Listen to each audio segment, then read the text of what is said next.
morning.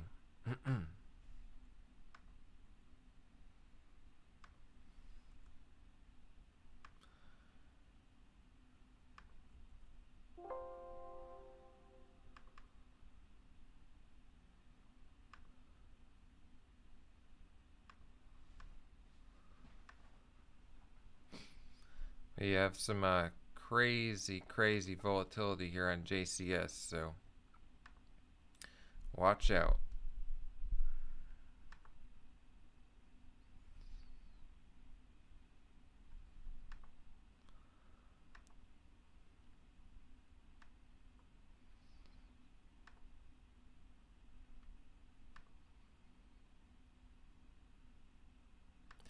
This one has a float of 7.17 million.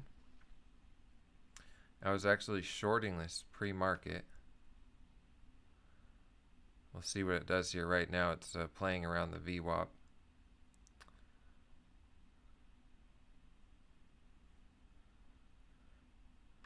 So very volatile stock to be trading here, JCS. And the news is it has a merger. So I'll look at that in a little bit, but right now I'm just focusing on this trade I'm in. So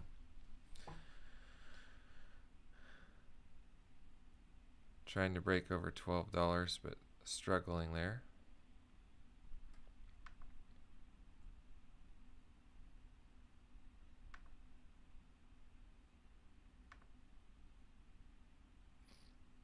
So this one I've been doing a little bit of going back and forth between long and short, and that's not necessarily the smartest thing to do here, but it's trying to decide what to do at VWAP.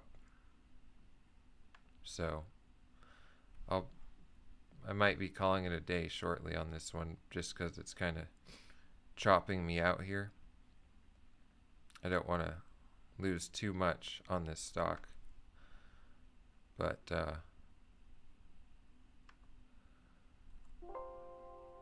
once it picks a direction to run, it'll be a big move either way.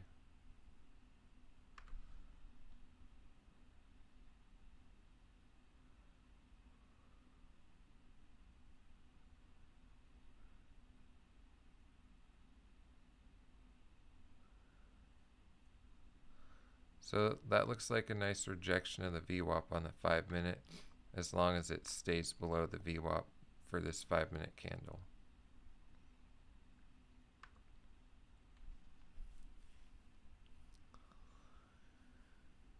So risky business here on JCS.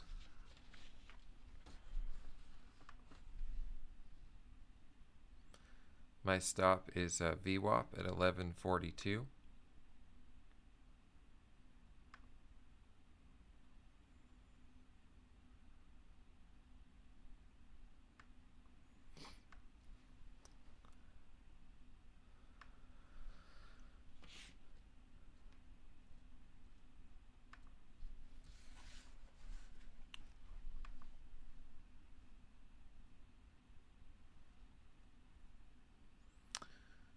Morning, Robert.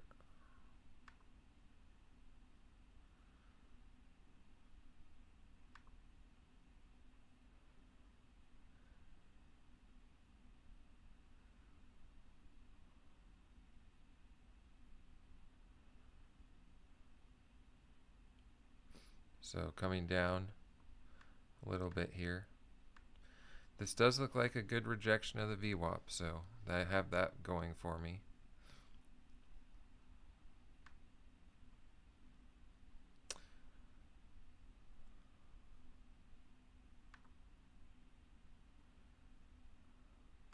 So that's a nice move down.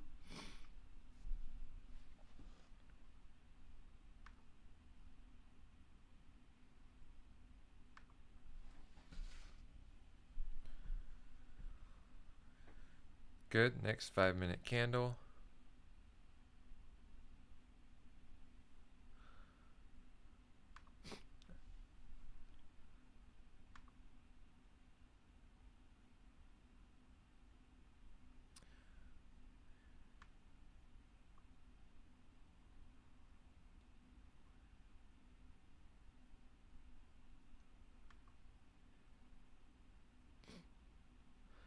So far today, I got up and was watching pre-market. Had some really long um, trades that didn't really do anything on both GEG and JCS. And then all of a sudden, out of nowhere, JCS shot up from around 740 to 1469. I was in a short position. I got out of it really quickly, and then most of my losses on this one so far today, as long as it stays below VWAP here, I think I'm good. Most of my losing this 1500 so far in JCS was me going back and forth, long and short, as it tried to make up its mind here. Very easy to have big wins and losses on stocks trading like this, but right now I am okay with this trade I'm in because it's below the VWAP. It actually rejected the VWAP here in the 5-minute chart, and as long as it doesn't get up above the VWAP, I'll be in a good shape. We have 3 minutes to the market open. It's dropping down a little bit here.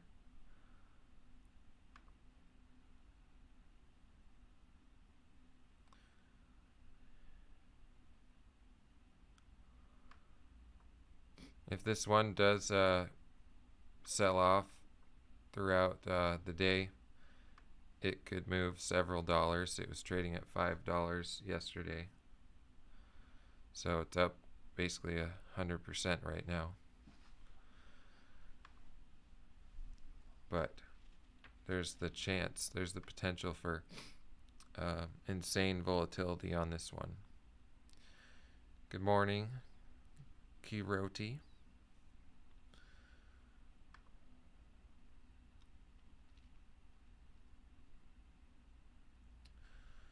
So if for whatever reason,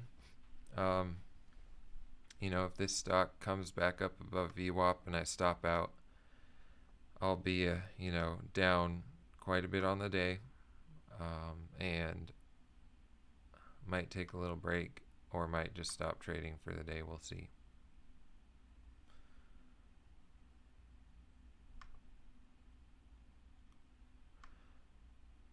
So a little less than 2 minutes. JCS selling off here. If we drop below this moving average, I'll be about break even on the stock, but I'm not trading my P&L. I'm just going to trade what's right in front of me. Trade the market.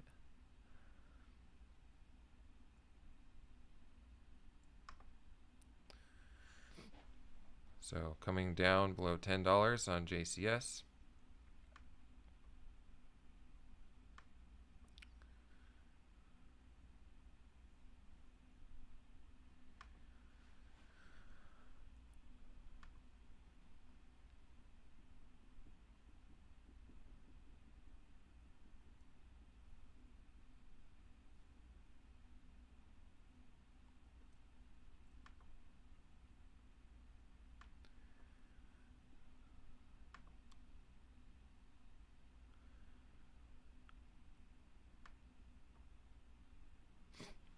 So this one is Communication Systems Incorporated. It's a telephone apparatus manufacturing company, according to my trade ideas, and they announced an agreement to merge with Pineapple Energy LLC. So that's the catalyst, but a move from 7 to almost 15. Interesting. So the market's open. Watching this to hope it doesn't get back over VWAP. Ready to mark it out of this trade if need be.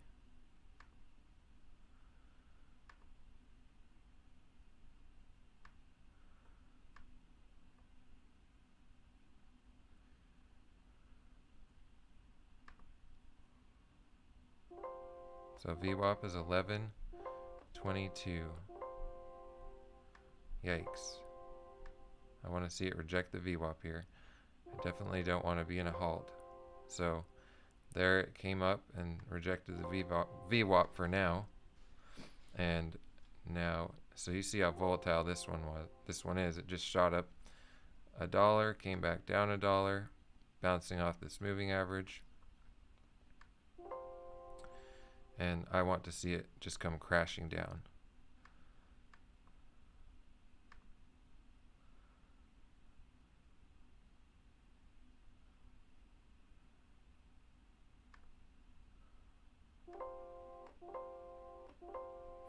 Halt levels are VWAP's 11.15. So, oh shoot. Alright, so I'm out of that one. Alright, so I'm just going to sit here and watch the market a little bit and see what it does here. If it gets above VWAP, it might have some good trades to the long. If not, I might short it again. But JCS has definitely gotten me good so far today. Not a big deal.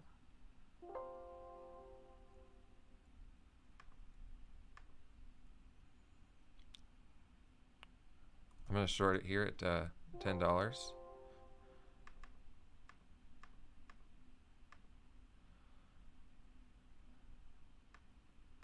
So the fact that it rejected the VWAP twice, good. So look at that, it came down and is trying to halt here, coming down now.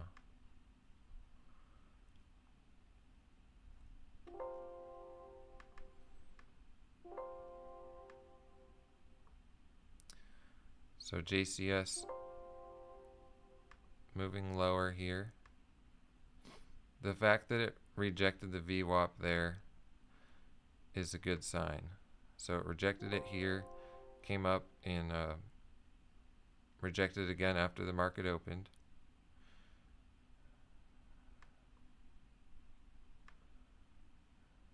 How many times does it have to test it? I really don't want to be in this trade for testing the VWAP, because that would be putting me down a lot if it does come up.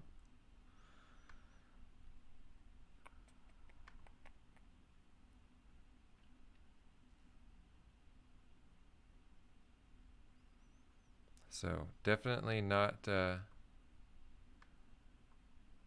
best day so far.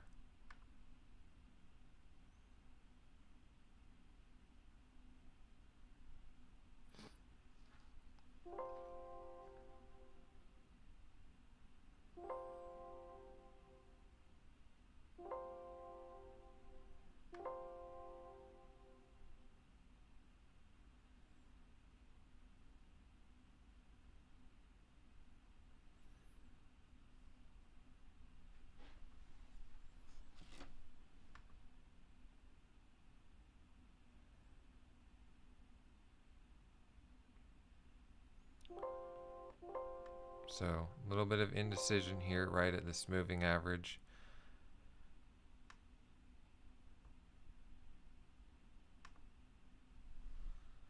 My price is $9.95 with 1,432 shares short. So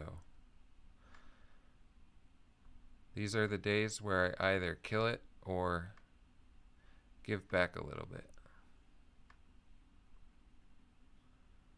Looks like GEG would have been a good short.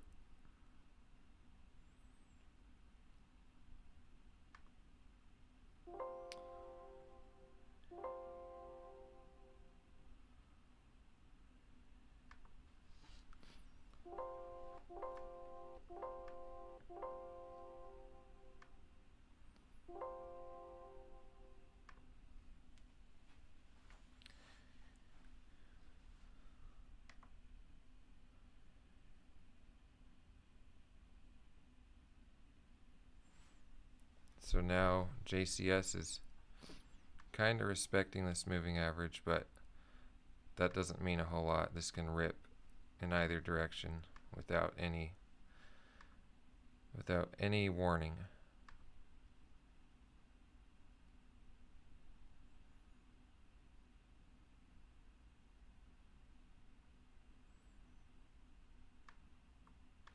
So ultimately what I'd be looking for in this stock is for it to just come down, maybe halt coming down, and sell off throughout the day, because it has $4 of room that it can come down.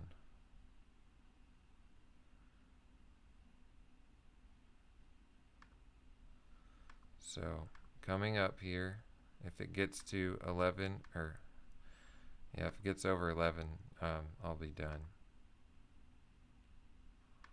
Watching, testing the VWAP there, testing it. All right, I'll be done for the day. Not the best day for me. So this is the risk of day trading.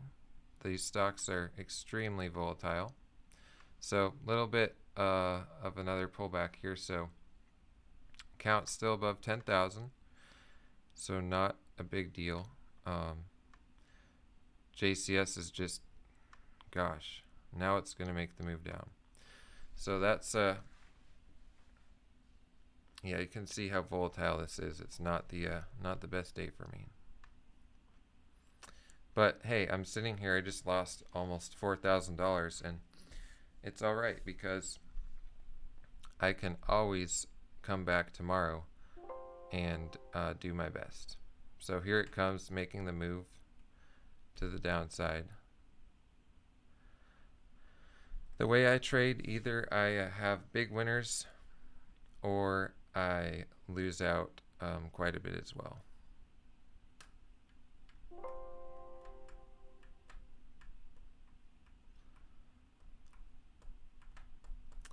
I'm just going to take a little bit of a break here now, because if this starts trading more predictably, instead of coming up and testing the VWAP and moving, you know, $1.50 up and down,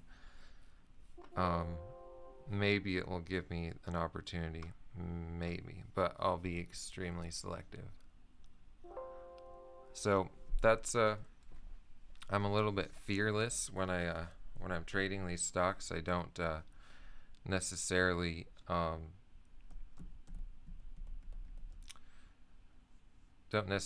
wait and see if it can sort itself out and have a trend. Although it is trending down here, it's just that I was using so much size in my trades that you know, kind of impossible to manage the risk when it's coming up and testing the VWAP there.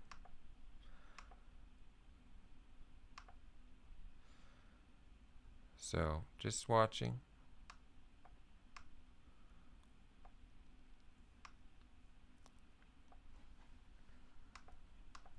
It's very, very important today to keep a level head, not let this minor bump in my account affect my trading today, if I do take any more trades.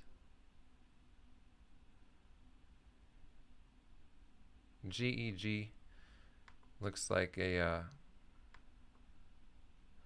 good short. If it comes up a bit higher, it will probably turn around and come down a little bit more. Let me look at GEG.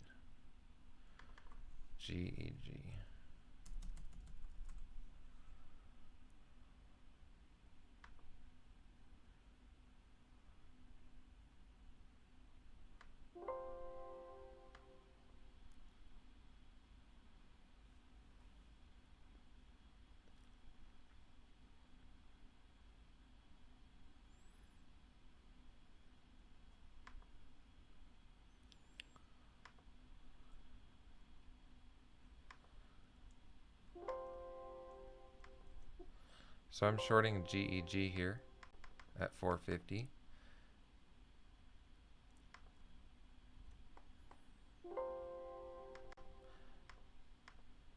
Short 6,283 shares. This one I was watching pre-market. I had a short trade on this pre-market, but it didn't it didn't really give me a good move here. I shorted it right around here and it pretty much bottomed out there for pre-market, and then I had a tiny loss getting out of the trade.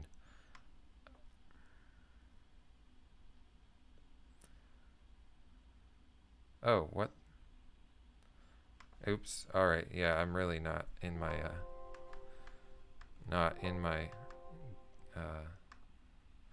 wow. Okay. That was a mistake. I went long on it when I thought I was short.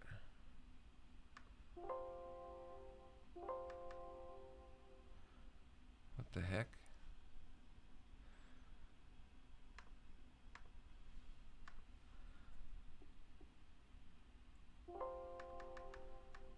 Okay.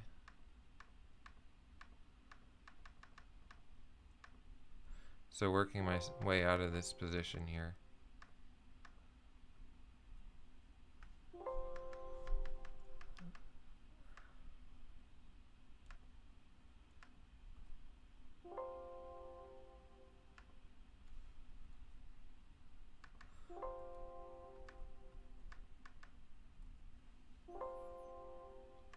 So that would have been a really good short. And I'm getting into it here bit by bit.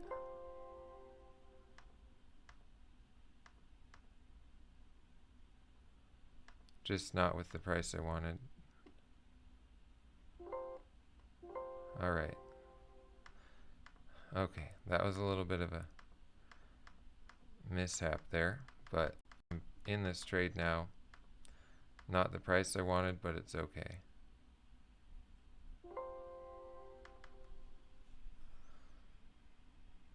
So I'm watching this one to come down to this moving average at 407.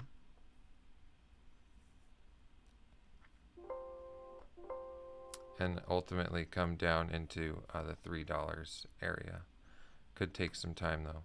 But it did just drop down, test these moving averages, and come back down. My average price is 430. Not good. I hit the wrong hotkey, so this is kind of the effect on red days where it's kind of a chain reaction where you know, it's really hard to make this number here not affect trading. And I looked down and I didn't even look down and I hit the wrong hotkeys. I did Shift 4 to buy my full account instead of Alt 4 to short it. So effectively lost about 40 cents on this trade doing that, because I got in it, then I had to get out for a worse price and then short it for a much worse price. So let this be a good example of not the best trading.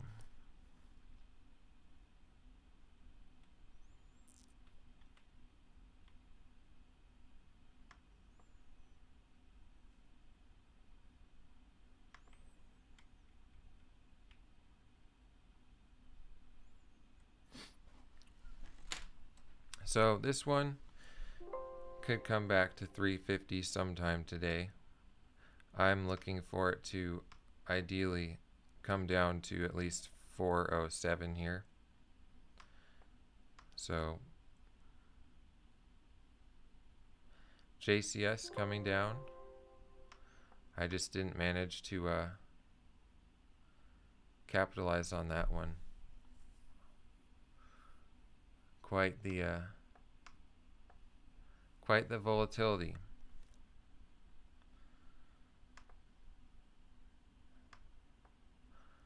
So my fearless mentality in the stock market probably could have been toned down a little bit there. What I could have done is used a lot less share size, and that way I either wouldn't have had to stop out when it was testing the VWAP, or if I did, it would have been a much smaller loss.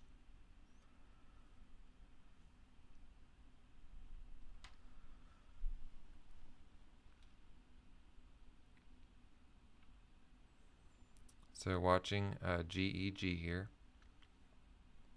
It has a little bit of support at 420, 421.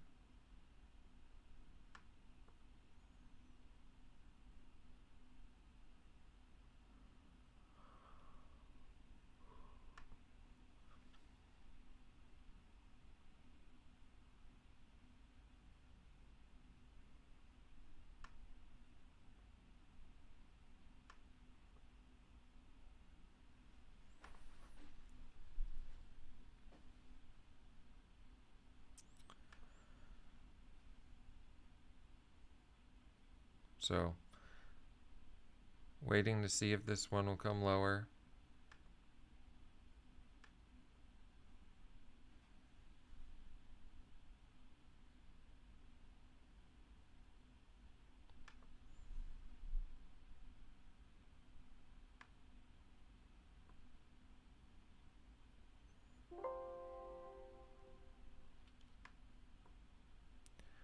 If you look at this spread here, 15-cent spread between 430 and 444. That just shows there's a lot of buyers right here.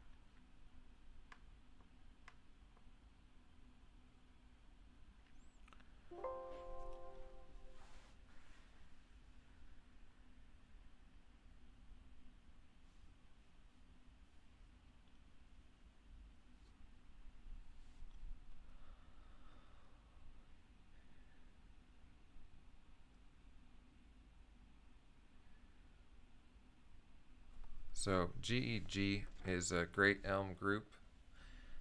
It's the third leading gapper here.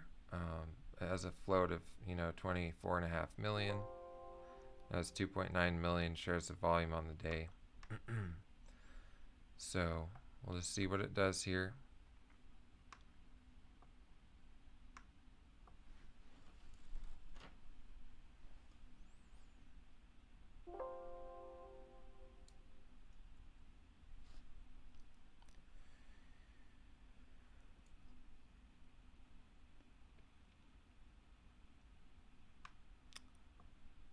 But overall, trending down here, you can see this pattern pre-market, how it shot way up to here, came down, briefly came up above the VWAP, came down, tested the VWAP, came down, tested the moving averages, came down, opened up right above the moving averages, broke down below, came up and tested it, coming down, coming back up. So overall, I think this one is going to be coming down today.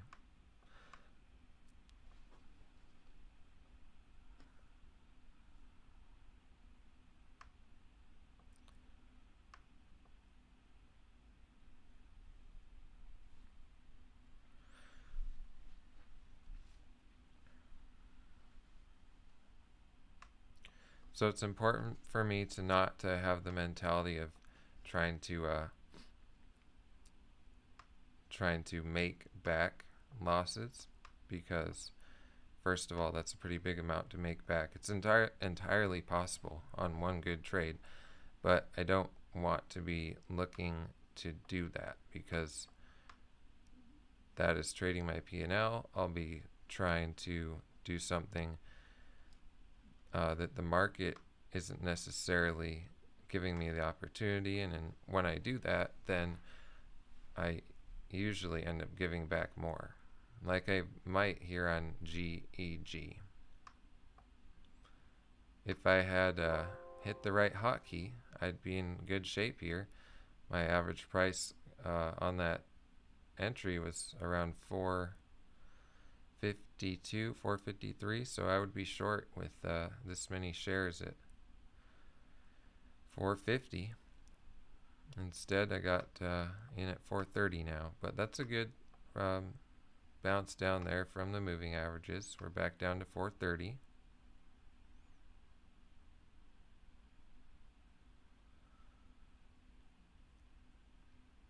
So just relaxing, calm, cool. There's nothing I can do about JCS now, so it's not killing me. It's unfortunate, but it's not the end of the world by any means.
So other stocks that have been volatile today, while we wait on GEG, we have NNBC, which was the leading gapper.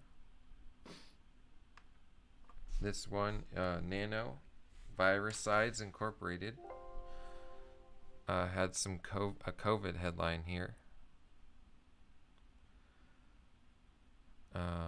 So that one came up a whole lot, from $4 all the way up here to $9.50 pre-market, but it's not having continuation and it's not shortable.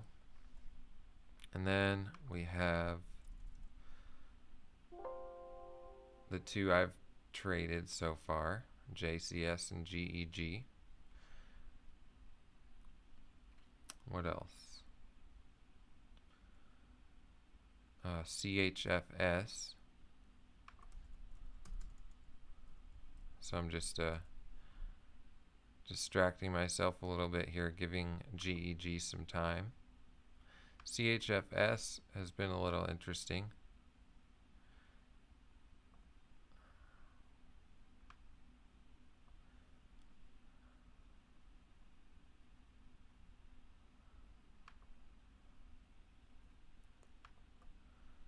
And then pretty cheap stock, INUV. This one I was interested in shorting, but it looks like could be a little late for that. It's a very cheap stock, so I can get a whole bunch of shares, but it doesn't necessarily move as much. So just coming back to GEG here for a minute. Consolidating right in the 430s.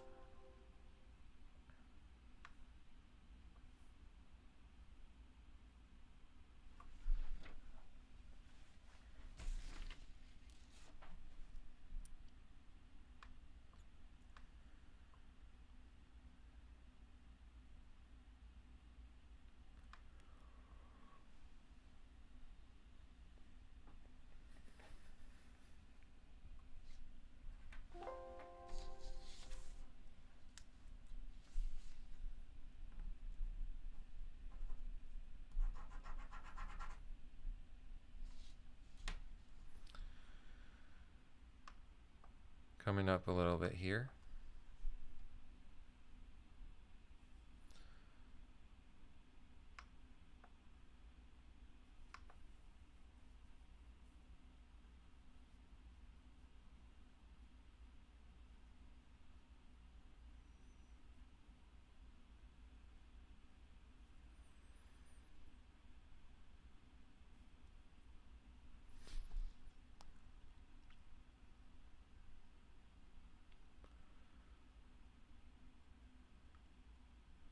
So big spreads.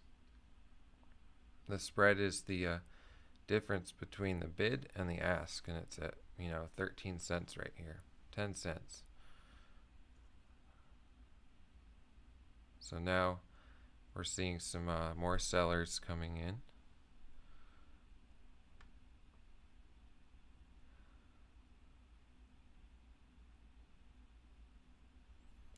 A break down below 420 should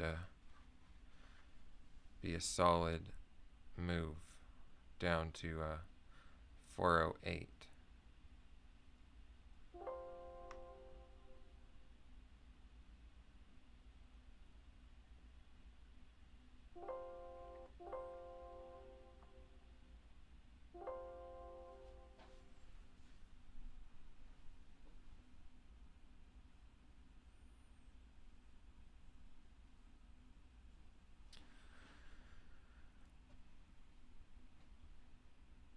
So this could be, depending on how this trade goes, could be one of those days where I stay a lot longer and just kind of hunt for good opportunities. But at some point, if GEG doesn't make the move lower here, and I have to get out of this trade for a loss, that'll be really pushing it for me to want to stay and look for good opportunities. JCS coming down more. That one got me. I had the right idea, shorting it below VWAP. It just chopped me out on the testing of the VWAP. JCS. So even if you have the right idea, if you don't trade it in a way that you can manage your risk, then you're still gonna get in trouble now and then. And when you do, it's costly.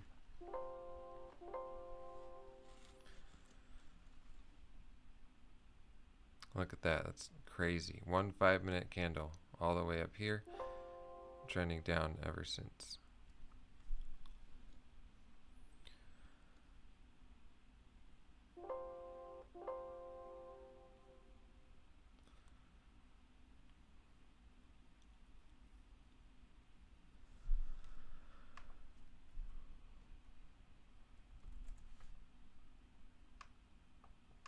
So just waiting for GEG to finish consolidating and ideally make a move down or come back up.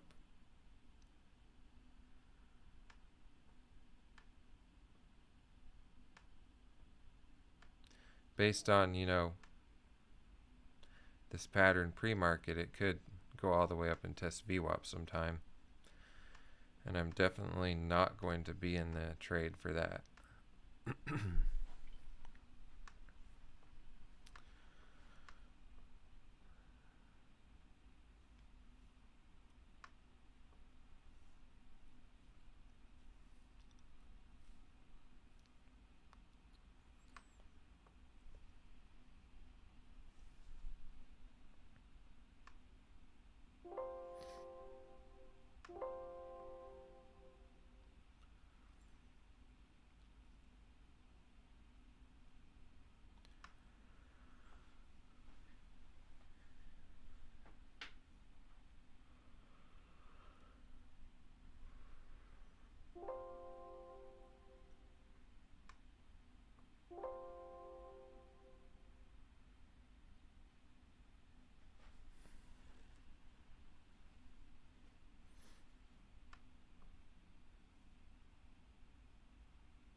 So we'll see if GEG can break down below 420.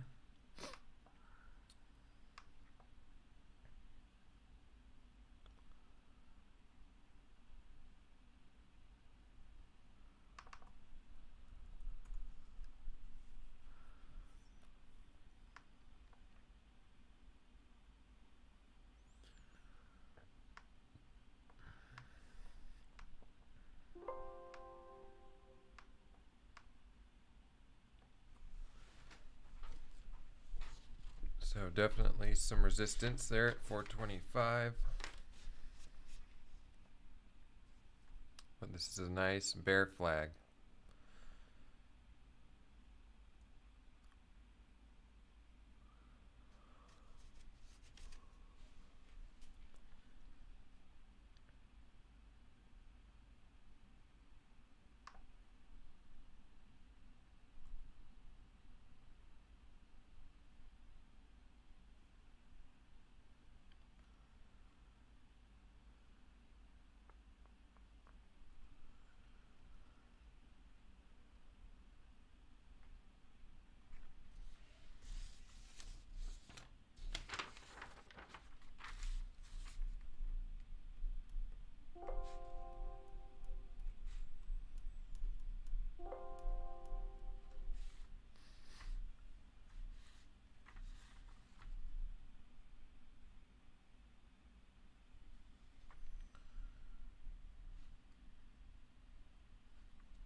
Yeah, so hitting that wrong hotkey on GEG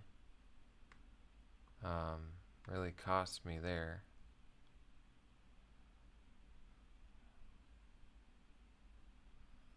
Let me see here.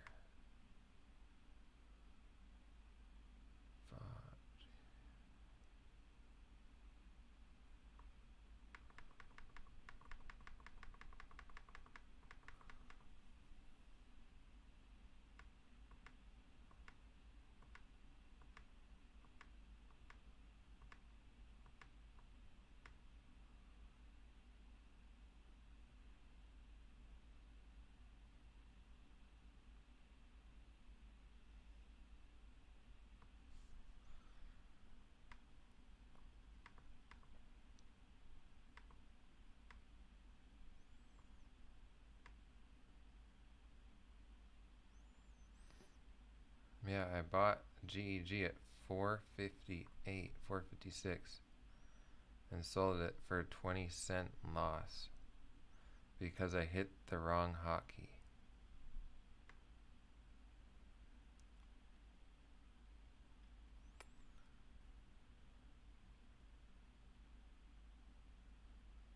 Oh well.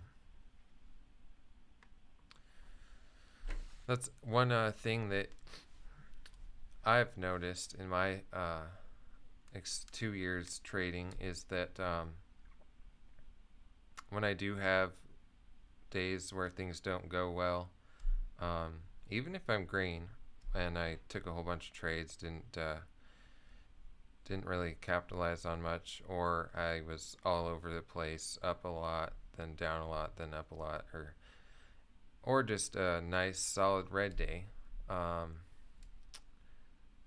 Everything the rest of the day, I have to be careful of, like, if I'm driving, I have to be careful not to be like complacent or something, just because, I'm so psychologically impacted.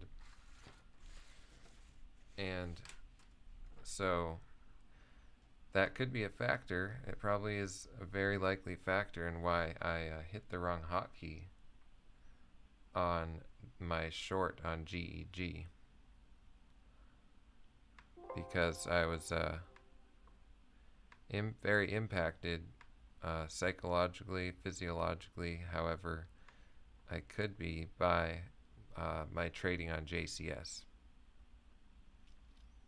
So I have to try and, distance myself from that as much as possible, as quickly as possible, because it's not going to be helpful to stay in that mindset. Okay, here we go. So GEG coming down here to this moving average. Now this one only has 3.2 million shares of volume, so it's not going to be moving like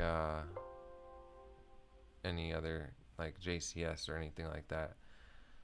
So this is probably best for me to just stay in this for a long haul, trade as it comes down. The trouble is I don't know how long it could take or will be for it to come below this moving average at 409. So I'm going to want to be very patient. I don't think this stock throughout the day has any business remaining above $4.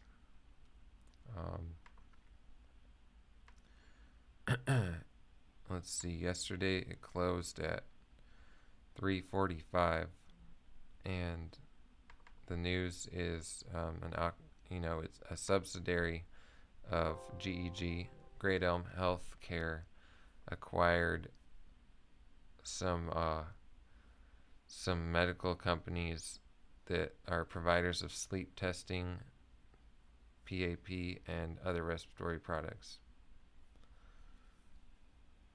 So, not really sure if that increases the value this much. It's currently up 21%.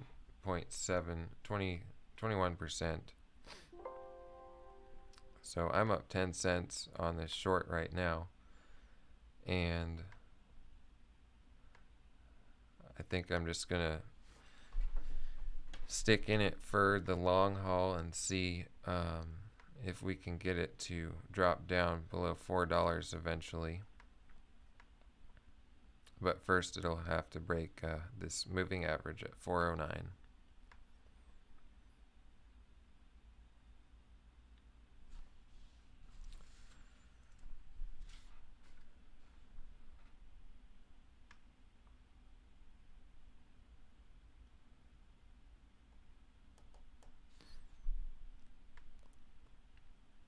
I would really like to see it stay below 430 now that it's stair step down here into the 20s. That would be nice to stay below 430.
So if any of you ended up trading JCS, I hope you did a lot better than I did.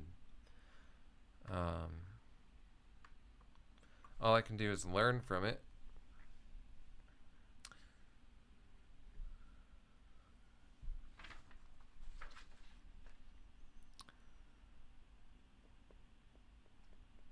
I think on stocks like JCS, where I see it make a move in 5 minutes from $7 to almost $15 and double in 5 minutes, I get a little bit excited, and the volatility kind of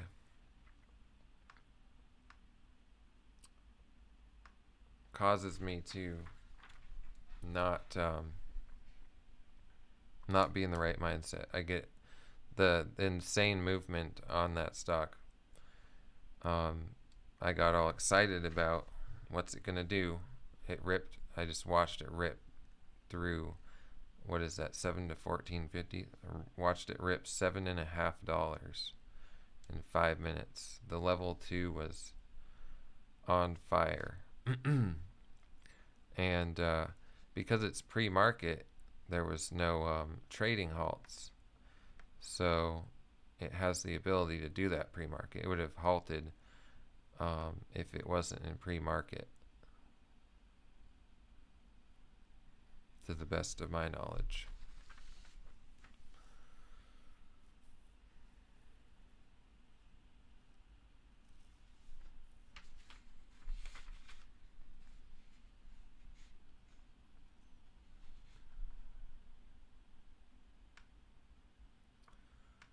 So GEG hanging out in between 420 and this moving average at 409.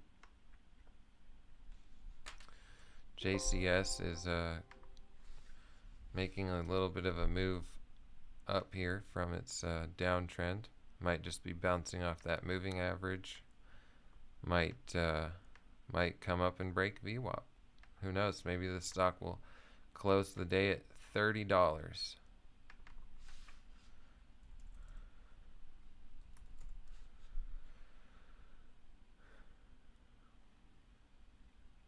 That's not uncommon for stocks to make insane moves, have, sell off for a while, and then later in the day just come shooting back up above VWAP and trade on momentum.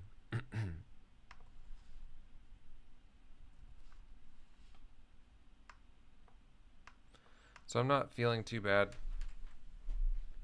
It is what it is. Trading isn't easy. If it were, it wouldn't it wouldn't be easy. So if it were, it wouldn't be as fun. It wouldn't be as much of a challenge. And I enjoy a good challenge.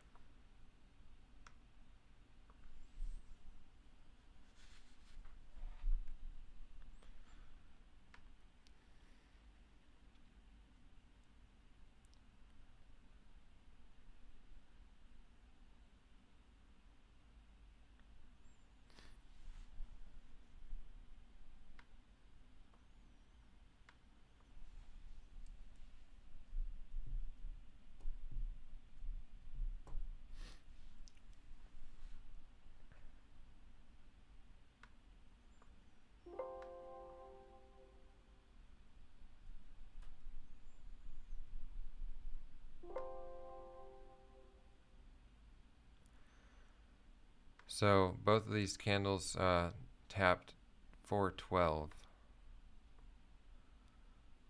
The high of this current candle is this last candle is 428. And so far we're staying below 420 on this candle.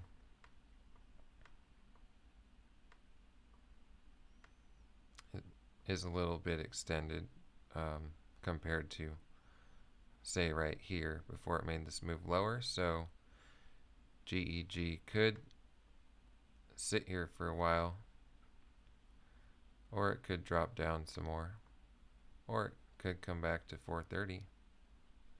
We'll see. Got some selling on the time and sales. It's always good to see a lot of red and not much green on the time and sales when you're in a short position.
So MIK, I'm going to watch this just to see if it does a break below the VWAP. That would be where I would be shorting it if I had some buying power available for it. So the VWAP's 1803. This one is Michael's. The Arts and Craft Company. Retailer.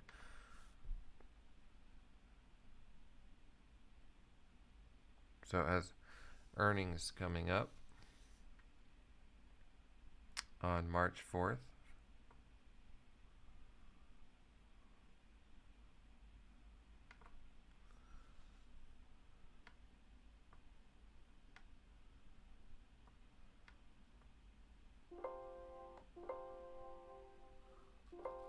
ATXI is hitting the scanner. I'll pull it up just for fun.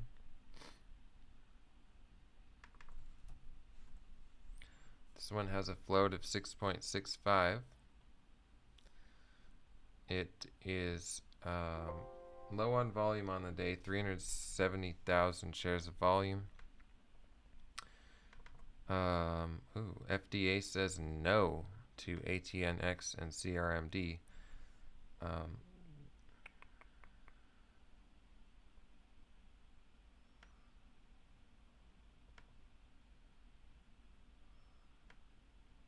Weird. Why is this going up if it has negative news? If anyone knows why ATXI would be coming up like this on negative news, I'd be interested to know.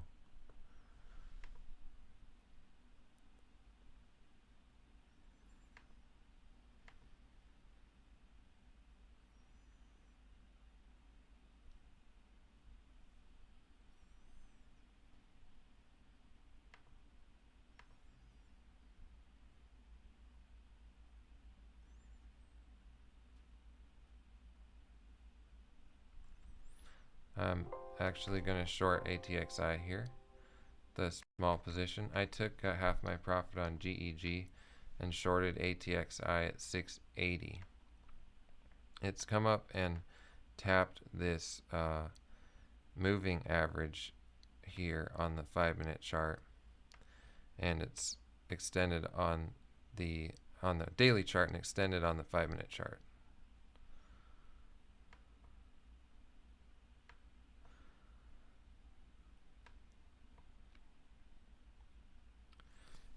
So in the long run, probably not the best decision because this one isn't going to make as big a move as GEG most likely to the downside. But it's okay because I'll have half my capital available for other trades if I see anything good once I'm out of this one. Meanwhile, GEG is coming down, which is good.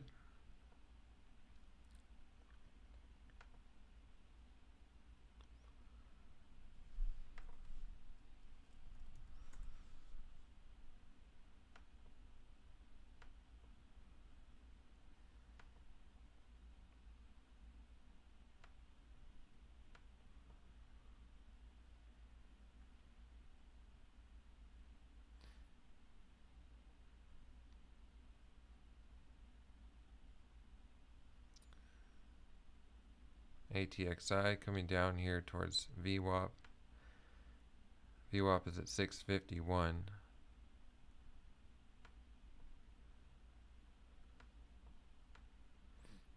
That has 600,000 shares of volume on the day right now. You can see that right here.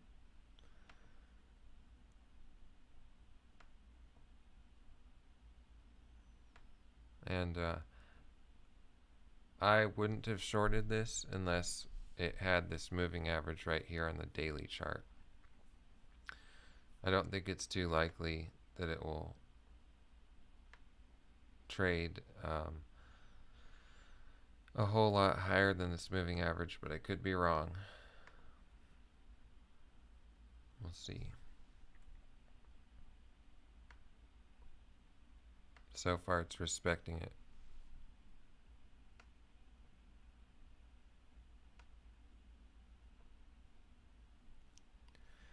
So that was a 1 minute breakout there.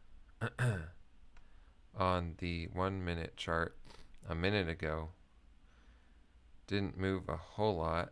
The high of the candle that it broke was 678, and it's right at that price. Dropping down a little bit here, testing VWAP on the 5 minute.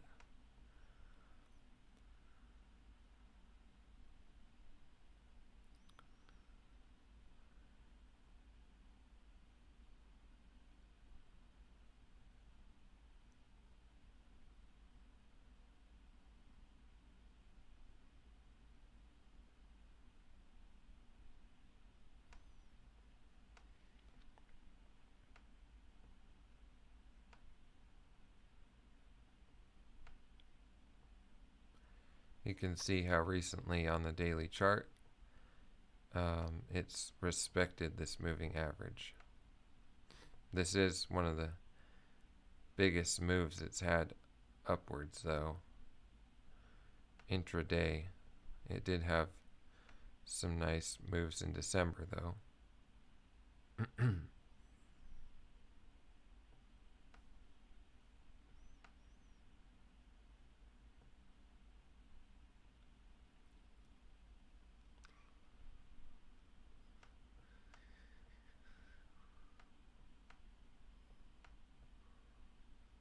So, breaking over $7 or trying to.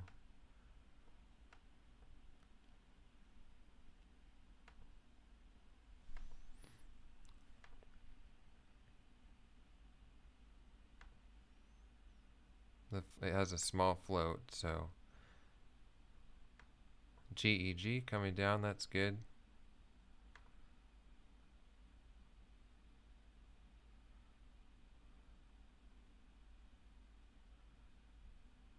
That's awesome. GEG broke through that moving average.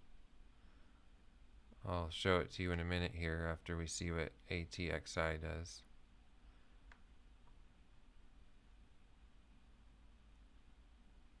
So, in hindsight, probably should have stayed in GEG, but it's okay. Yeah, really should have stayed in GEG.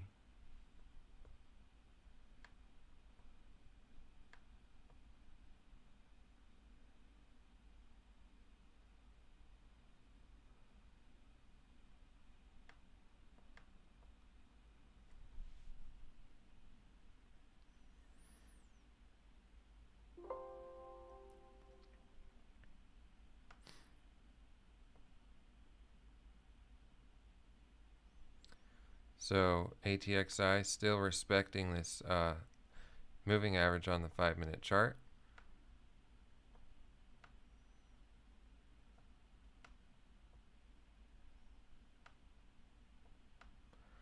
The moving average is 687. My price is 680 short. And I want to see it drop below the VWAP eventually.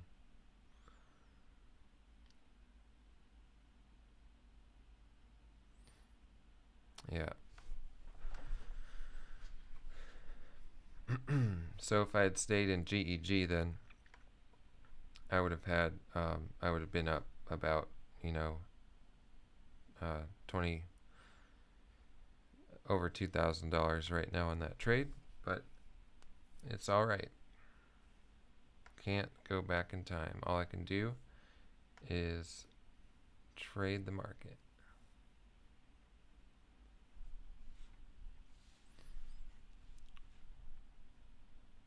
So ATXI, we'll see if it tries to break the VWAP eventually. It's at VWAP is 665. It's coming down here, watching the level 2. 665, and what will it do here? For now, holding it, well, coming down right at VWAP.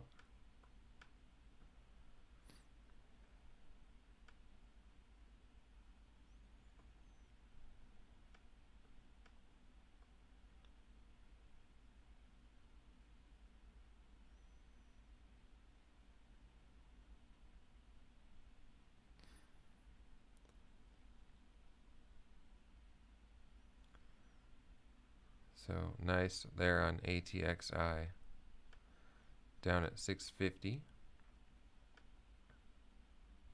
636. So getting the move I was looking there for an ATXI.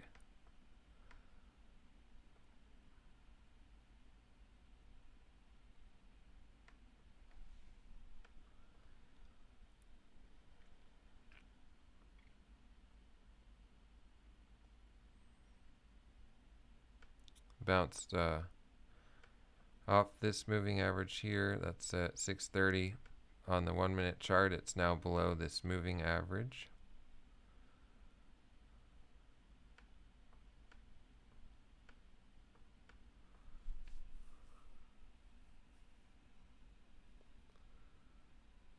GEG is just hanging out at 390s below the let's see here, GEG, so you guys can see it. It dropped down below this moving average here at 409, so now it's at 397.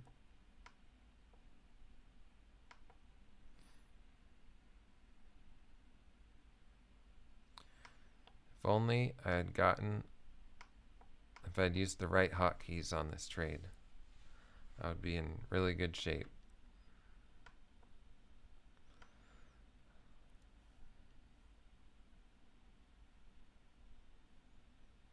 So ATXI coming down.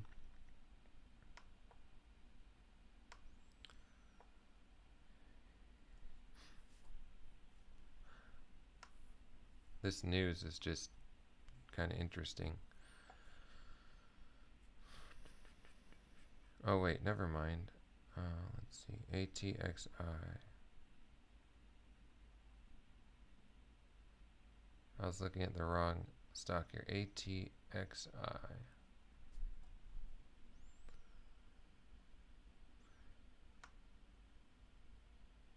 Okay, so the news here, ATXI, Avenue Therapeutics. Both stocks I'm in are coming down. We'll hear from the FDA whether or not it's intravenous tramadol is approved on April 12th, 2021. Not sure exactly what that is, but maybe you know. Let's see here. So, no, doesn't really warrant the move that it had today. all the way from $5, low fives, 520 up until 727.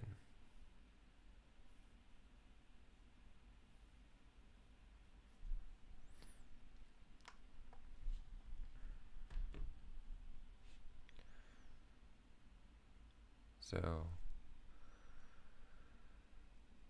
GEG dropping below the 90s just barely.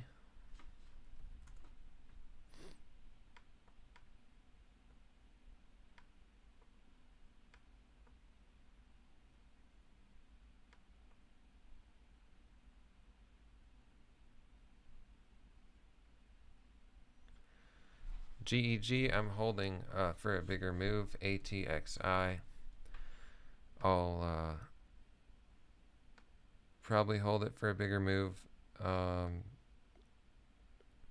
at least to $6, but it could come back to these moving averages here on the daily chart, 576.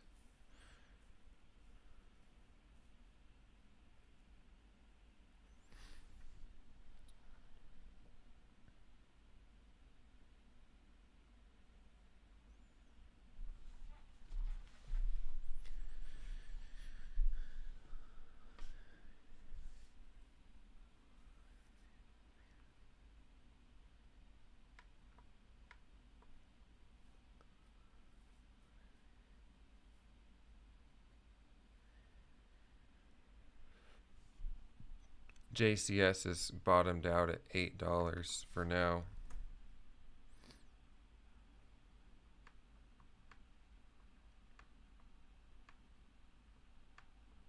Man, that would have been a good short if I could have stuck to it here. I had a really nice entry at VWAP. I don't know if I was live streaming by then, but it just was moving so much. I need to hone in on trading these most volatile ones because either I do really well on them or I do really poorly, and today was really poorly.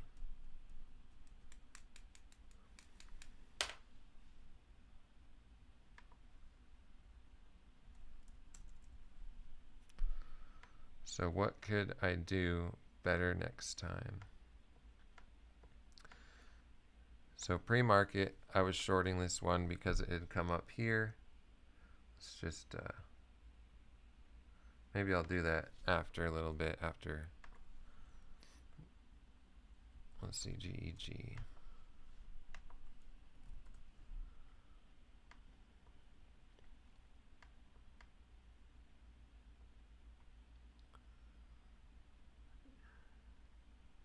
If GEG comes up and tests 409,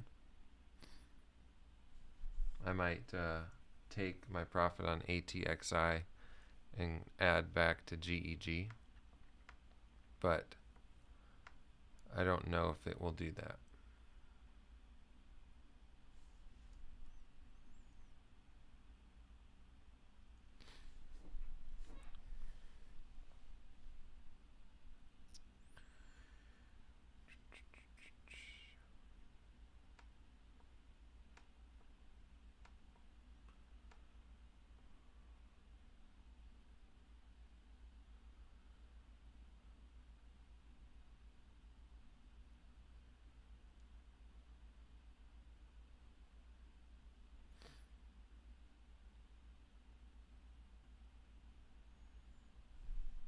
There's a big buyer on ATXI at 623. Well, big buyer, 5,000 shares, so that might drive this up a little bit, or it is right below this moving average though, so on the 5-minute chart.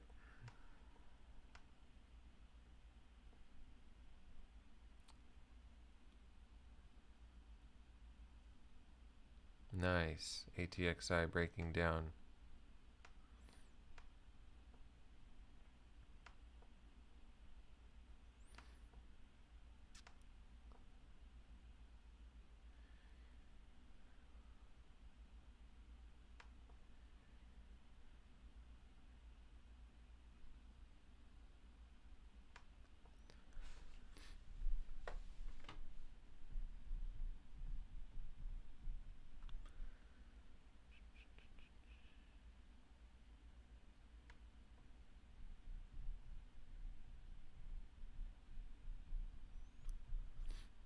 So I'm just kind of eyeing ATXI and watching GEG to see if GEG will move any higher. I don't know about getting into it here at 391. It certainly will probably come down more in the day. But just watching now. It's been going sideways for about 5 minutes now, or almost 10 minutes.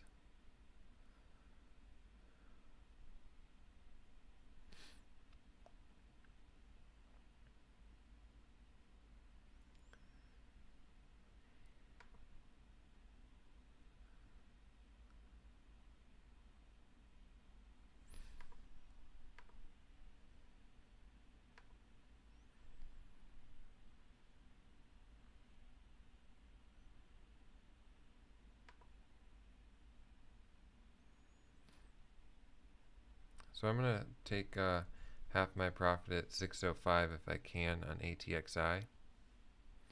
So I threw an order out here on the bid, but so far it's not selling at 605.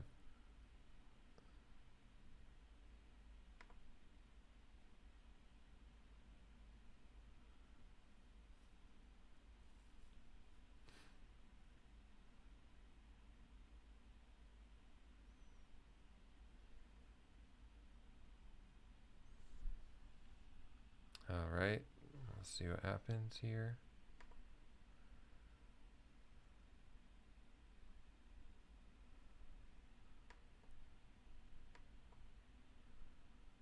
I'm going to cancel that order. It looks like it will come down below $6.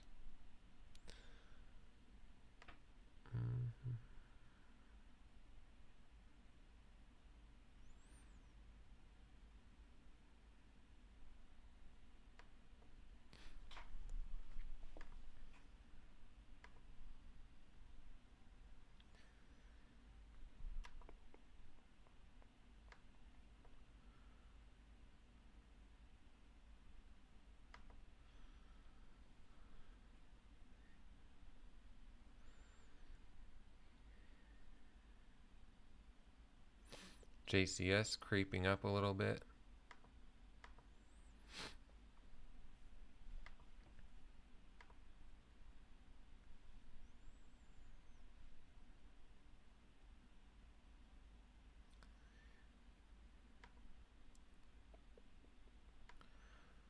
So we'll see what ATXI does here.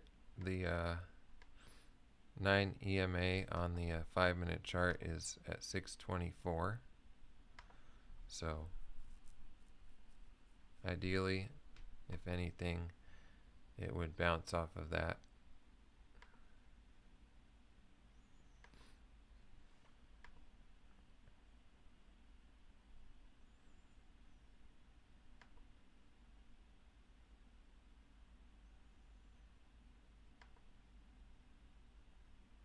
My average price is 680 short. GEG creeping up a little bit. JCS really taking off towards the VWAP to the upside.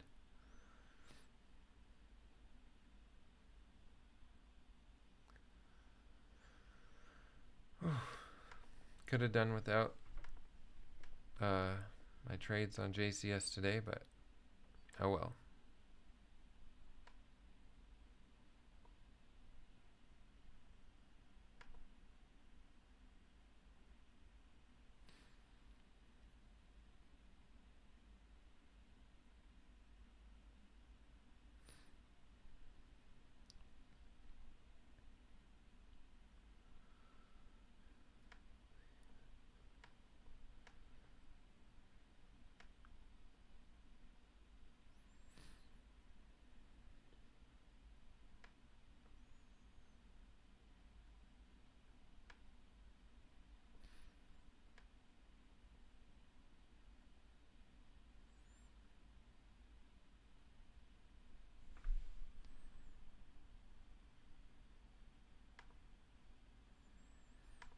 Alright, I'm going to mark it out of, what the heck? Yeah, I'm getting out of ATXI here.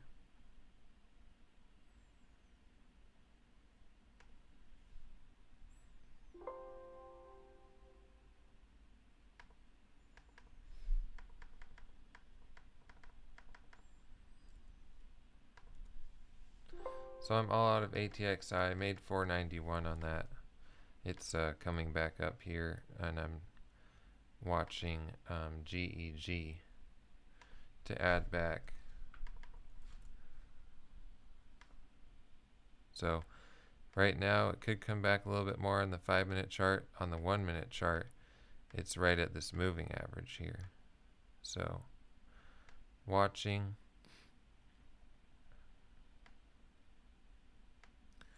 Ideally it comes all the way up to 408 and tests this 200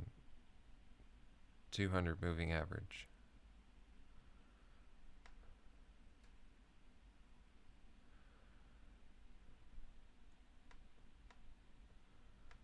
So hanging out right below $4.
Just watching GEG.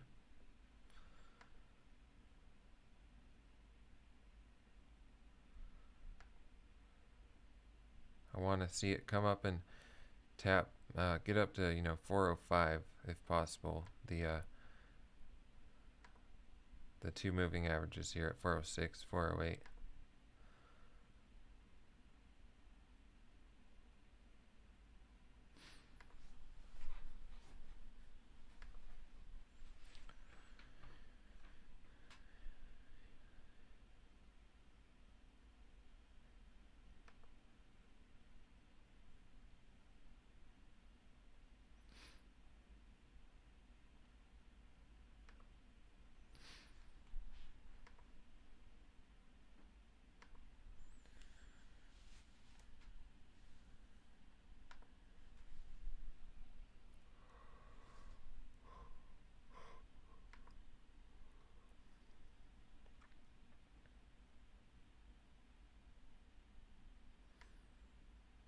So trying to reclaim this moving average on the 1-minute chart.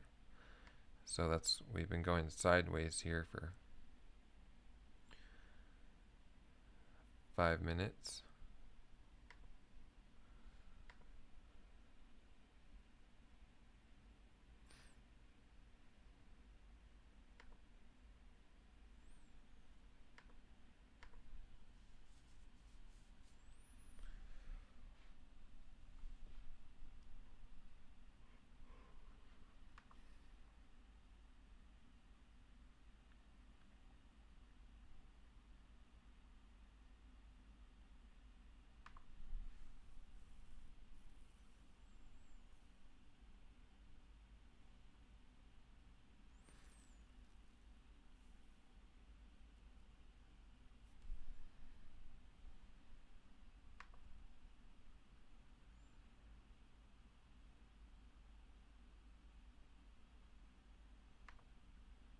So some selling there.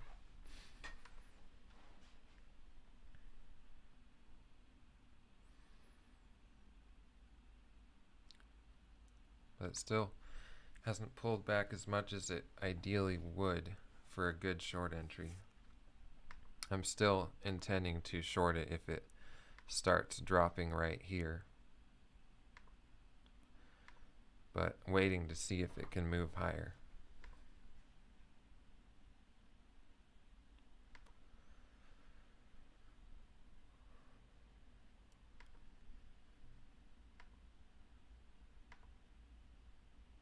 I have my hand on the right hotkeys, so that's good.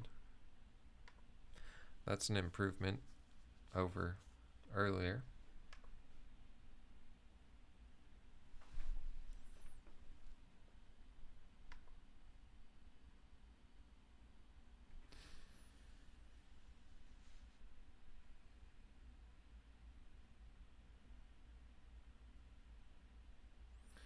All right, I'm going to short there at 397 with 50% of my available buying power, and I'm ready to do the rest if it starts to drop or if it comes up to 406, 405.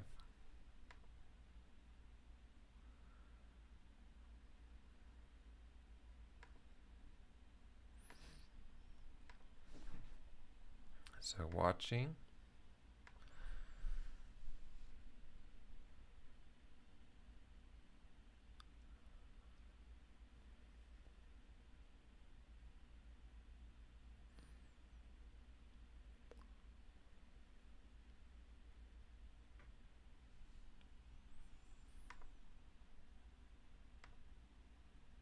So it's coming up here, $4.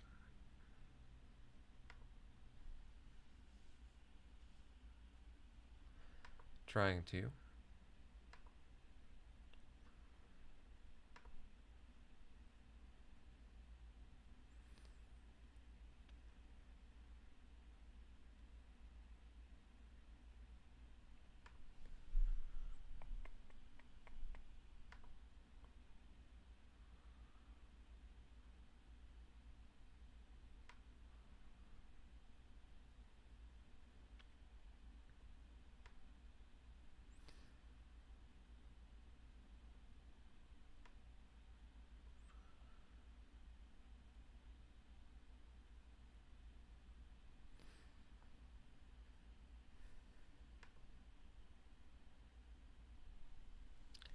So this will be a longer, slow-moving trade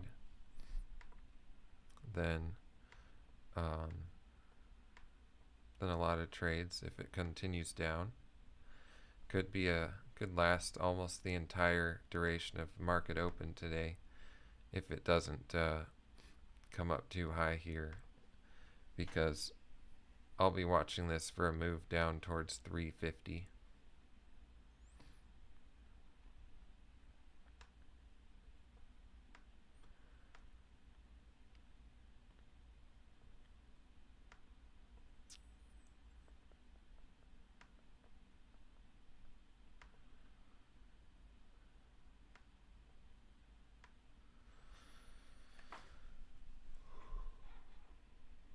Kind of patiently and impatiently waiting here for this to do something. Either come up and touch these moving averages and turn around, or start dropping.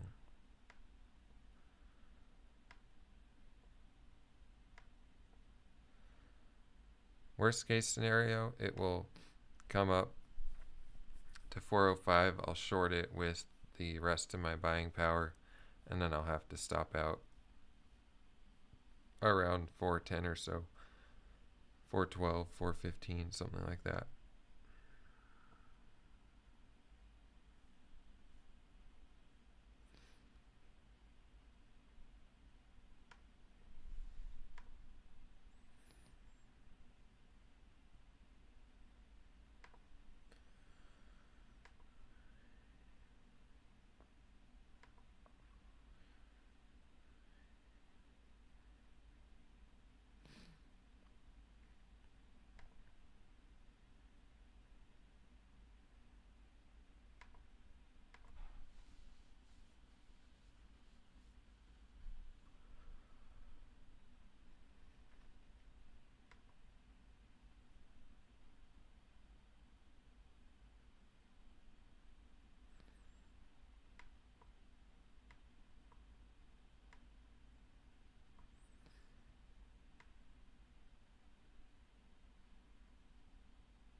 No stocks have been hitting the high of day momentum scanner for almost 20 minutes now.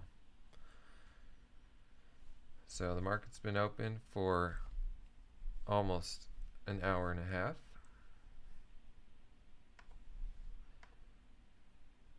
JCS came up and tested the VWAP, almost tested the VWAP, and is coming back down.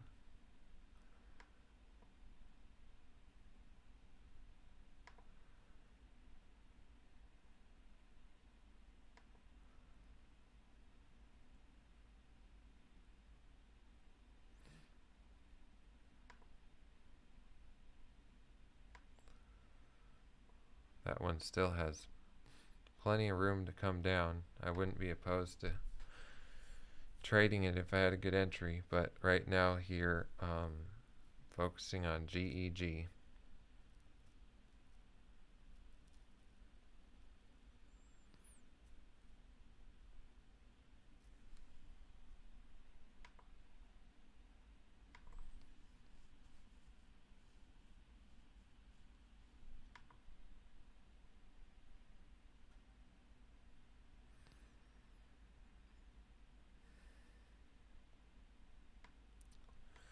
Sooner or later, it's going to either come up to these moving averages, 405, 408, or drop down.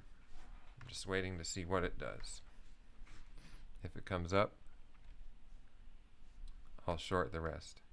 If it starts dropping, I'll short the rest. I just want to have the best price I can, so if it does come up, I can, have a price that's better by 5 cents or so. It looks like it's starting to drop here, maybe.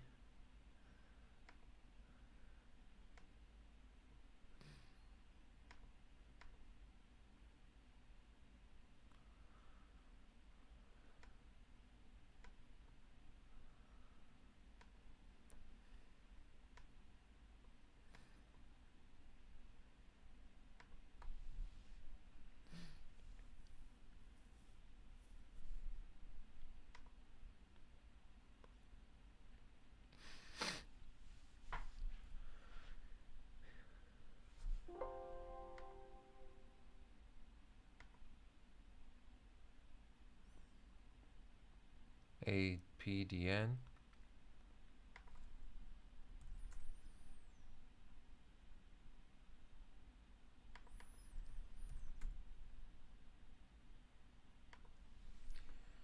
Not that interesting. Low volume. And it hasn't made a move today.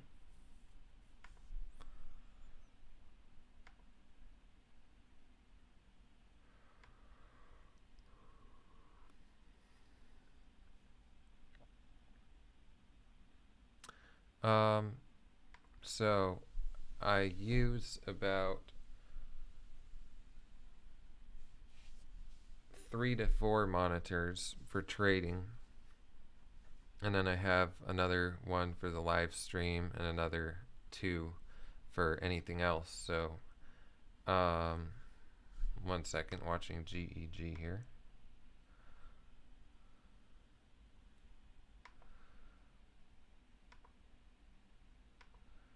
So I'm going to go ahead and short the rest here of my account at 397. It looks like it might be starting to curl.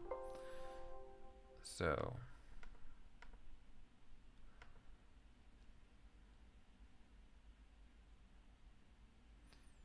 average price at 412.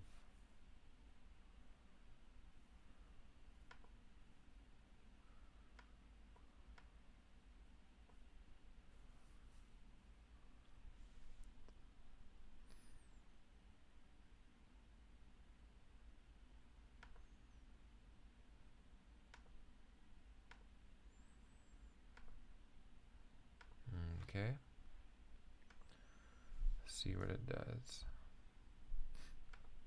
So I have this one monitor here that I'm sharing with you guys. Then directly above it, I have a monitor with 2 charts. So this times 2, one here and then one side by side. next to it. To the left of the monitor you're looking at, I have another monitor just like that for 2 more charts. Down on my laptop, which is plugged into these monitors, directly below this, I have my trade ideas window here, the gappers scanner that I have there, this halt scanner from trade ideas. Usually I'll have a trading halts window from open on Chrome from NASDAQ, so I don't today because nothing's really halting. But usually on one monitor I'll have this open, which just shows the halts. It's just like another scanner pretty much. That way I can keep track of which stocks are halting, so I'll have that up on a monitor. What else? I have my screen recording and live streaming open on another one, and then that just leaves one more, and I have some news open on it right now, but just kind of whatever I want to put up there.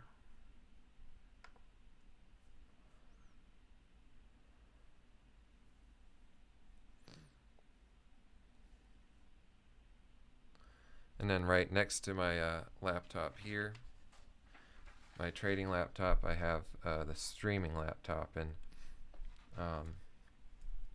that way my trading laptop, which is already pretty much maxed out on its processing, isn't slowing down my charts and things like that.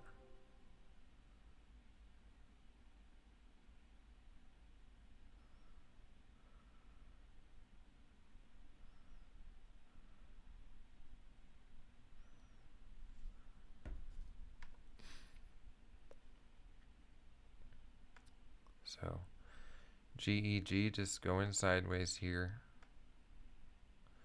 The longer it goes sideways, the better, because the moving averages come down. You can see this 9 EMA is now at 402.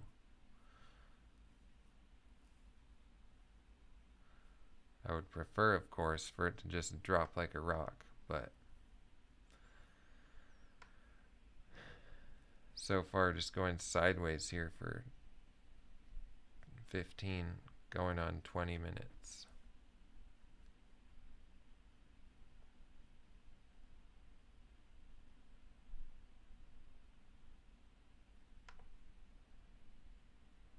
So this is a big position, almost 7,000 shares short. So if it were to come up, my average price is 412. So if it were to come up, I'd probably start getting out of it at 405 or so, and hopefully I could fill most of my position at that price to still be green on the trade, just barely. But because I have so many shares and this isn't trading with a lot of volume, it's possible to lose quite a bit on especially if I mark it out with 7,000 shares. I'll be executing some of those shares at a higher price than what it says on the level 2, most likely, unless there's a big seller.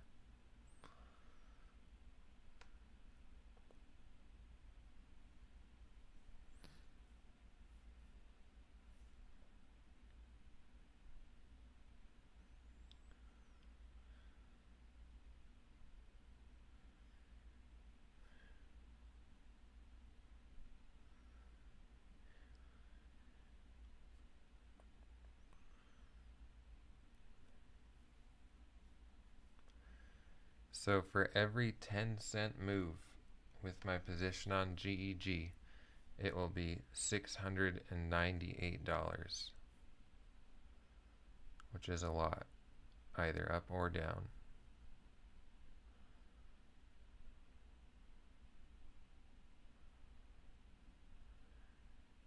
So dropping, boom, perfect. Look at that. That's what I was waiting for. That's why I got back in without it coming up. That's awesome.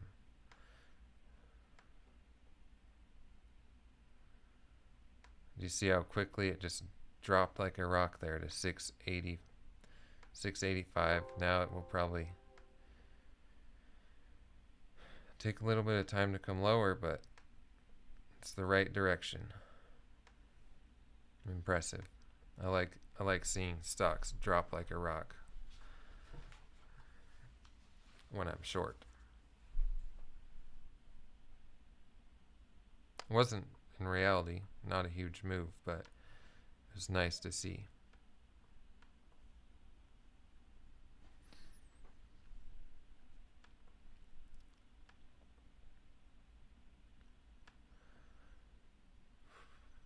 So, no matter how today ends up, I'm going to be looking back on JCS and trying to figure out what decisions, what mindset, what thoughts I was having, what emotions that influenced my trading. But just starting off, it was insanely volatile. So number one, the volatility is the biggest factor, and then my handling of that volatility and getting excited about the huge move it made.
So once GEG drops down a little bit more, I'll grab the camera and just show you the monitors, the setup I have here.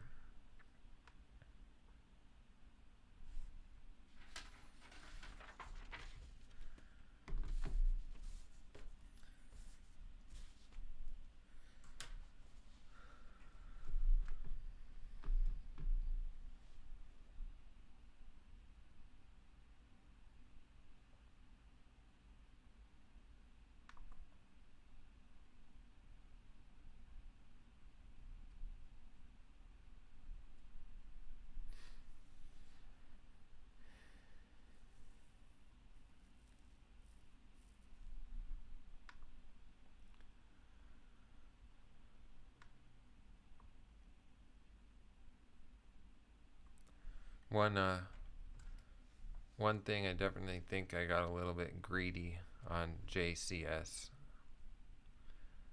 I didn't want to miss out on the action because I had been in short GEG and JCS for about an hour, I think, pre-market, with them not really moving at all. And then JCS started jumping out. I got out of the short. I think I was red 500 or so. on that trade. And then, hate to break it to you, but actually ended up being up 1500 realized on JCS after this huge move. I got out of the short really fast, thankfully, and bought it when it kind of did a pullback on the 1 minute chart somewhere coming up here, and had made $2,000 on this move up. Got out somewhere up here, was up 1500 on the day, and then proceeded to trade it to the long and short as it moved around here. You can see on this next 5 minute candle it had a high of 14 and a low of 11.55, and I was using 1200 shares or 1500 shares, something like that. So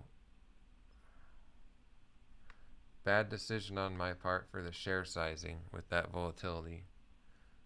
But yeah, I think what last week and what this week so far is telling me is I don't do quite as well with these larger positions. I don't.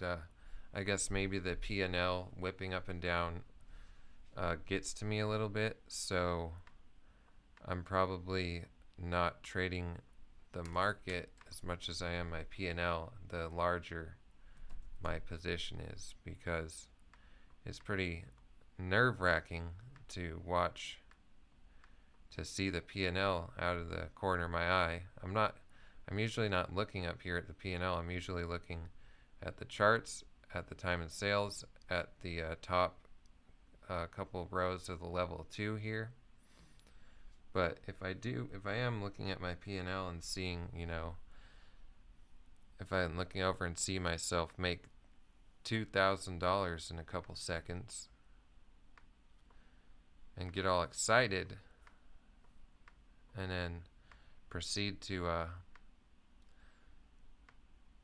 rack up many losses without a solid entry or a solid risk management in the share sizing, that's something that I'll learn over and over and over as I do it and adjust my trading bit by bit to do better in the future.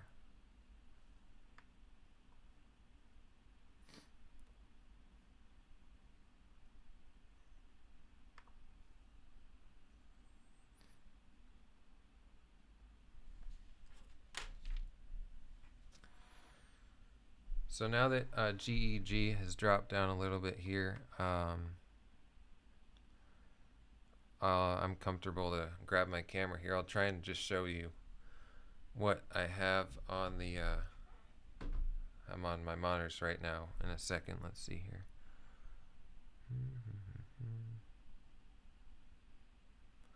Ideally GEG comes down to 350, and it could even lower, 330s maybe, but sitting comfortably in the trade right now.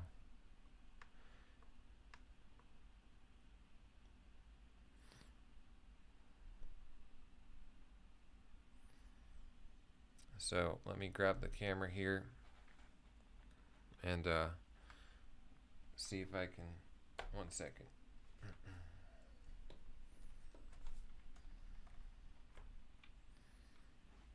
All right, so here is, let me make this bigger, just for those of you watching right now. This camera is not very good, but here's my main trading computer.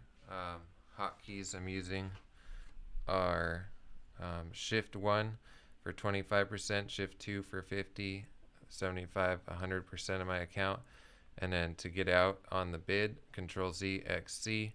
To get on the ask, I am using both hands, control here, and then either K, L, or that key right there. To short, same thing, except for control, I'm using the Alt key, Alt 1, 2, 3, 4. depending on the what percentage of my account I want to be using. I'm only doing that in this smaller account. If I have a bigger account, I'll probably be adjusting that. So we'll see what I do with that. And then to get out on the bid or the ask, same thing, Alt Z, XC, or Alt KL, semicolon or colon or whatever that one is. So those are the hotkeys that I'm using daily. And here's the screen that I'm sharing with you. Up above that, I have 2 more charts. Down here, I have 2 more charts. That's kind of whatever I want. I have some trading halts, current trading halts. So that'll show the same thing as this scanner right here, but sometimes I just have it open because it has a little bit more information about the halts. And then over here, I have the OBS software for recording and streaming, and then on this laptop right here, it has the live stream on YouTube. So basically I'm sharing this screen, that screen from this computer to live stream with Ethernet with this router here. So that's what's going on there. And GEG has come down a little bit more. So let me make this smaller. So we're down to 382 now.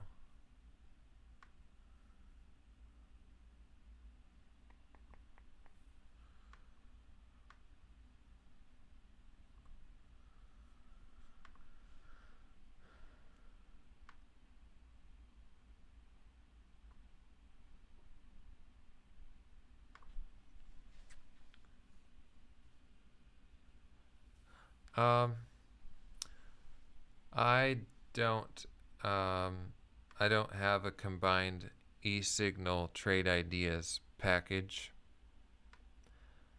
I pay about 170 or 169, I think, a month for eSignal, which is these charts I have on my monitors, and then I think about 1,000, or I think every holiday or major holidays, Thanksgiving, New Year's, Christmas, Trade Ideas gives like 25-35% off. So I just pay for the year, and I think it's just under $1,000. Let's see.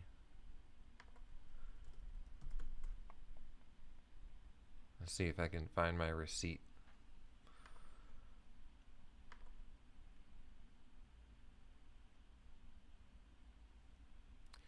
GEG coming down here. It's at the same price where it bounced off of 380. So I'm going to look at the daily chart and see if there's anything at 380 that I should be worried about where it might not want to come down more.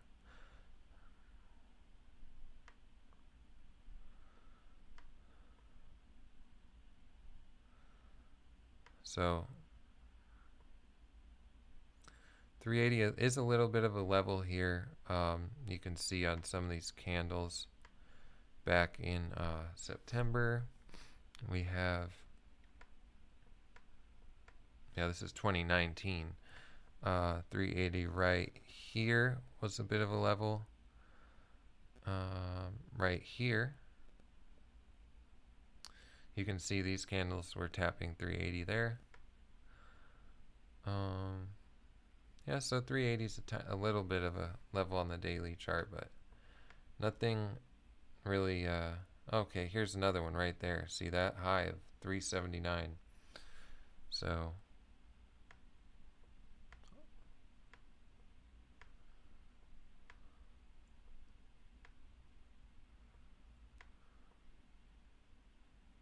and it was pretty much averaging around 380 here. So a little bit of a level at 380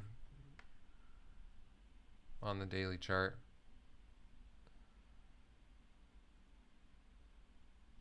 Oh yeah, way back here in 2017 too.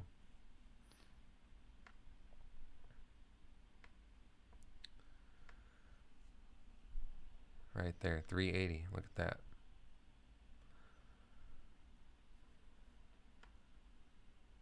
So it might take a while to get down below this price, but we'll see.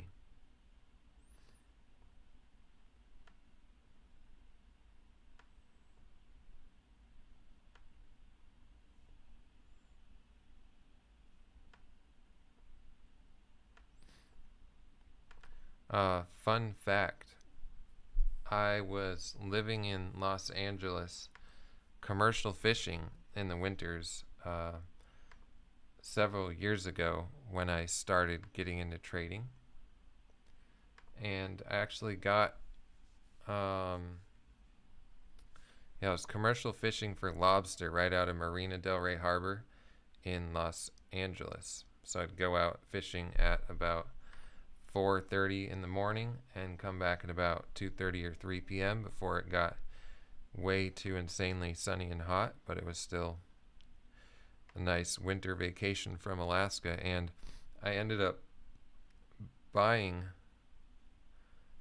I got most of these, well, I actually got all of these screens used. I like to get good deals, so I got, I think I got all of these screens, or almost all of them, from, what's his name? Some, like, influencer guy. Oh, yeah. So I got all of these from I think Ty Lopez's brother was selling these screens on Craigslist in Los Angeles. So I think these were from some workshop that he had. You've probably seen this guy in like ads on YouTube or Facebook or whatever. And apparently these screens were left over from some like workshop thing he did, and I got them for a really good deal off of Craigslist in Los Angeles.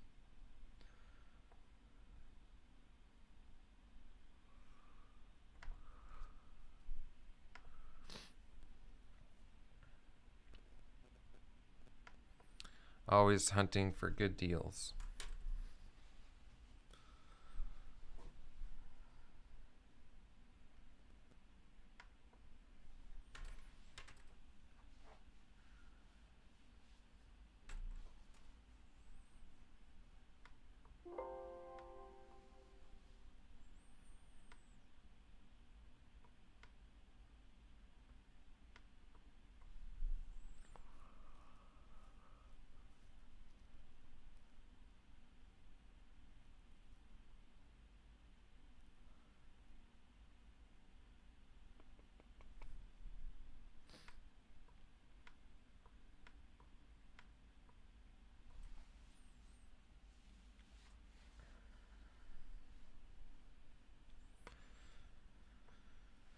So GEG just grinding down here, but it is due for a, pullback at least on the 1 minute chart up to probably 385 or so sometime.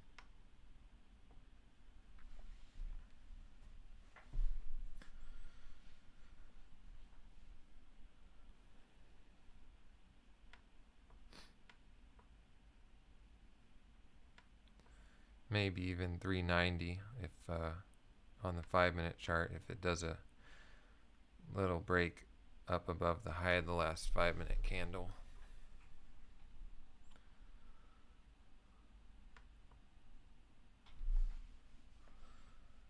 So as long as this trade keeps working for me, slowly recovering from my my excitement with JCS this morning.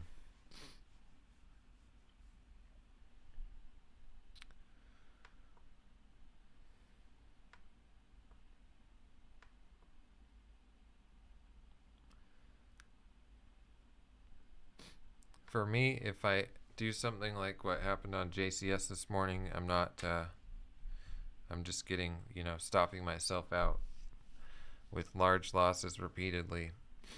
I can get really frustrated with that stock and keep trying to get a better entry. For the most part, you know, I had the right idea. Shorting it. Look at that. All the way down. VWAP was, well, I forget what it was. I think it was around 12 at the time. But it broke down from VWAP and it's, you know, several dollars lower. So that would have been a couple $1,000 winner if I wrote it down here to, you know, 850.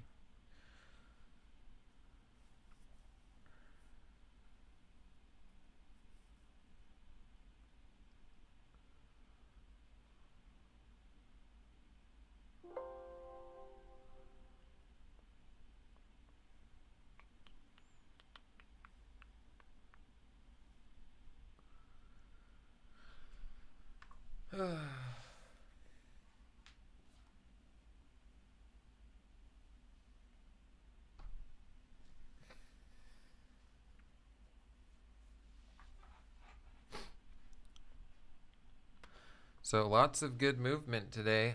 Lots of opportunity.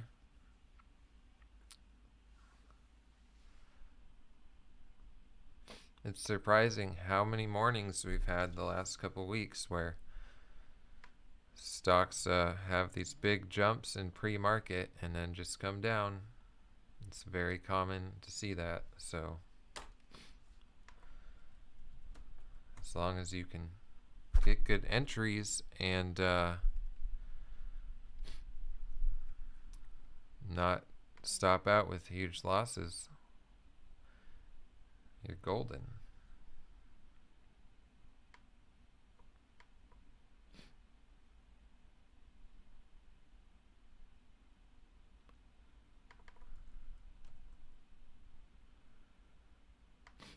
This one, SSNT, hit the scanner. Super low volume, 186,000 shares on the day. You can see that right here. Just broke above this moving average. It's not really interesting. So basically, just my process of analyzing a stock when it hits the scanners is I pull it up on a chart in the level 2 or just a chart and just see what move it's made on the daily chart. So if you look at SSNT here, it hasn't really done much of anything at all. It just hit the scanner because it was making a new daily high. And it has a low float. That's what it has going for it, is a 1.59 million share float. You can see that right here in the scanners. And that's a very small float. So the smaller the float, that helps out with volatility. There's less shares out there and the price moves quicker.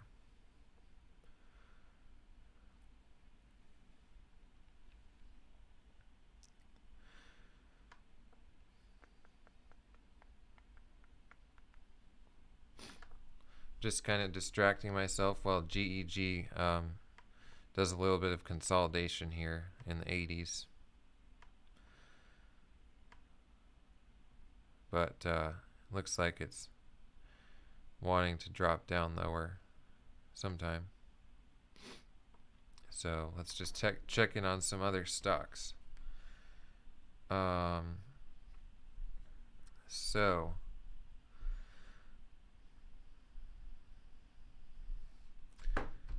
GEG, let's look at, I know Jacob likes Tesla, so let's look at Tesla. It's been trending down a little bit, but that's to be expected. Everything has pullbacks. I don't really mess around with higher price stocks. I do best on these cheaper ones, so but it's always fun to keep track of what these ones are doing. Tesla has had an insane run the last year, last couple of years, but it's just amazing to see that. Let's see, Amazon. Amazon kind of boring on the 5-minute chart here. Look at that. It's just been hanging out. So this is forming a little bit of a wedge here that I can see in the big picture, since it had this big run up here up until July, August, and you can just kind of draw some trend lines here. See how it's slowly getting narrower here. So I'd go like this, draw some trend lines in here on the highs, and another one here, and you get a nice wedge. And you can draw a couple of these. Here's a different high to that high.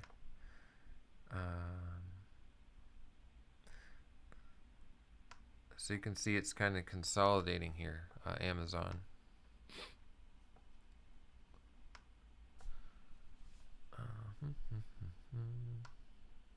So if I draw in those lines, you can see that wedge, can't you?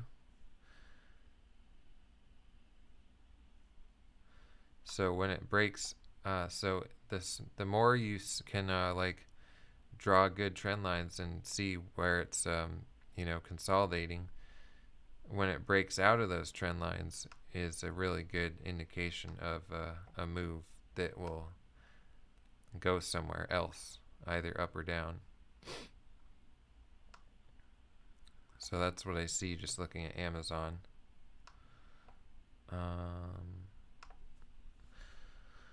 NIO, let's see.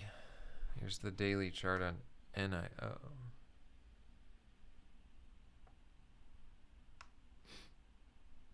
Yeah, NIO dropped down below the this moving average here. So yeah, it looks like NIO is definitely making a bigger pullback. Looks pretty similar to Tesla. If I just look, here's Tesla, here's NIO. Kind of similar.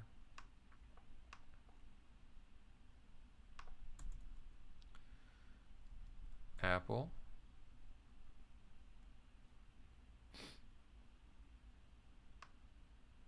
All these larger cap stocks, kind of resemble each other to a degree.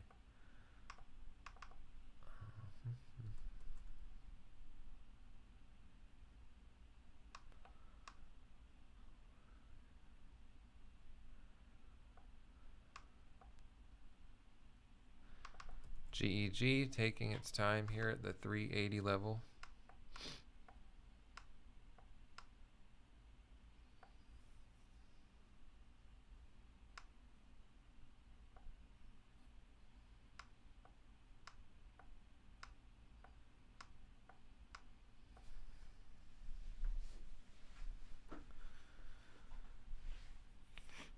So if this, if I stop out of this, it would probably be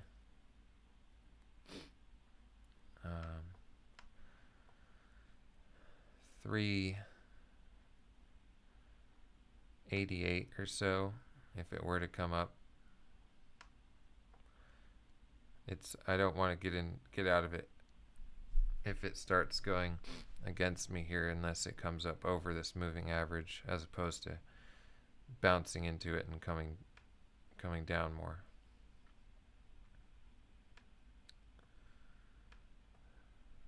It's respecting this moving average on the 1-minute chart.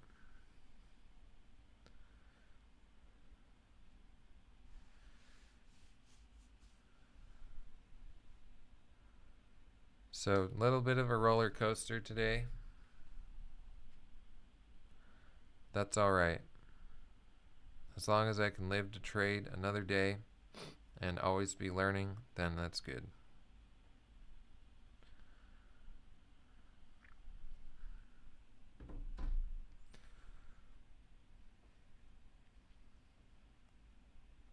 from being down, I think it was 4,500 realized. Right now, realized and unrealized, I'm down 1,400, so that's a little bit of a comeback for sure. Always learning.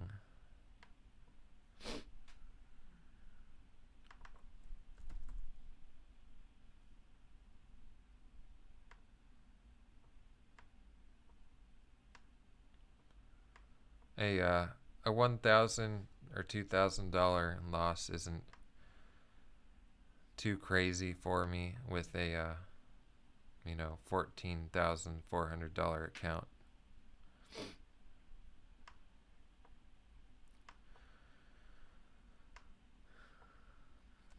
Everything averages out. I'll have a lot of my days will be a couple thousand green, 1,000 or two red, and then there'll be some really big green days. Haven't really had one super solid green day in the last week, but with my account this big, when I do capitalize on some crazy volatility, it will be a good day, as long as I can keep my account until that point in time. NNBC. Yeah, that one was the leading gapper, still is. JCS coming back up to the VWAP here, or closer to it. If this one breaks above the VWAP, it might get interesting.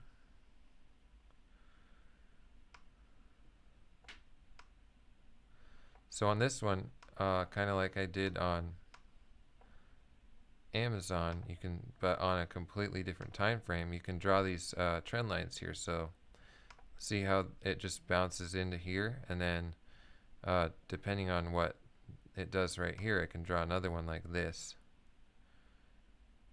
just like that. Maybe we'll see what it does, and if it continues to respect and get tighter and tighter here, then it could get interesting for a breakout in either direction. So watching GEG here, the stock that I'm currently in, I want to see it bounce off this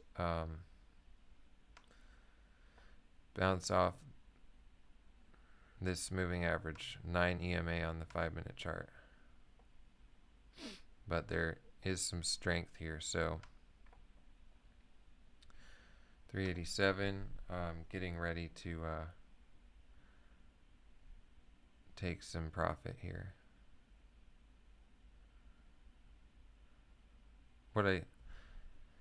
It's always a question of, okay, 390. Let's see. I'm gonna take off. I really want to see it just reject here, but I'm taking off half to be safe. So didn't get the best fill price there. Probably should have done a better order on it, but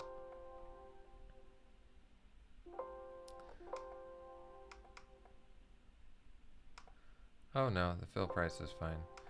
So seeing what this does here.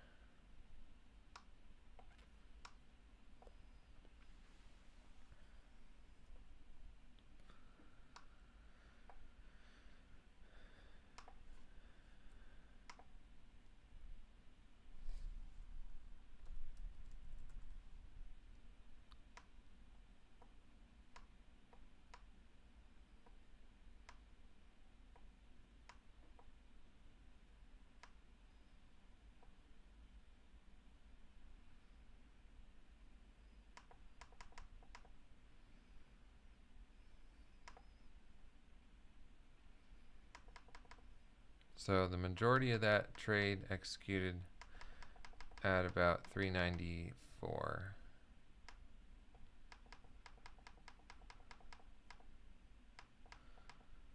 And about 1,000 at 398.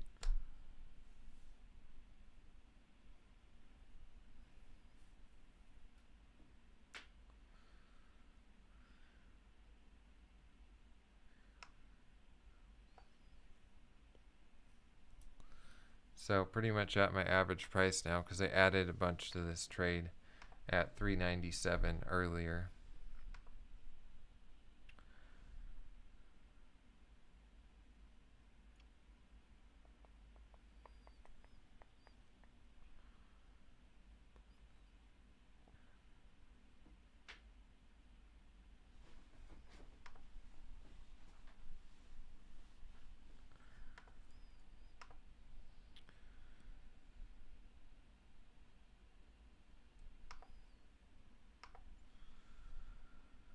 Is it going to bounce off this or come up?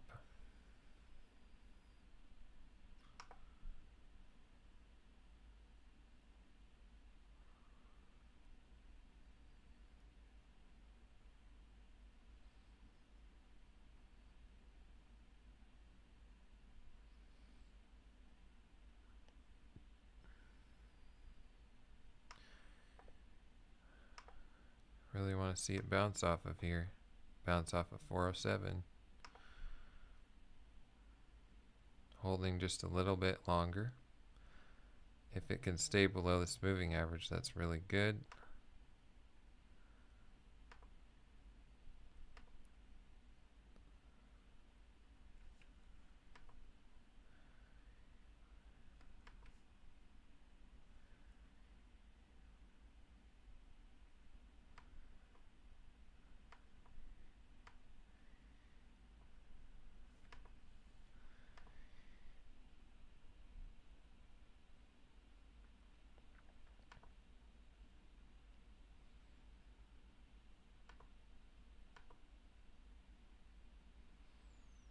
Shorting back at $4.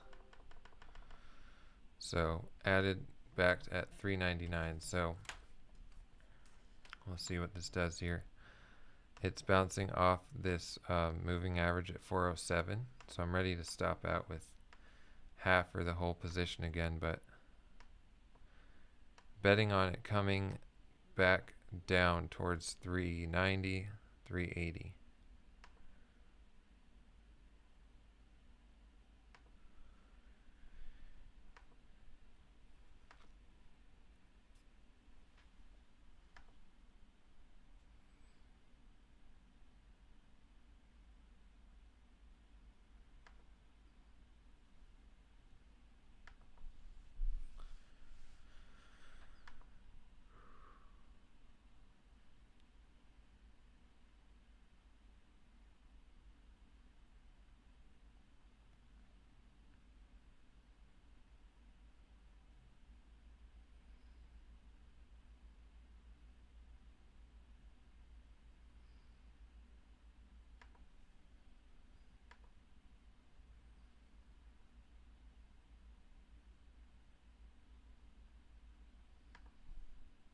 Okay, a little bit of buying there at $4. What's good is that it respected 407 so far, but if it continues up, that would be a 1 minute breakout right at that level. So I don't want to see it come any higher here.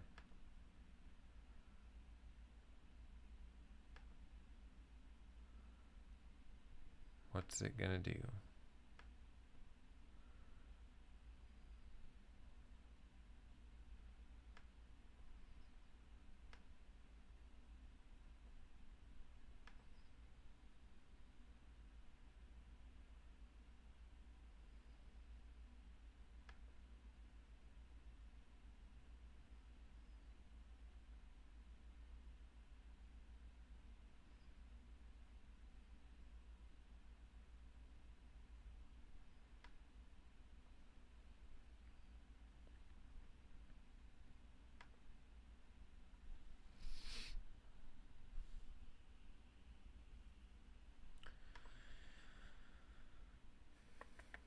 Watching the level 2, time and sales, waiting for some action.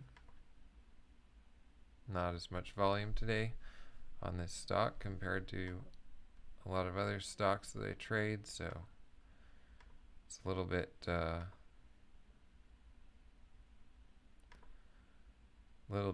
harder to see what's going to be happening.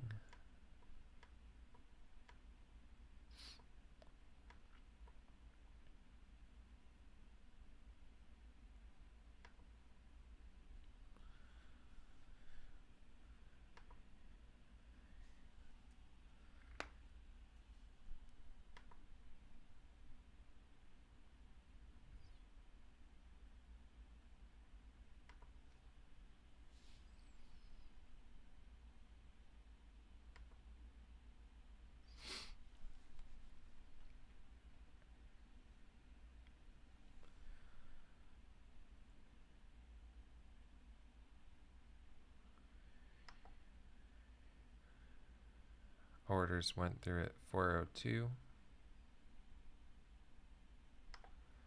Another order at 402, 404, 403, 404. So watching the time and sales here. This is the price, this is the number of shares, that's the time.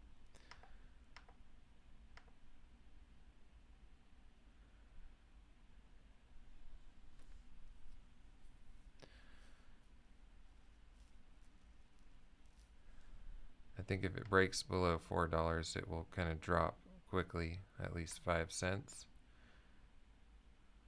But watching to get out if it comes up over 407. So 399, we have a buyer there that got eaten up. Coming down, lots of selling here. 397. All I see is red on the tape, which is good. Just waiting.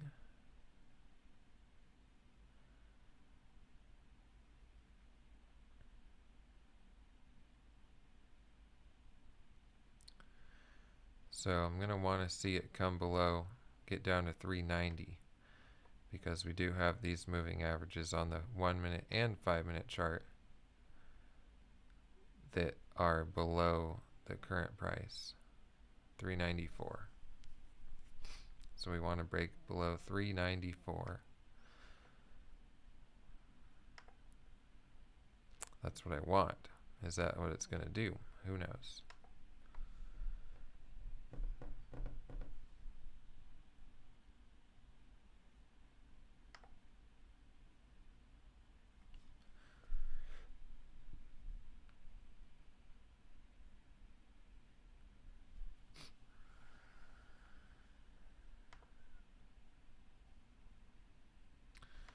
Coming up a little bit here, so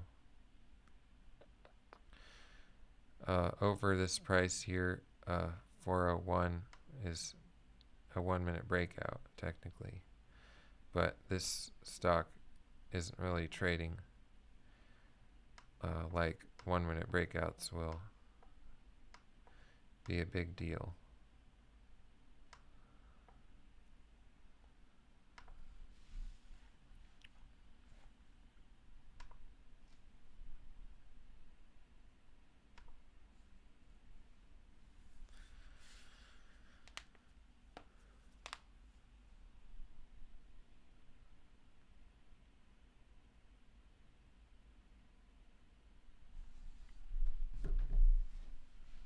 Just waiting.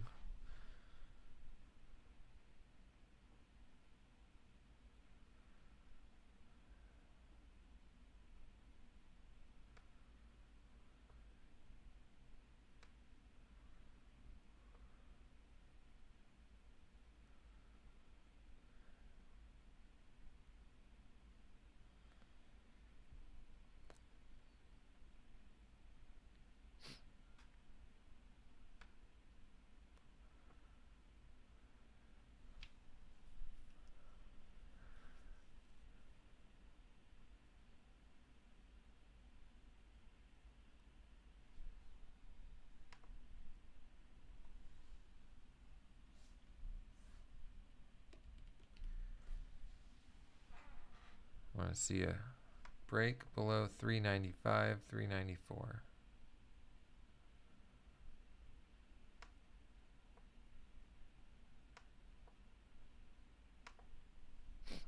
And stopping out on the whole position would be, it's tough to say. Probably start getting out a half at 405, or wait till 407, 408. But that's even right there. If I were to get out with the whole position at 408, that's 10-cent loss, which would be $690.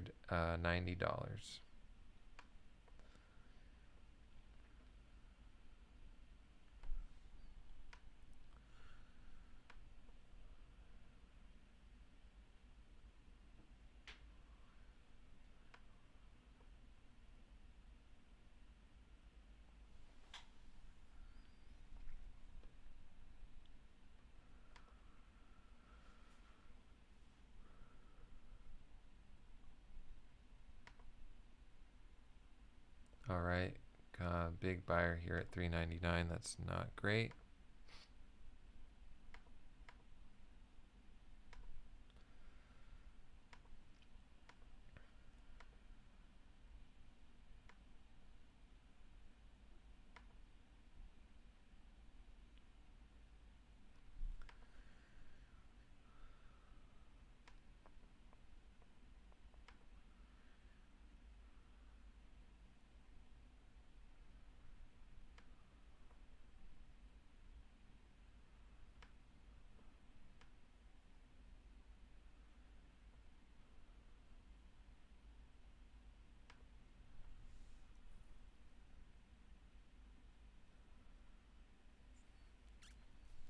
Hand on the hotkeys to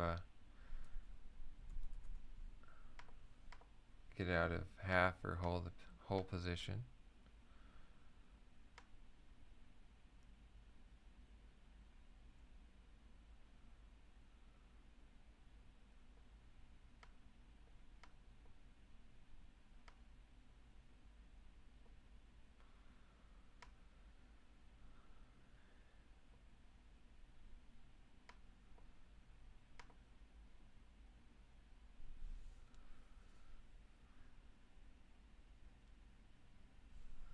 So new 5-minute candle there.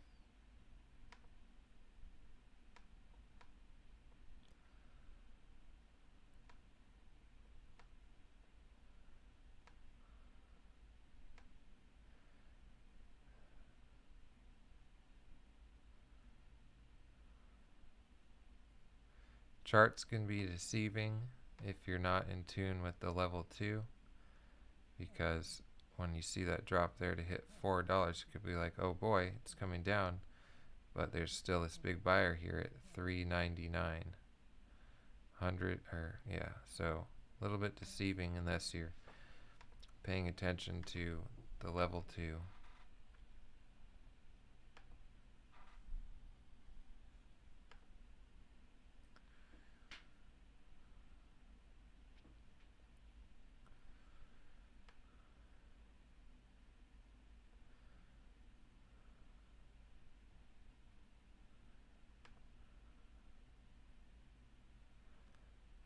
Technically, if this comes up here, it is 5-minute breakout, but it has this moving average right here at 407, 200 EMA that it is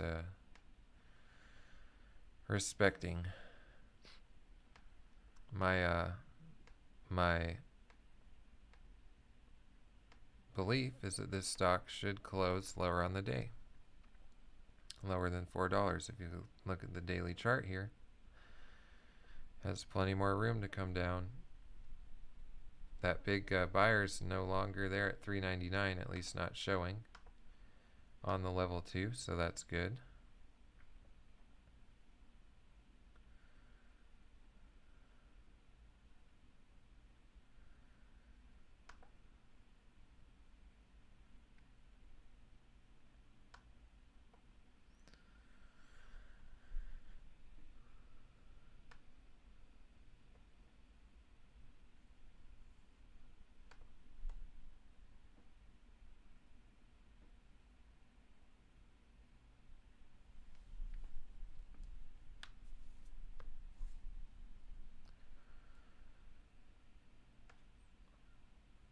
Also, if we, as we've gone, sideways here, the moving averages that it needs to break down below have moved up, so it's not as big of a move to get below the moving averages for coming down. But that's just if it's coming down.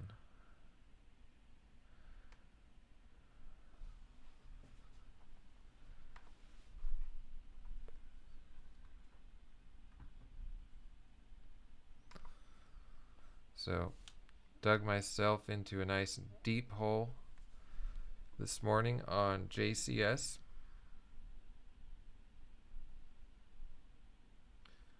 And taking some big share size here on this slow moving stock, GEG, up 800 realized profit, but that doesn't mean a whole lot if this trade doesn't go in my direction. If I have to stop out on this one, up here above $4, I'll probably be break even or in the red on this stock.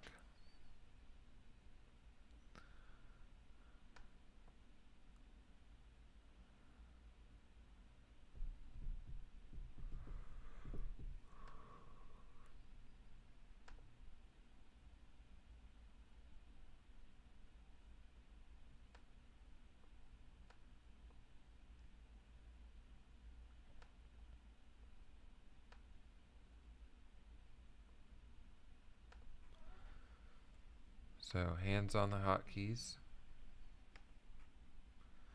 the right hotkeys.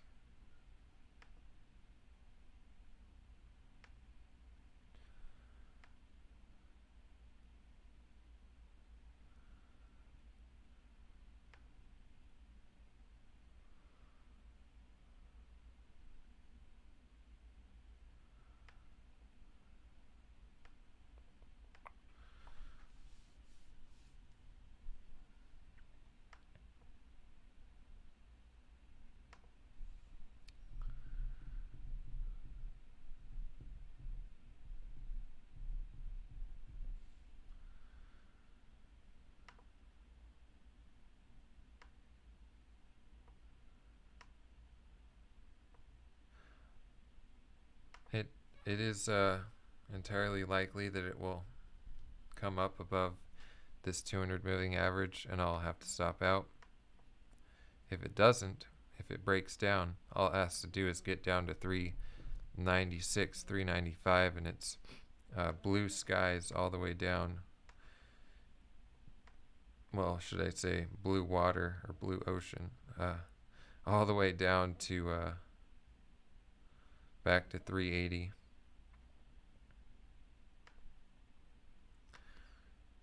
Blue skies is a term that refers to, a stock that's going up and there's no resistance. There's no levels that are going to be holding it back.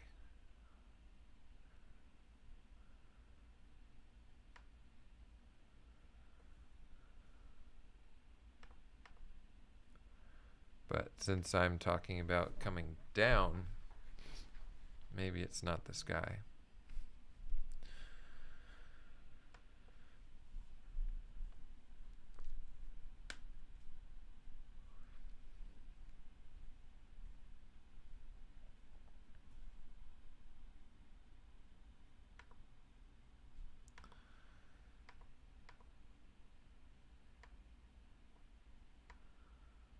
I have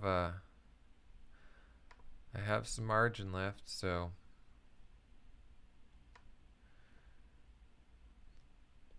I'm actually going to it looks better coming down for me here, so I'm considering adding the very last bit of my buying power to this short position, just seeing what it does. So I'm actually going to add the rest there. So shorted another bit of my buying power here at $4.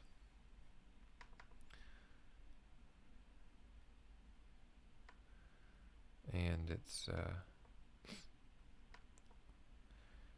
trying to get down below this moving average. But it could bounce right back up to the fours.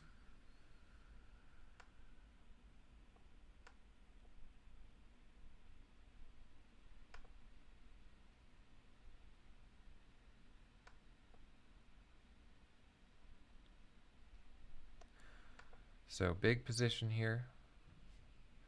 Short 7,203 shares.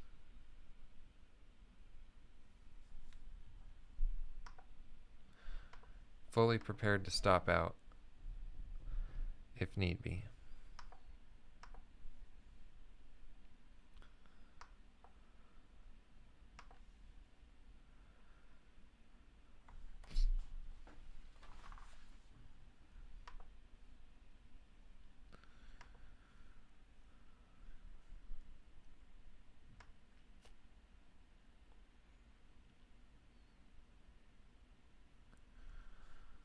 I want to see the asking price here to get below 4. So we're down below the moving, well, we were down below the moving average on the 1-minute chart until that order went through at $4. So very little volume on this. The risk of this trade is it not going in my direction, and then a lot of giving back a lot while stopping out, because stopping out with 7,200 shares I'll inevitably not get the best price on quite a bit of it.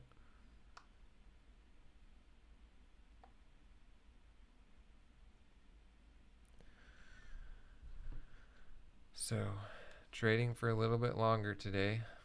It's now 12 o'clock Eastern time.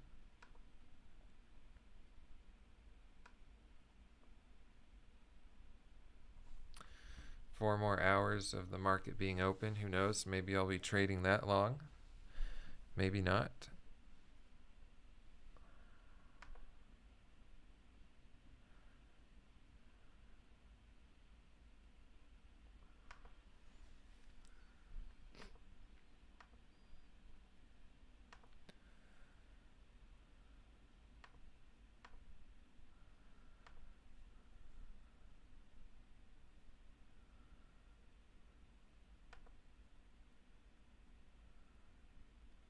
That's good. So we got the ask down below $4.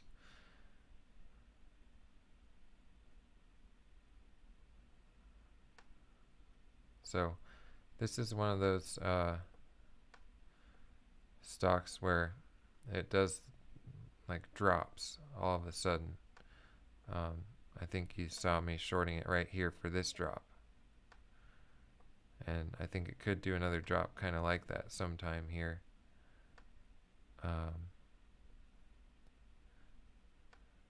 Not quite as much as this one probably, but there's potential. More likely to come down slowly and then test moving averages and then do a drop.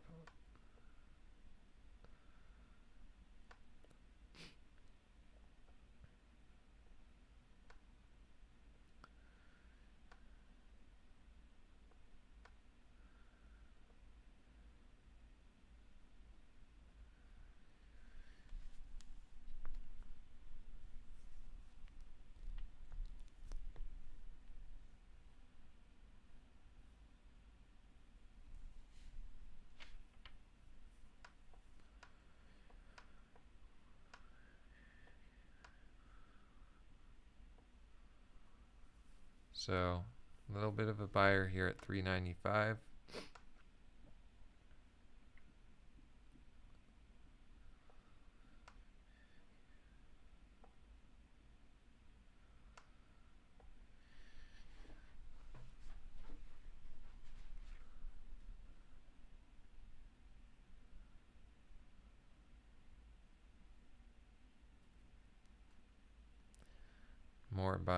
more buyers here at 396. So some resistance breaking below this moving average.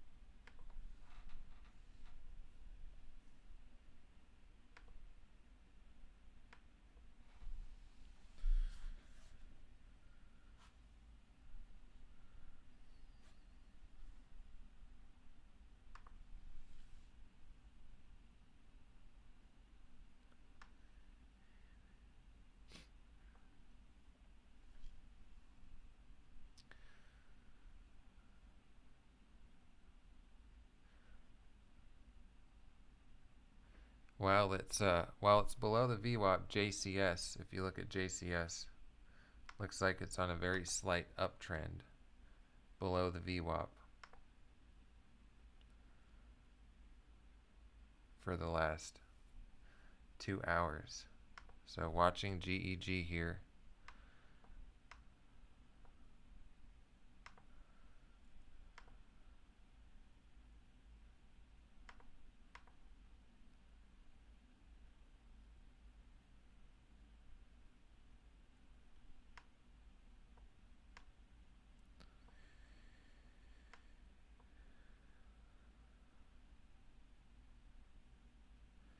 So definitely some support here right below $4.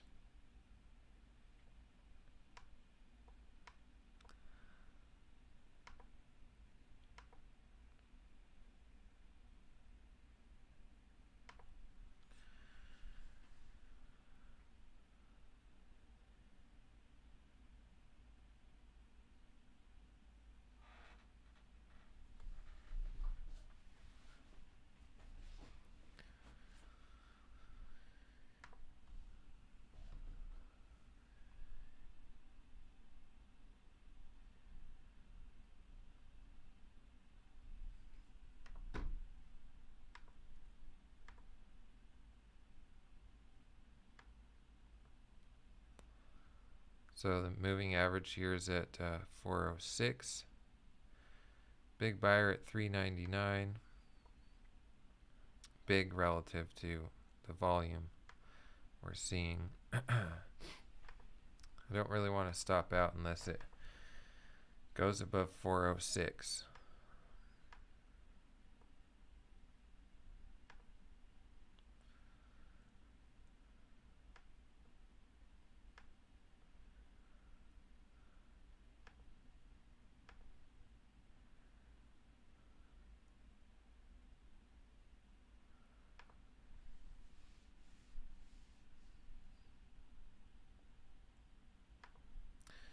All right, 408. We'll see what it does.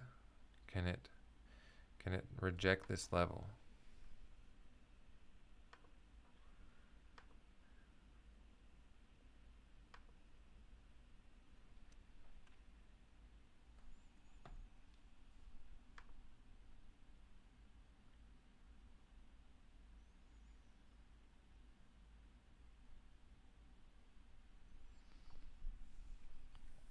Hands on the hotkeys.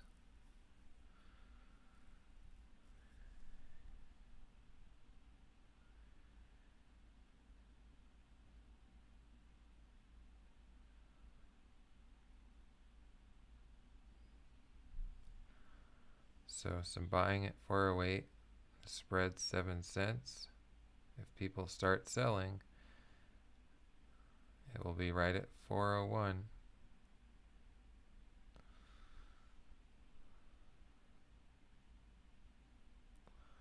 So definitely a little bit tense here.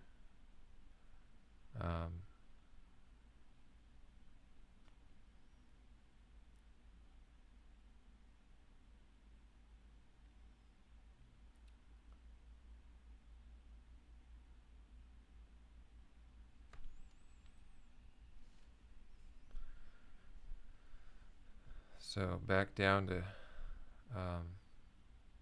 right above 4.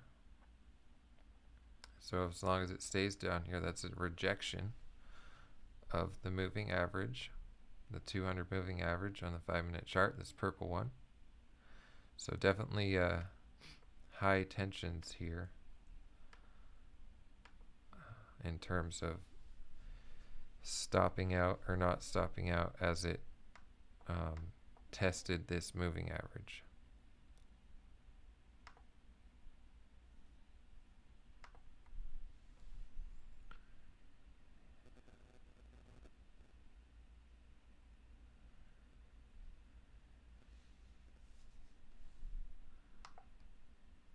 And it still has 20 seconds on this 5-minute candle. If it closes looking like this, that's good for me. If it jumps back up and closes right here around 405, 406, not as good for me, but still below the moving average. So 3, 2, 1, and we'll have a new 5-minute candle. So looking good there for that rejection.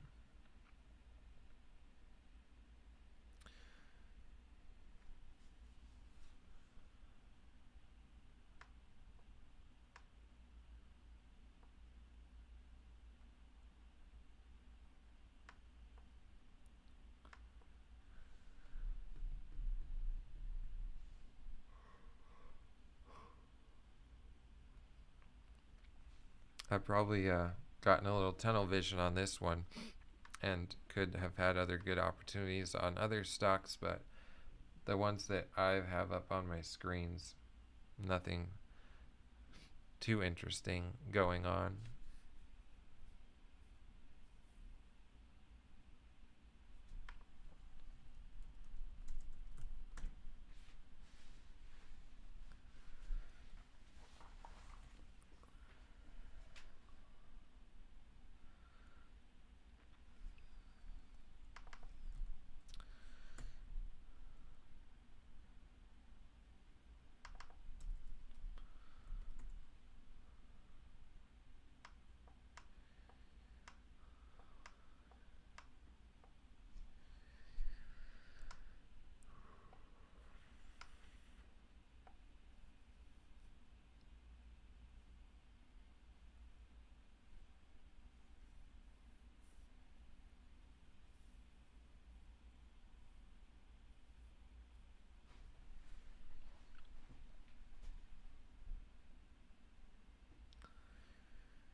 The fact that it tapped, the 380 level here twice and made this quick jump up here to this moving average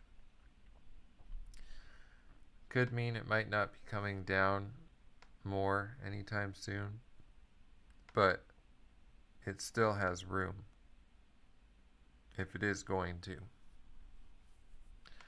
So I'm trading for the possibility of it to come down 380 even farther.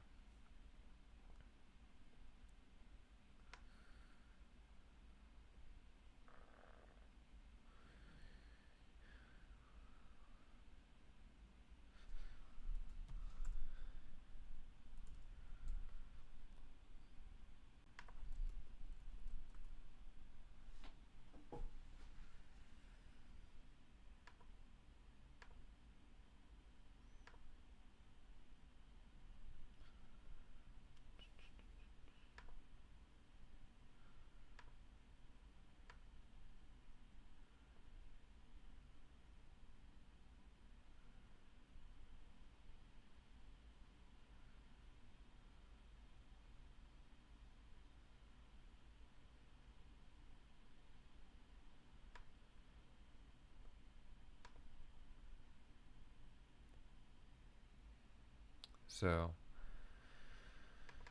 probably check into the stocks I traded yesterday. So I'm always going to be monitoring this level too. Oh, look at that. Boom. That's what I wanted. See, there's that quick drop, 380. See, that's what I've been waiting for this whole time. 5, 10, 15, 20, 25, 30. Been waiting 35, 40 minutes for that drop right there. And you saw how it just went down like a rock. So that's good. The spread still pretty big, 381, 389. So an 8-cent spread right there. That's why I stuck in this, as it was, coming up and testing this moving average, is because of the potential for this drop. Now, this might just be temporary and it could come back up, but the fact that it did drop to 380 right there and is, trading up here at high 80s is, very indicative of this level at 380, which we looked at on the daily chart, and there's been plenty of times where 380 was a big level. So all the way up at 398 here, see how quickly that happened. So ideally it will stay below $4 here and slowly continue lower, or it might just be flashing down to 380 and then not really going any lower after it bounces around here at 390 and $4.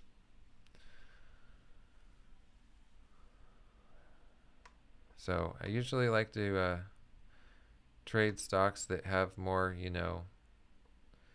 more volume, smaller spreads, but I was about to switch over and look at, or I think I did look at, let's see here, ASLN. So this one was my big winner yesterday, shorting it. Looks like today has had some small movement to the downside. So ASLN has pulled back a lot on the daily chart from its high yesterday of 675 was where it hit a high yesterday. Let's see, the other one I lost on yesterday, but was a good stock to trade, APEN.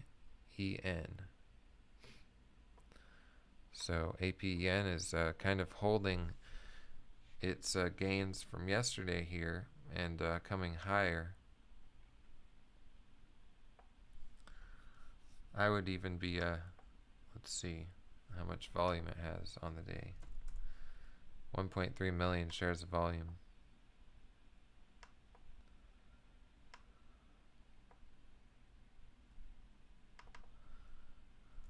So GEG in the high 80s with 7,200 shares short, plenty of potential to even be green on the day with this one. I'm currently down 1,700 realized and unrealized, but it's going to have to break through the 380 price level in order for me to get a big win on this one.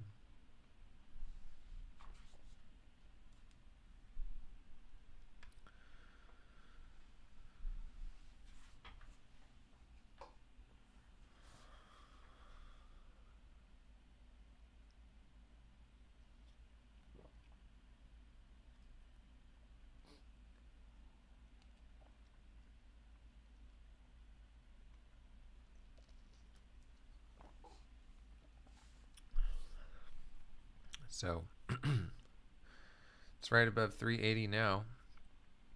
We'll see what it can do. Might have to bounce off the 380 level several more times before it makes a move lower or higher.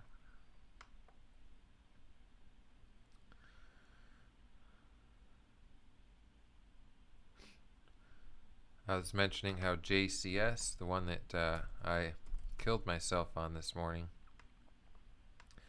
So here's that trend line I drew. Interesting. So I drew this trend line. Remember when I drew this here? I drew this way back here.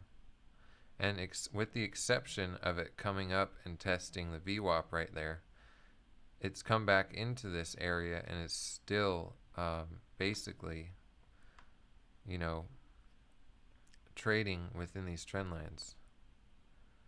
So GEG, a bunch of buying there right at 380, so it is having some support here for sure.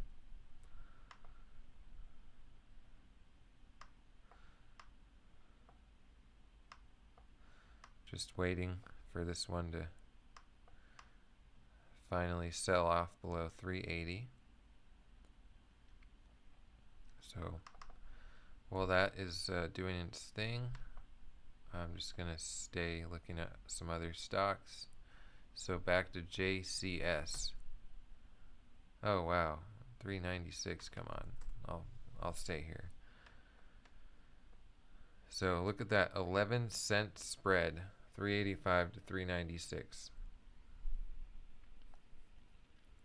12 cent, 10 cent, big spreads.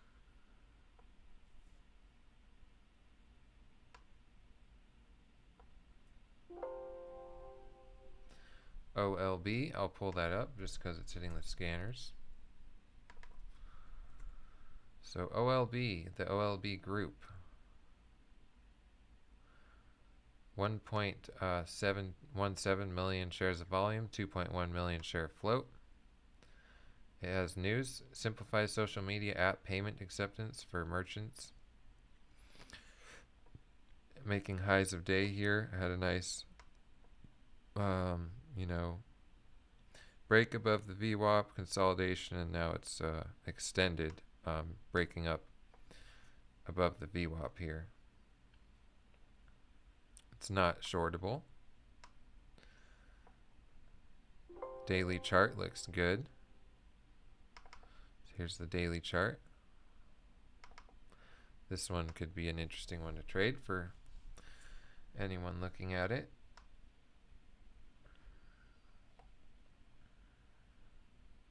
But pretty low volume on the day for being 3 hours, almost 3 hours into the market open. So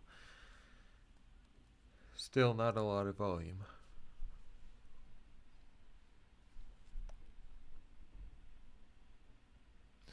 Meanwhile, big buyers above 380 on GEG.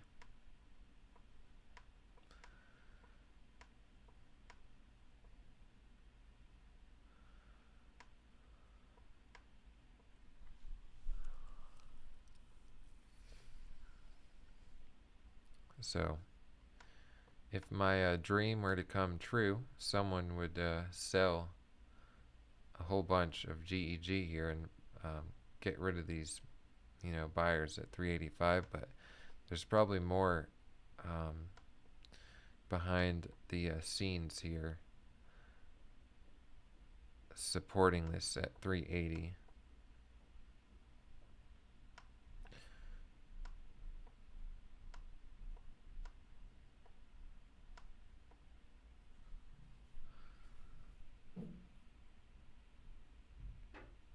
So big buyer, 387, 10,000 shares, pushing it up.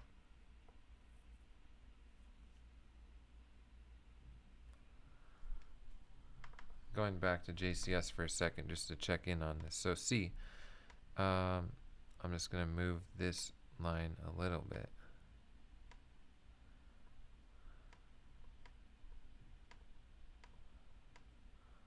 It's right there. So look at that trend. So by the time it gets right here, we'll probably see it do something, do a bigger move up or down. Now GEG is being a little bit troublesome here. with the support at 380.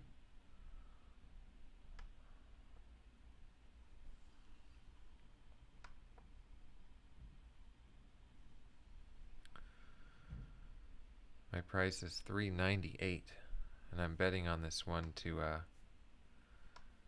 make a move lower if it can get below 380.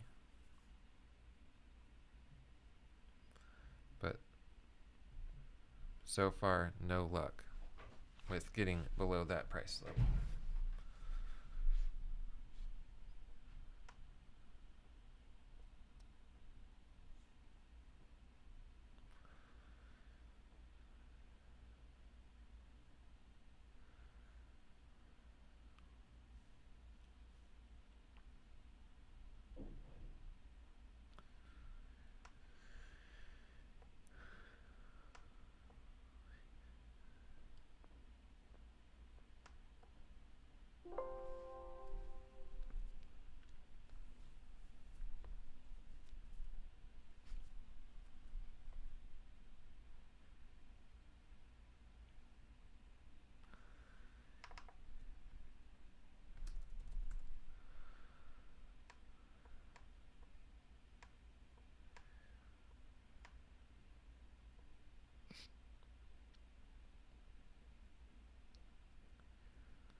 OLB continuing higher.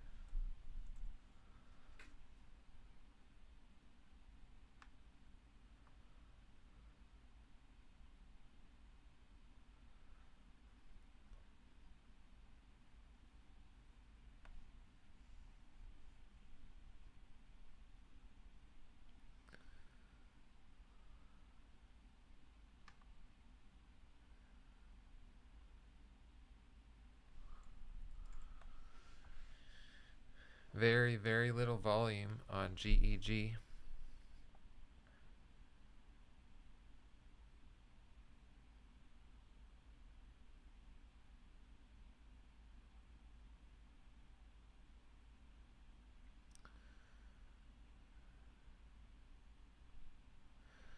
For the last several 5-minute candles, the high for the volume every 5 minutes has been 62,000, and the low has been, about 10,000. So I have a 7,000 share position in here. That's a pretty big position for the amount of volume we're seeing.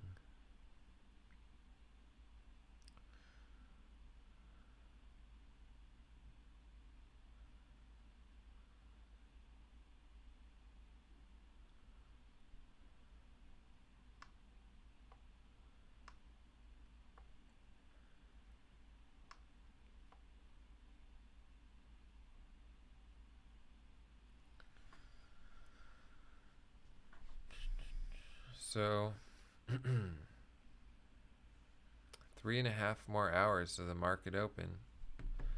It's looking right now, unless I stop out on GEG and call the day, like I'll be here for quite a while.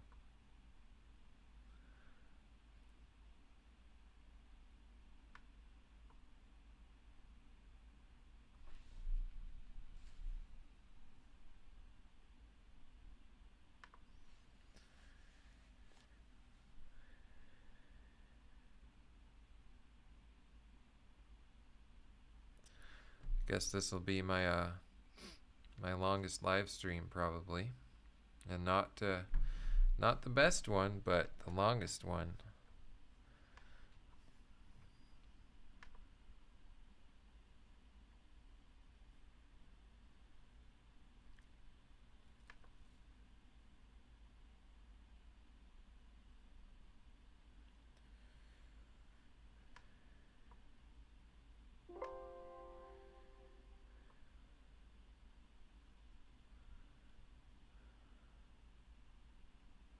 So JCS, look at that one.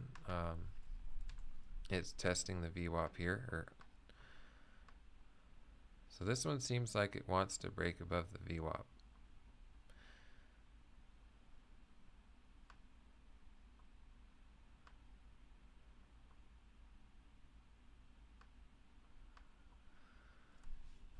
It's been trending up for the last 2.5 hours.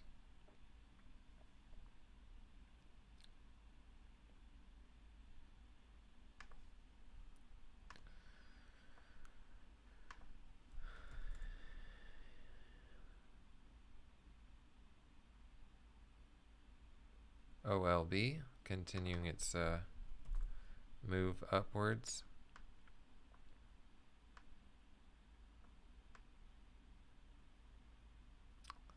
Impressive.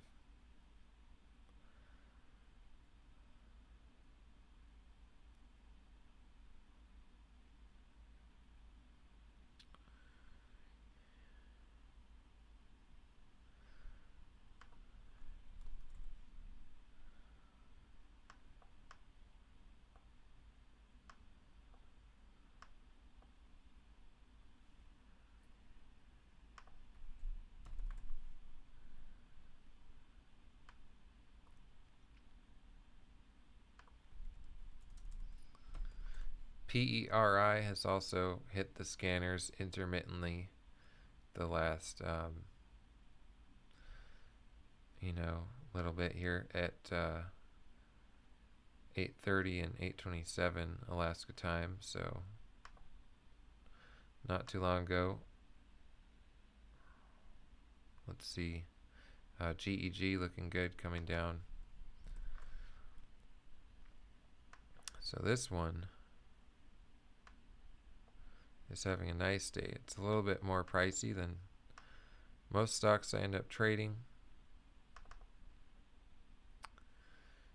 Perion Network continues. Momentum continues, increases its annual revenue and adjusted EBITDA guidance due to expected 31% year-over-year revenue growth in the first quarter 2021.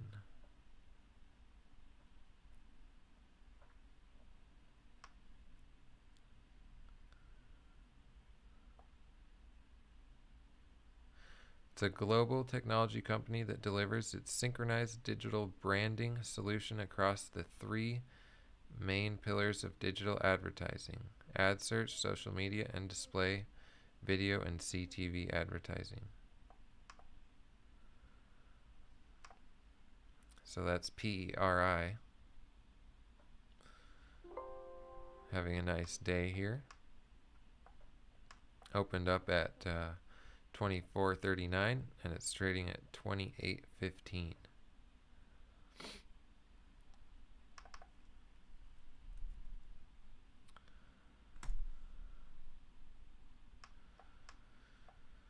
So we'll see what happens here with my trade on GEG. It's wanting to break below 380 sometime, but it's a pretty big level on the daily chart, all the way back to 2017, which is as far back as my charts go, and periodically from 2017 up until now. It's been a consistent level that this stock has bounced off of.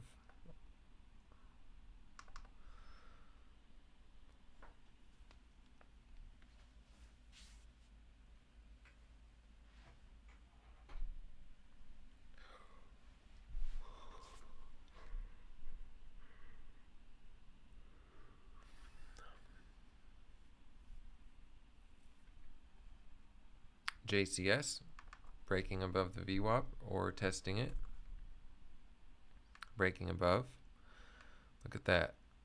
So this one could have some big moves here now that it's above the VWAP again.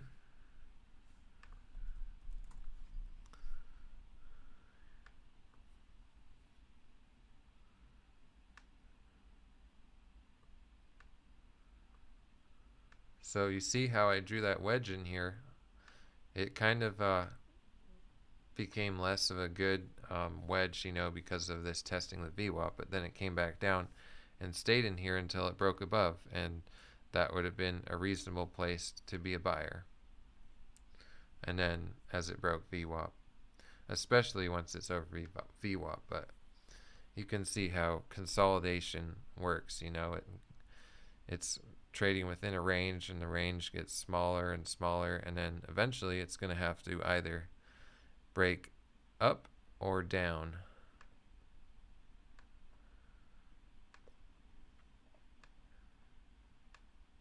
Look at that. So who knows what kind of move JCS will make into $10. Trying to halt at 1034. I'm just a little bit of a chicken to trade this one anymore at this point. Probably best to steer clear of it. I could make back all my losses on it, or I could double them.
Looks to me like there's about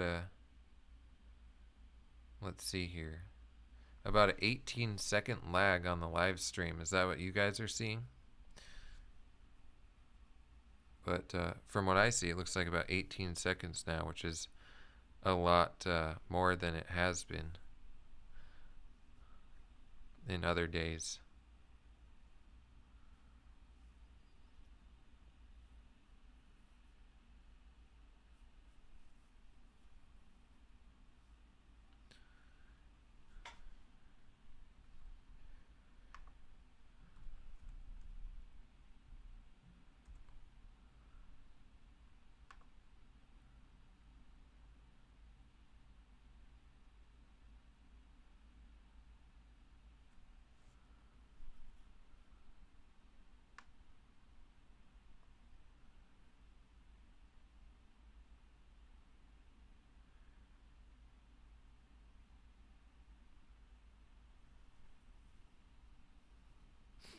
Yeah, more than 10 seconds.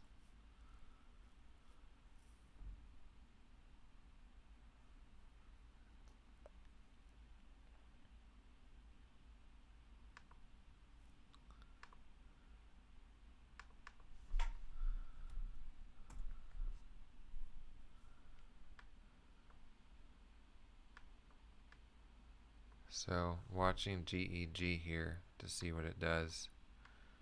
It's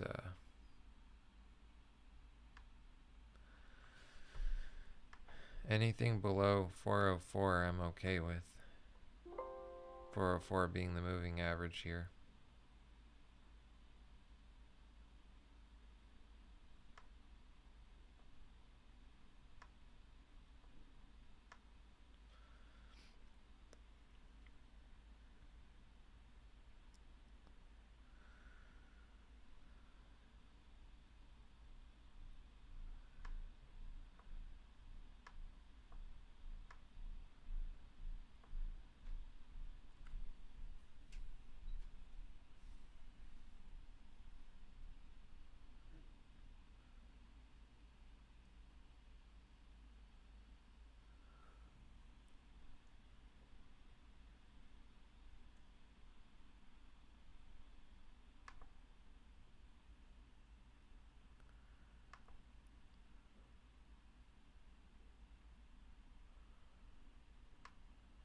But I don't like the fact that it's back in the 90s and above the moving average on the 1 minute chart.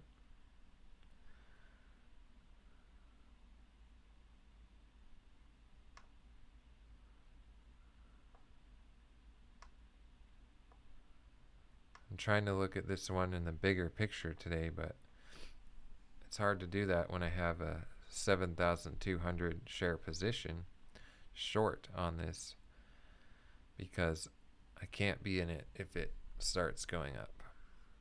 Absolutely cannot.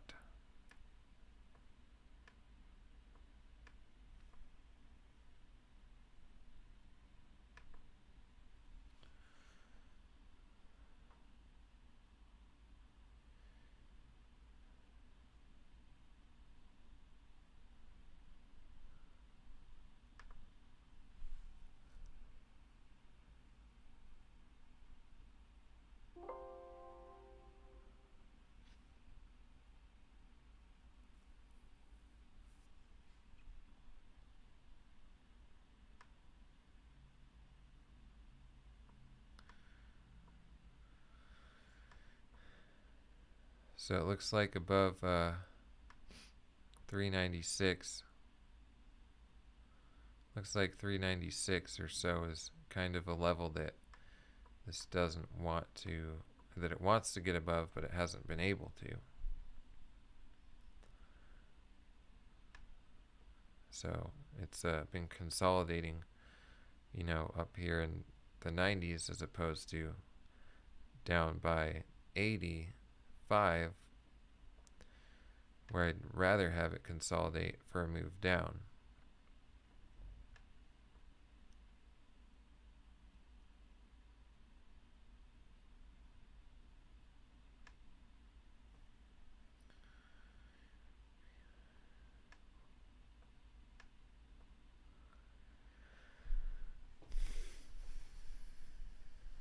So just waiting to see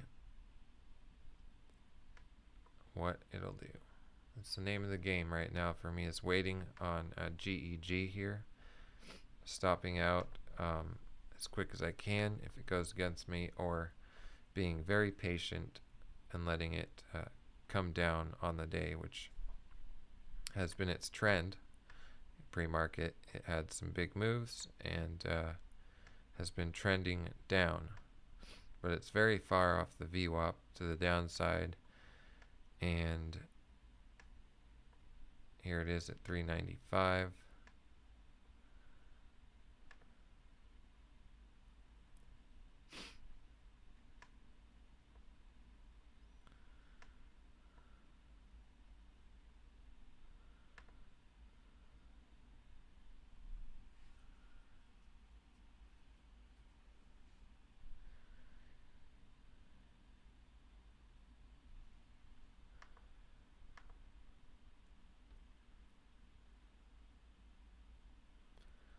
So it seems like it wants to get up above 395, 396.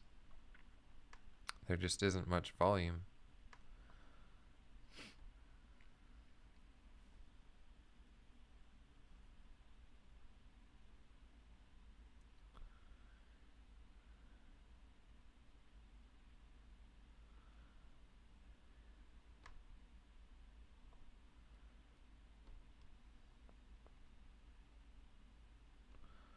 So if I were to draw trend lines on this consolidation, it would look something like this.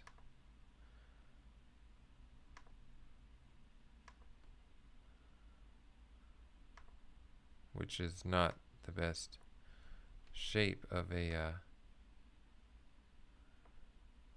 consolidation if I want it to go down.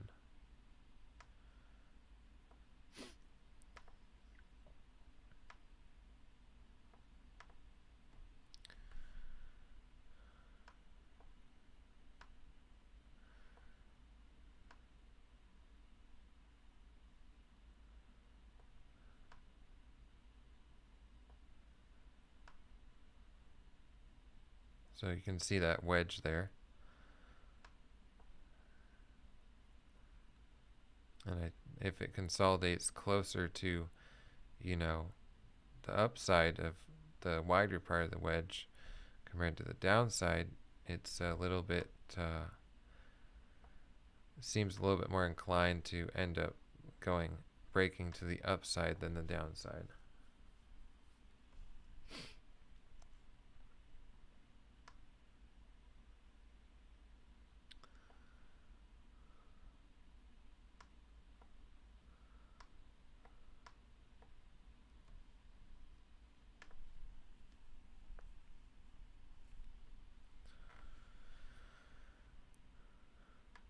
But with these low volumes stocks, it's had 4.17 million shares of volume today, but not trading with much volume right now. There was a bunch earlier. It can flash up or down quite a bit if someone is putting out an order.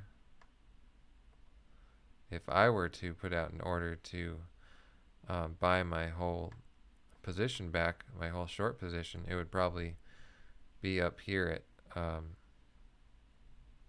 398 for sure, probably $4 after it had fully executed.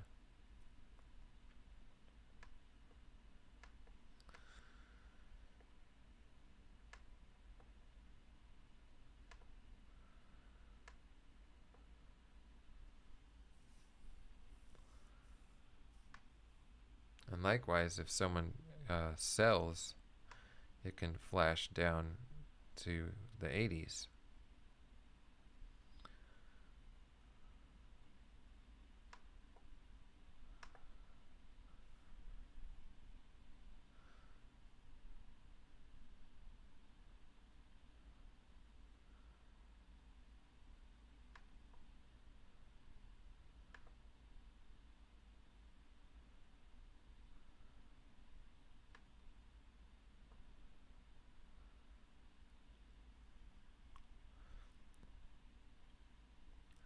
Alright, and there we got that, a little bit of a flash down on GEG and right back up, but the bid here is at 386 now. So now we're down on the lower end of this consolidation. So as we get closer to this apex, it's going to do something, most likely. Usually it doesn't just keep going sideways, it'll do something.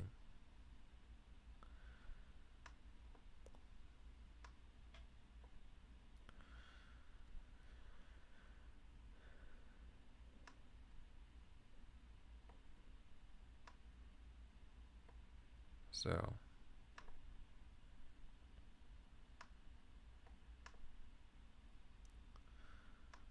just adjusted that trend line there, and so it's matching the tails of these candles, And there we're getting a little bit of a break below this trend line.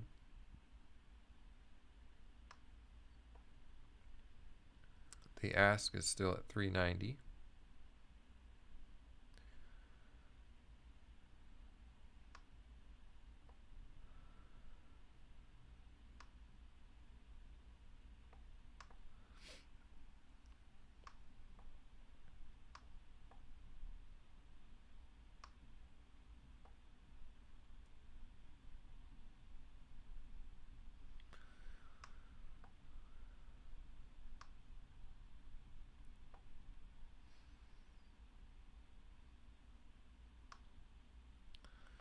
Only 7,000 shares of volume on that last 5-minute candle there. 7,004 shares of volume. So my position is bigger than all the shares traded in the last 5 minutes.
So APEN was a stock I traded yesterday and lost on.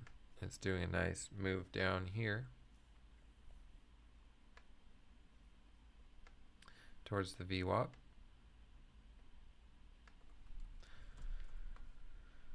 $1.5 million shares of volume on the day. And then we have JCS from this morning. This one, JCS, is it reclaimed the VWAP and then came up a whole another dollar, and then did a pullback here and a failed 5-minute breakout, and now it's back down to 30 cents, 35 cents above the VWAP.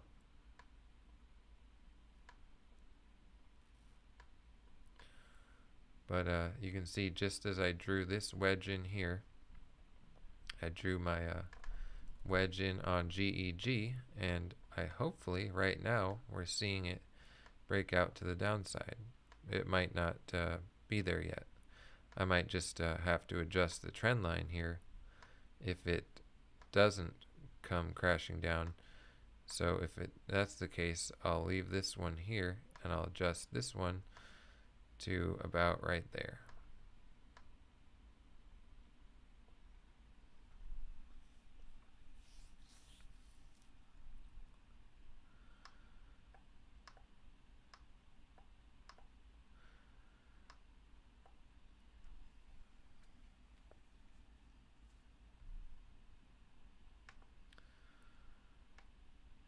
So sticking around longer today, trying to dig myself out of the hole I dug trading JCS.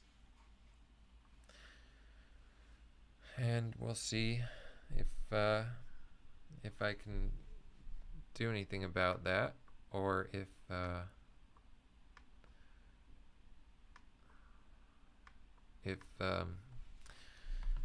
gonna have to still pay the price tag of my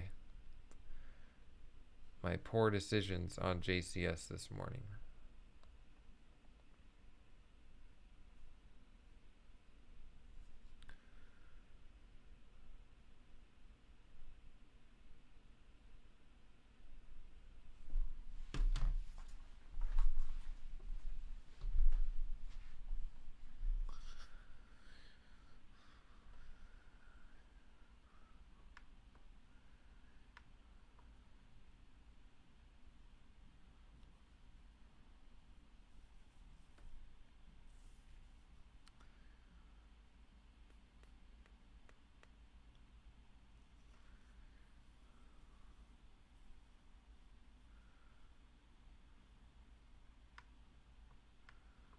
But GEG does have room to come down quite a bit on the day.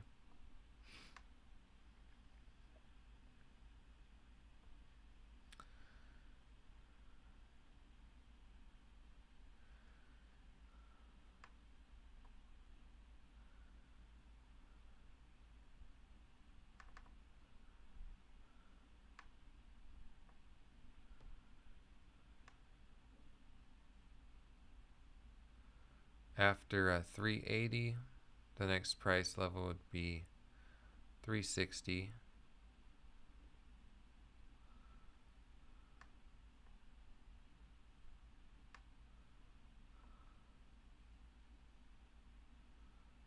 Probably about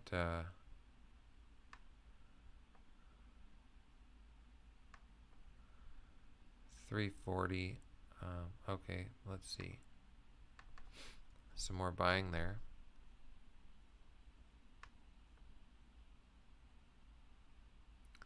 So it's I'm just kind of ignoring these trend lines I drew now.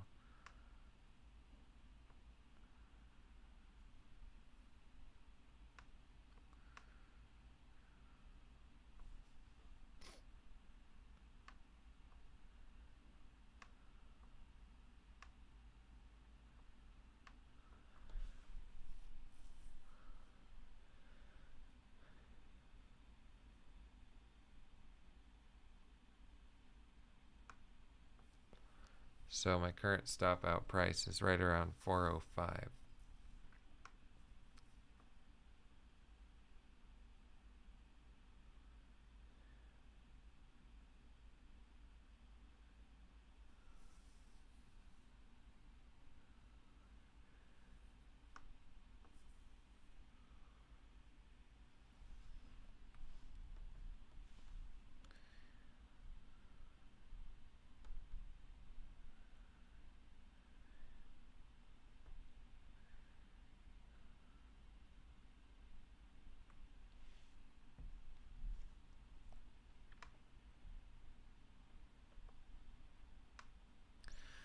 $380 might be the level that it bottoms out for the day, but who knows? Time will tell.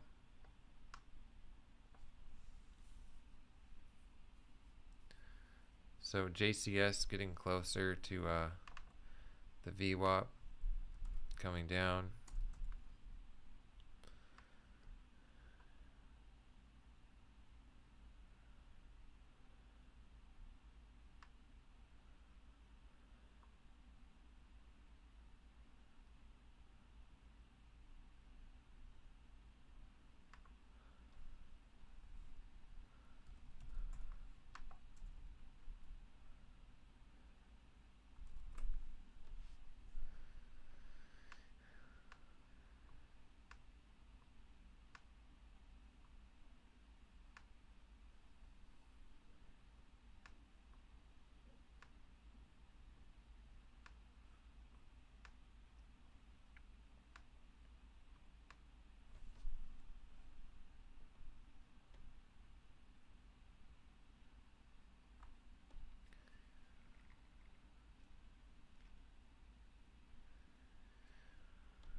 So assuming I'm still in this trade for a long time, it could be a little boring here just because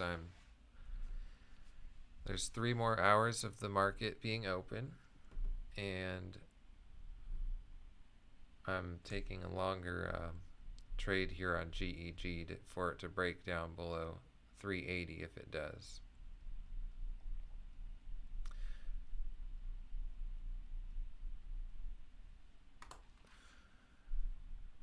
So apologies if this isn't as interesting as you would hope it to be, but it's what it is. I hope all of you that have tuned in and been watching this at least get something out of it. I am, like I have said on Facebook and YouTube, doing it kind of number one for myself because I think it will make me be more disciplined when I'm sharing my trading to the internet. But also, I hope that it can be interesting for you guys to see as well.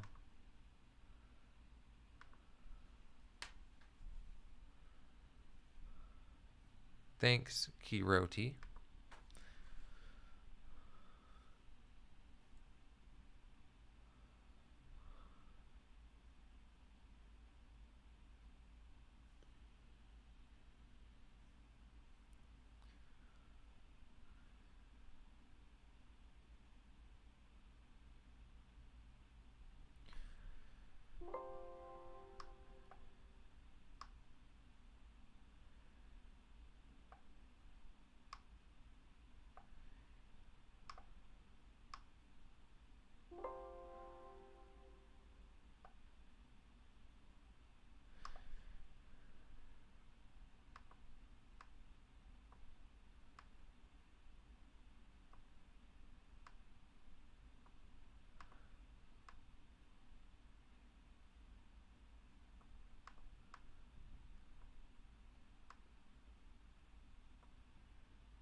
JCS is broken down below VWAP.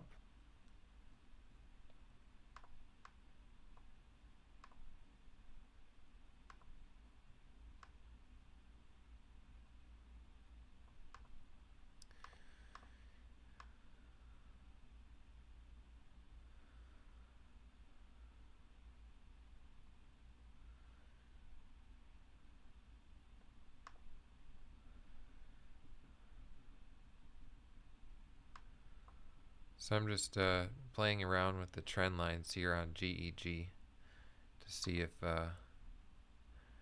any of this makes any sense.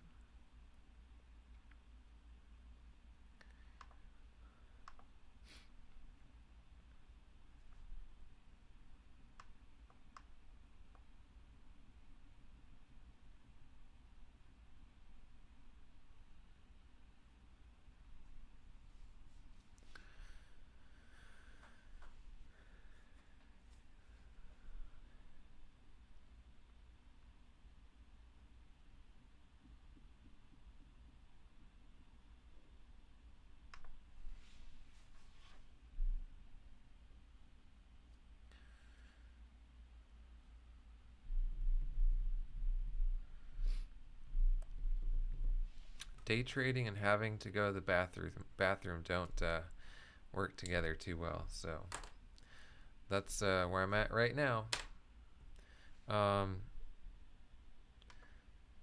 Too much information, sorry. But I can't leave a trade with 7,200 shares short right at my price and go to the bathroom, because I could come back and it be down thousands of dollars. So can't be doing that.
So when I did my February recap, week 3 recap, I talked about how I want to capitalize on bigger moves and longer trades throughout the day, especially shorting this one doesn't really fit into that profile because I mainly want to do that when I'm up a whole lot, and instead of just taking profit, I set orders to get out of the trade if it's moving against me and let it run while I'm not even watching. But here, this is so close to my price, and I'm not way up on this stock or anything, so I couldn't do that, or I wouldn't want to do that. But I'm still intending to, on a better day, test it out. I don't know. I don't think I would leave my live stream going though, so I'll probably have to come back and do a recap on the day after I get out of the trade. So probably do a second short live stream on those days once I get out of the trade, or when I'm getting out, because I don't think, you know, it serves a great purpose to have a 8-hour live stream just sitting in one trade and it's not really moving. So, and I'm not even here to comment on it.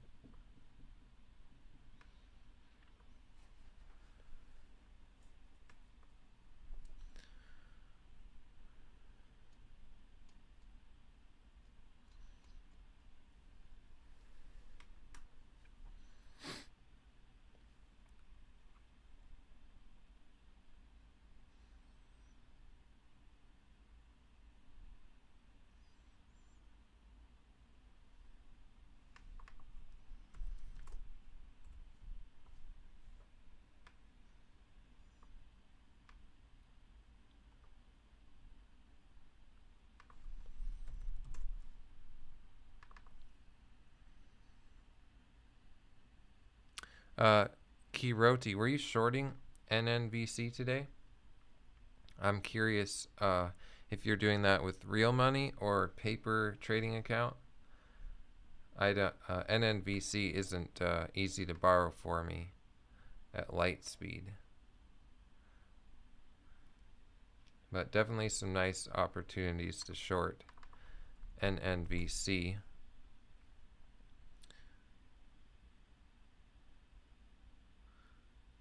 2,000 shares, or $2,000.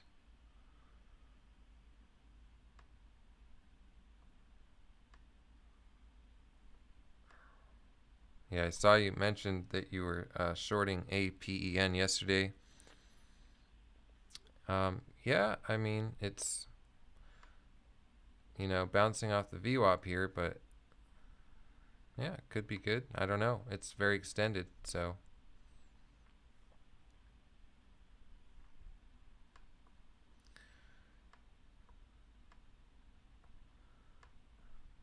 I don't know what it's going to do, but right at this moment, it's respecting the VWAP. And has a bunch of room to come down on the day. So not a bad idea.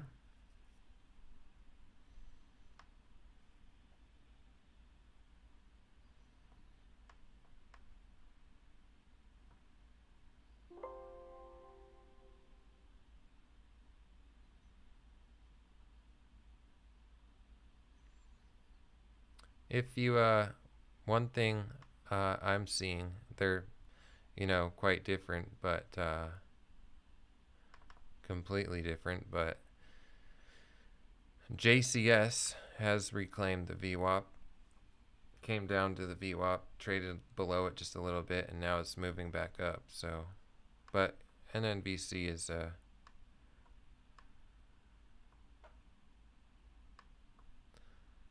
little bit different than JCS.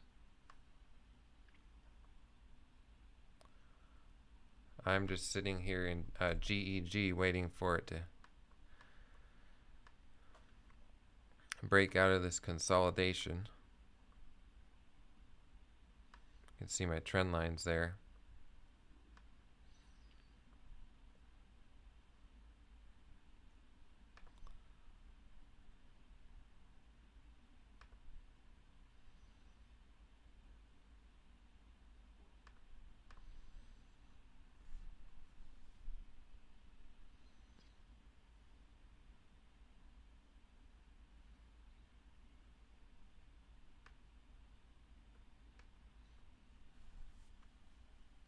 Wow. Yeah, this is a long day. Almost 4 hours in this live stream, and I was trading for an hour before that.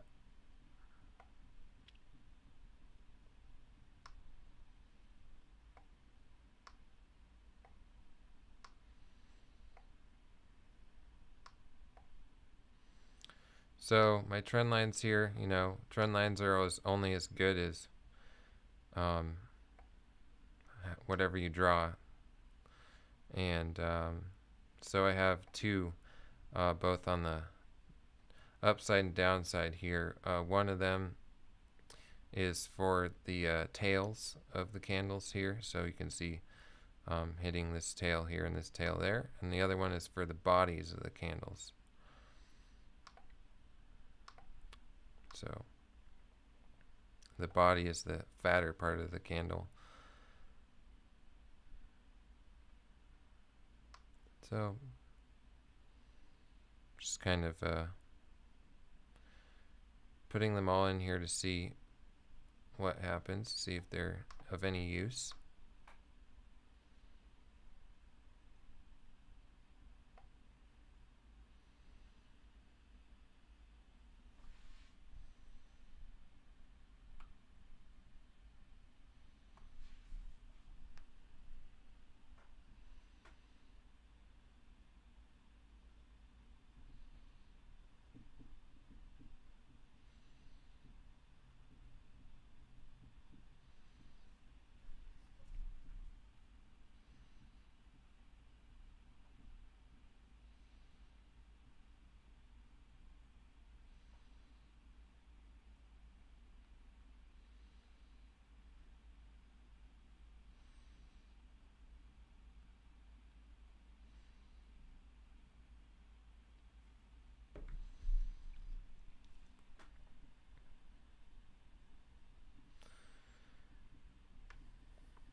So let's just check in on NNBC.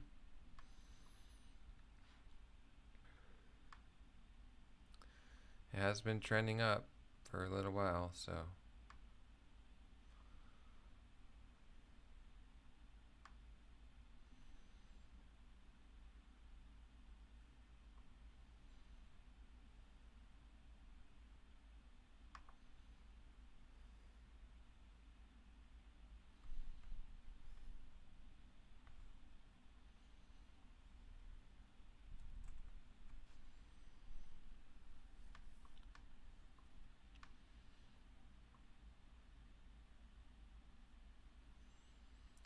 it is possible that GEG just kind of grinds to a halt price-wise here. But I think we'll see a move out of this apex area right here. So somewhere in need to get better at using these tools, but somewhere in here we'll see a move, is my thought. Somewhere in that circle.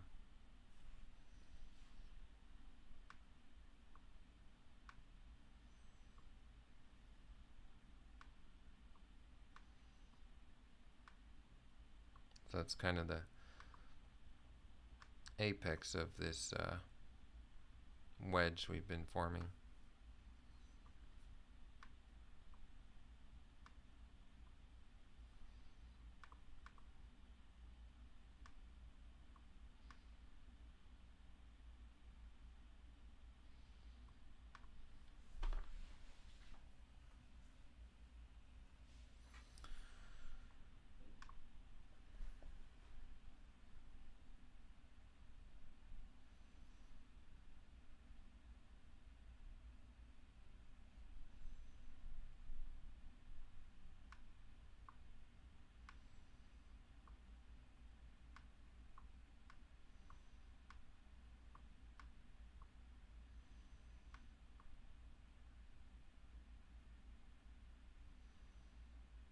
Very little volume on the last several 5-minute candles.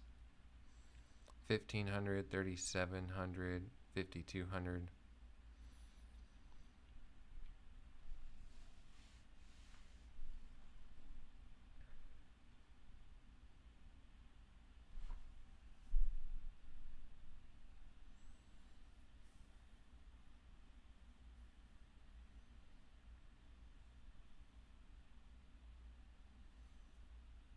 JCS coming higher.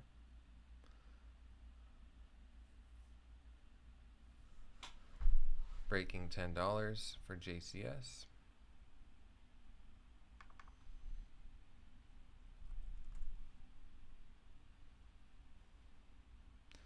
Yeah, looks like that was a nice short on the VWAP for NNVC.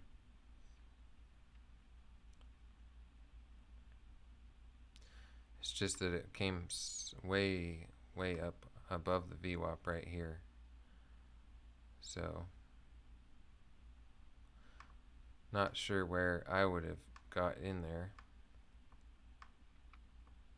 I probably would have shorted it here at 770 and then stopped out somewhere up here.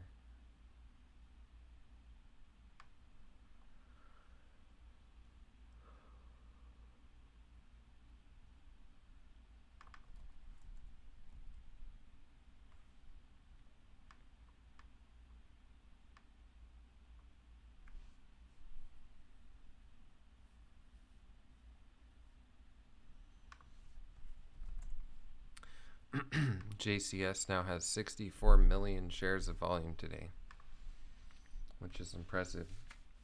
It has a 7.17 million share float. That means that's how many shares are tradable on the market, and the shares have been traded many times over the float. Pretty soon, maybe it will get to 70 million, and that will be 10 times the float.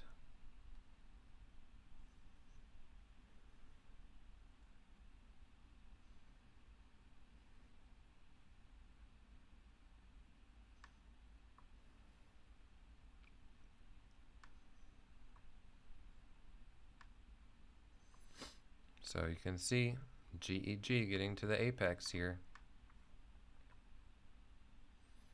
of this consolidation. What's it gonna do? Advantages we have trading to the downside are the moving averages right above the price here, 391, 393, and the big one at 400. And disadvantages, we have this very strong level at 380 that we've tapped and even broken past just a little bit 3 times, but have been unable to hold at 380 or lower. So as we've seen repeatedly on this stock today, just because there's such little volume right now, when it does make a move, it can be instantaneous, 10, 15, 20 cents. So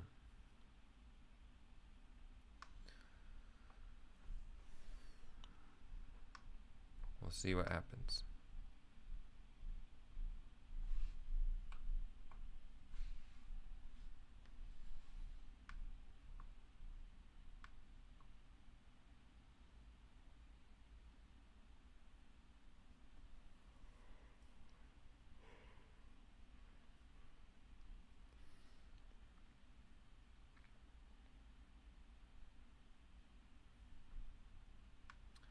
$385 is the first level it would have to, get through. That's basically the price of these trend lines is $385. So coming down below 385 is good for getting close to 380, and to the upside, these moving averages at 391 were right on top of this 9 EMA, and then we have the 20 EMA right here at 393.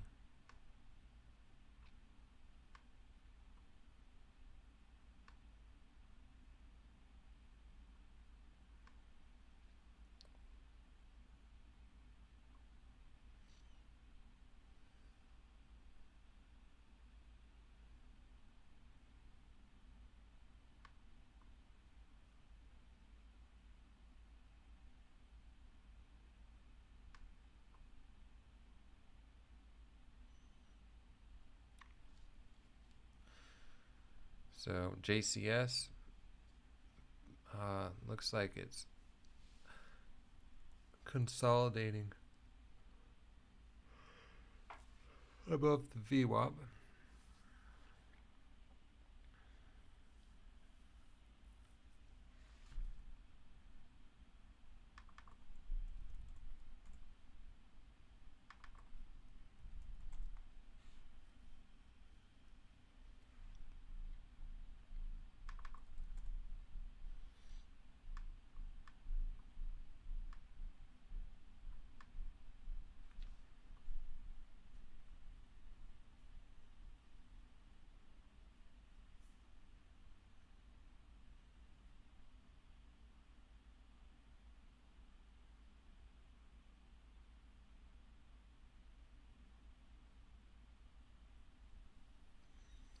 Got a little bit of selling here on GEG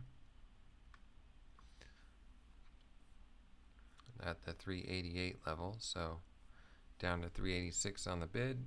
Got a considerable position here for the volume at 385. You can see it's just getting closer and closer to this apex.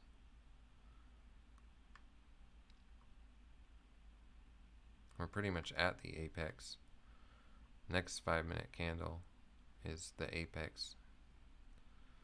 So in 2 minutes or in 7 minutes, that's basically the apex of my trend lines here.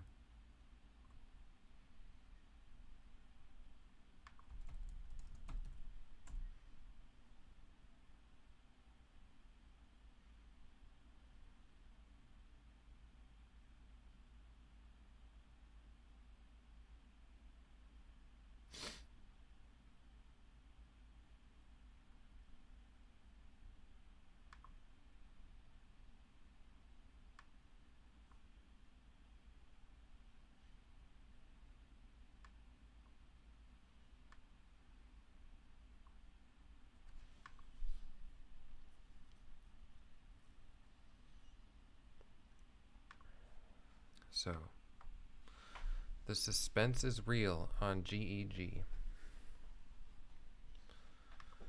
7,200 shares. This might be my biggest position since I started the small account challenge. I had one with 9,000, maybe 9,600 or so. That was on a $1.30 stock.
So anytime now when the next trade goes through on this stock, it'll form a new 5-minute candle.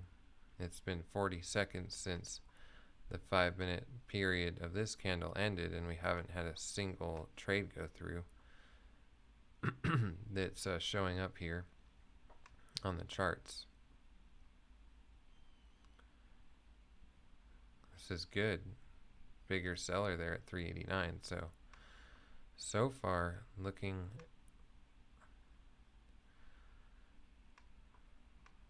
good for the possibility of a move down.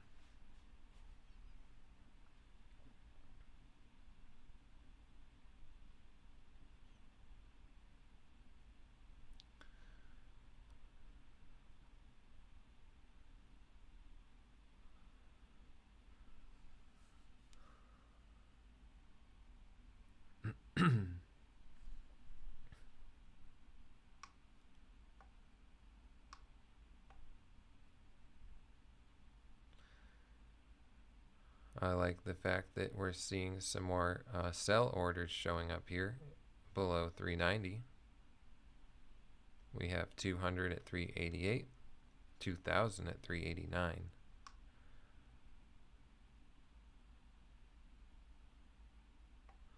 So anytime now we're probably going to see some kind of flash, hopefully down towards 380.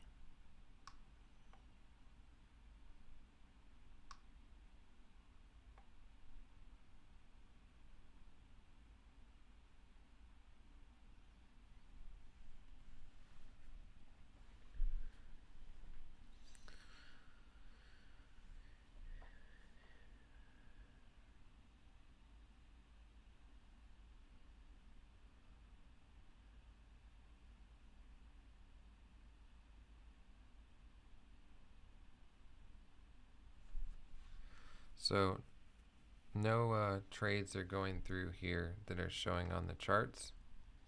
We have a couple here on the time and sales at 388 showing up. And there's some selling at 386. So now we have this level at 385.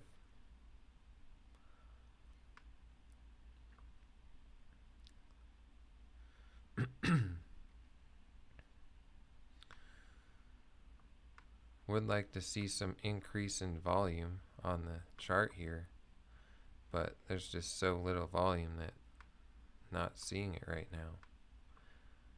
So it's a battle here battle here in the 380s. 1,300 shares at 385, 2,000 at 389.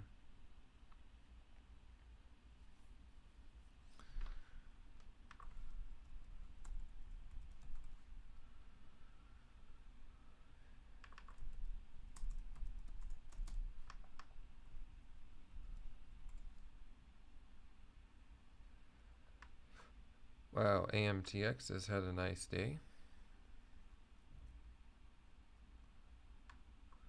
So watching GEG for some selling, or for these buyers to step aside so we can get down to 380 again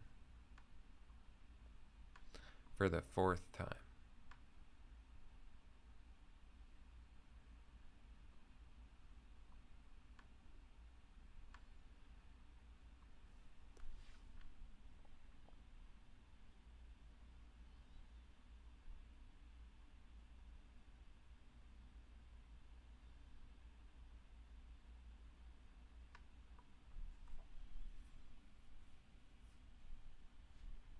According to my TraderView stats, I do better.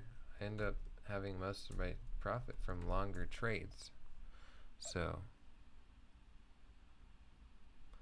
maybe this will be one of them. We'll see.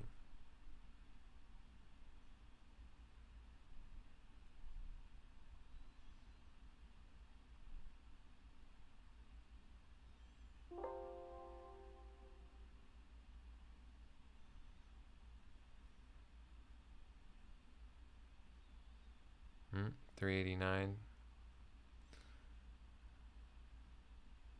So had some buying there.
So here's an interesting little chart here that I have.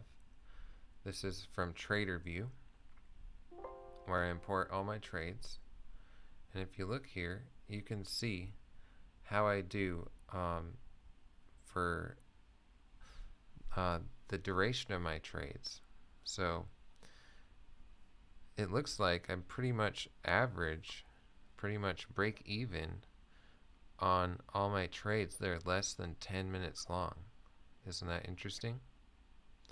You know, for how like split second, decision making is, it seems like I pretty much averaged. And after today, boy, there's going to be some red,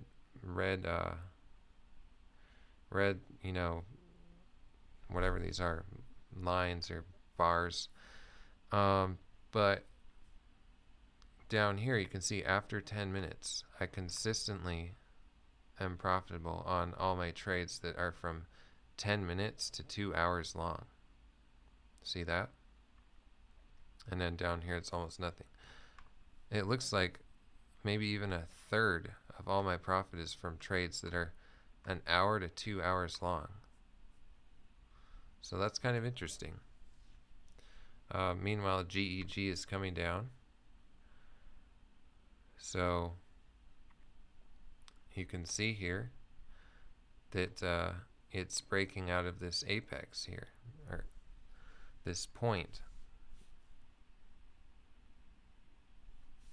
So we're going to want to see it eventually come below 380. But the fact that it is breaking down below 385 is good.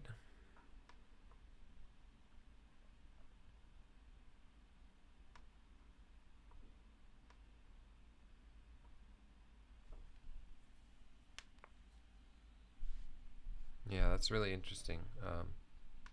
So you can learn a lot by importing your trades to these to TraderView, because I would have thought without looking at this that I would make most of my money in under 10 minutes, but it's not the case.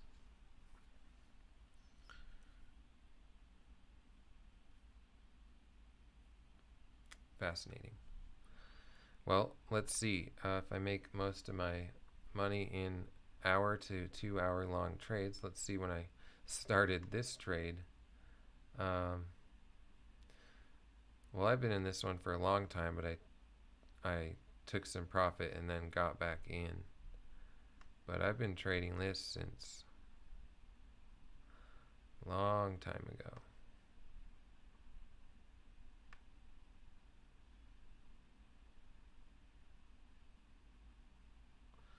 Gosh, I wish I... So if you weren't here several hours ago when I first got into GEG, I ended up, it was right after I stopped trading JCS, and I was a little bit flustered, not in the best mindset, and I went to get into GEG on a really good entry, shorting, and I hit the wrong hotkey. And instead of shorting it at 458 with about 6,000 shares, I bought it with 6,000 shares, and it proceeded to make the move I was anticipating it to make. And I had to buy it back here at 436 or 441 for a for a loss, and then short it at a lower price. So lost, at least $1,000, probably more, from that mistake, or missed out on. So that's one effect of coming off a really bad trade, is it can impact other trades.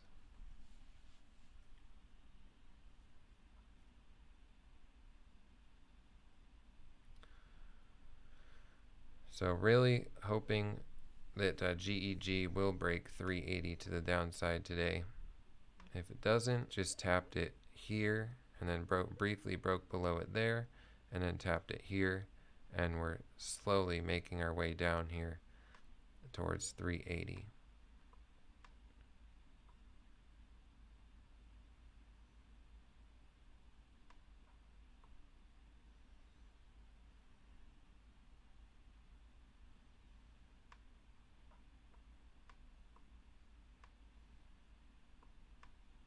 I'm in a much better mindset right now than coming right off that loss on JCS, or those losses.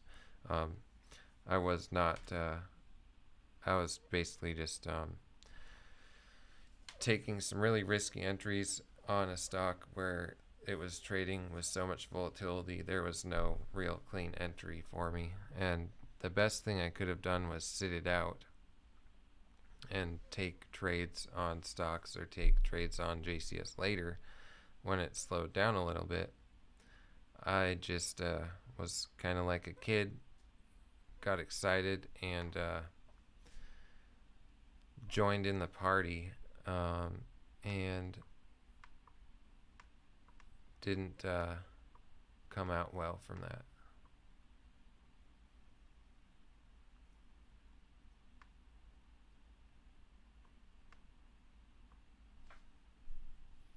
It's very easy for me to not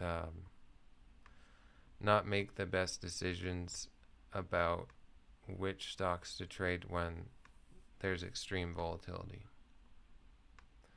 And I think, the longer I do it, the more often I'll be able to capitalize on that momentum and that extreme volatility.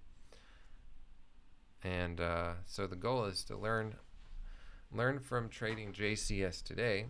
It hasn't broke the bank. My account is still going to be nice and sizable compared to 3.5 weeks ago. Still going to be a great account. So the most that I can do is learn from that. So I guess what happened was I was trading JCS and GEC for about an hour, and they weren't doing anything. I was trading them here in pre-market around 7:20, 7:30, and it was doing nothing. And then all of a sudden, in a matter of a couple minutes, it shot up and nearly doubled. And so what happened was I was kind of in a, I was just very comfortably sitting here in short trades on JCS and GEC pre-market for a whole hour, not really seeing anything happening, just kind of waiting for them to trend down or come up and test the VWAP and come down. And the immediate change in momentum in the market from almost nothing to one of the most insane moves I've seen since I started sharing my trading with you guys is I went from kind of like comatose, just here waiting for something to happen, to oh my goodness, this stock just doubled in value in a few minutes. What's going to happen? It's easy to borrow. I can short it. Oh my goodness. I started salivating at the volatility like a dog waiting for you to throw the tennis ball. And then I just lost my composure. So that's what happened on JCS. Biggest thing I could have done would be trade with less size. So seems like a repeating thing for me. Oh, look at this, GEG coming down. So on slower moving stocks, it's okay for me to trade with full size because it's more controlled. So it's like paragliding versus speed flying down a mountain. If I'm paragliding, then I can use bigger size, and I can, get out and have a small loss if something happens. But if it's extreme volatility, it's not possible for me to manage the risk with full size, with a large share size. So GEG here testing 380.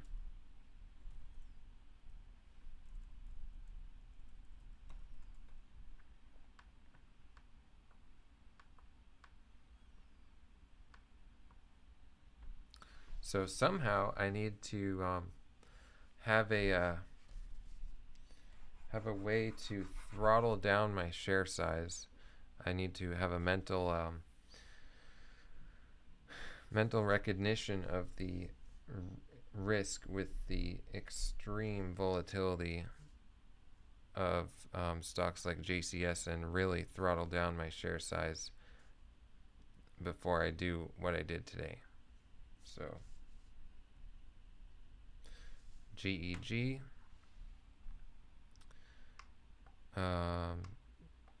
really coming down here. We'll see if it bounces off this level or continues lower. I could take some profit here, but it's been waiting for such a long time to break below 380, and it did get lower than it has the entire duration of today.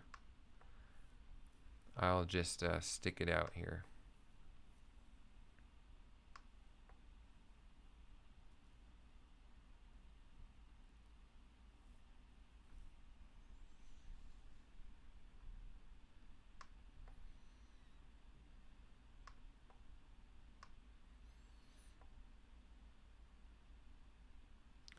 So respecting 380 for the time being.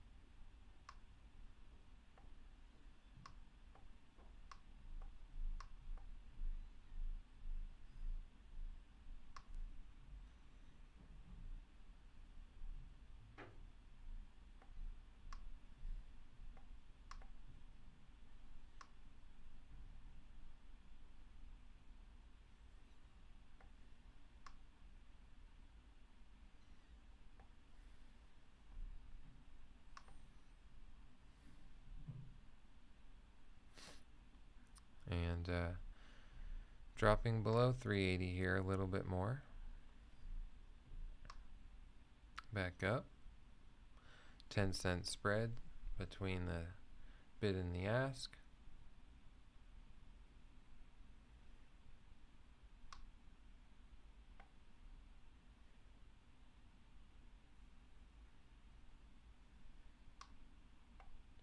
Ultimately looking for a move down towards 360 if it can break through 380, and then 350, maybe even 340. But just looking for it to trend down throughout the duration of the market open, which is another 2 hours and 14 minutes.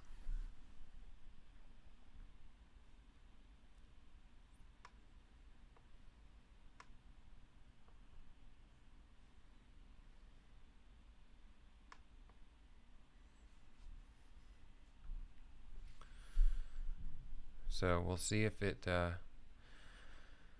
can get below and hold below 380, but at this point in time, it's not looking super likely right now.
So JCS is not really moving a whole lot above the VWAP, but it is above the VWAP, so might make a nice big move here into the market close. The high pre-market is 1469. AMTX, this one we saw hitting the scanners not too long ago, and this one has had a great move today from 14 up to 20, a high of 1998, and it's above the moving averages, but might be topping out here and reversing, or we'll see, but it's looking a little bit weak right here. It's doing the biggest pullback it has. Then we have MIK. I was looking at this one earlier for a potential short. If it broke below VWAP, it did. And right now it's just hanging out at VWAP. What else do we have? ATXI, I took a trade on this one for breaking down below the VWAP and made 491 on this one. It's not doing a whole lot right now. Kind of market's been pretty slow here, as would be expected at this time of day. GEG can't make up its mind. People are selling at 371 and buying at 380, so big spreads here. 13-cent spread between 371 and 384 right now.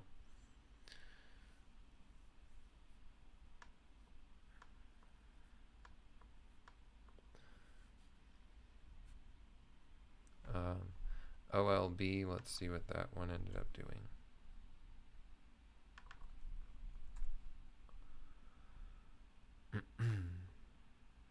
So this one had a really nice break above VWAP consolidation and shot up all the way from right here would be a good breakout of 731 all the way up to 877. So that was a big move there, and now it's come back to the VWAP and is trying to come up here off the VWAP. Do we have anything else interesting? If you guys are watching anything that I'm not in the small cap world, feel free to shout it out in the chat so I can look at it. PERI was another one. This one had a solid move. Fourth quarter earnings are coming up.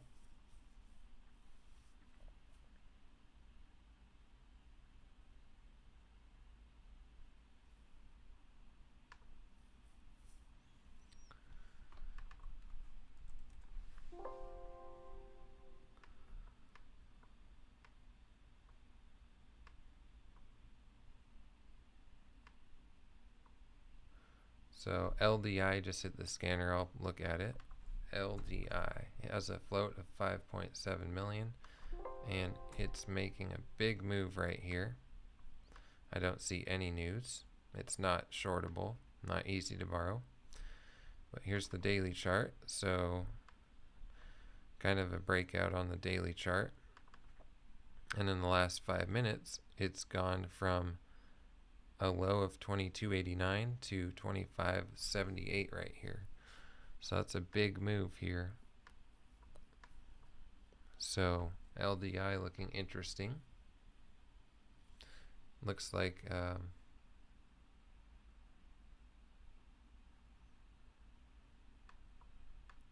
26.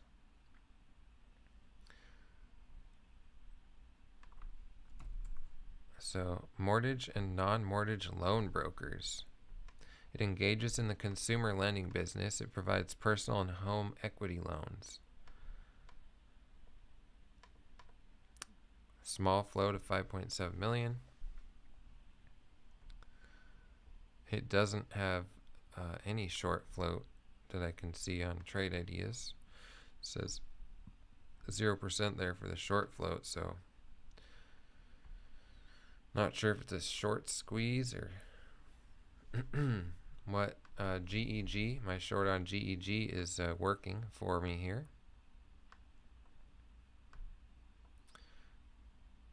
If you look down in the very bottom corner here, I have a realized P&L on the day of minus 2,484 left over from my losses on JCS, and at the moment on the day I'm break even, realized and unrealized here, up 113 from this short on GEG. Now that's unrealized, and this one can rip with low volume. So there's no saying what's going to happen to my P&L today, but unless I do something really crazy, it's not going to get any worse than what it is realized right now. GEG is continuing down on the daily chart, so let's look at the daily chart here. It's my price is at right here at $4. It's coming down in the 50s, but the spread here is 58 versus 72. That's a 14-cent spread. So if I were to mark it out of this, my order would be going through at 372, 75, 78, 380, and I would get a much worse profit on this. I would not get this. See, I have right there, you just saw it change from 2,500 unrealized profit, 2,300 back to 18. That's, if you see that jumping $600 back and forth, that's because orders are going through on the bid and then they're going through on the ask, and this spread, you know, if people are sending out a market order to buy this, it's going to be at 372 because these are orders to sell. If someone is sending out a market order to sell this, it's going to execute at 360 because that is the limit orders to buy. So this spread here is what's causing these numbers to jump around if you're looking at them.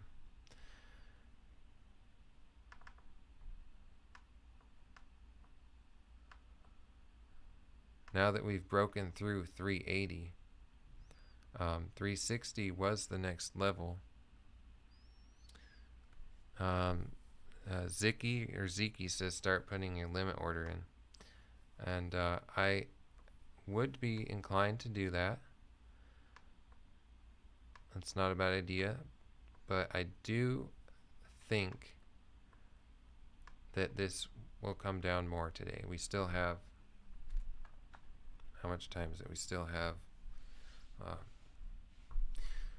I always look at my phone as opposed to the, we still do have 2 hours, so, and it could come down to the 330, 329.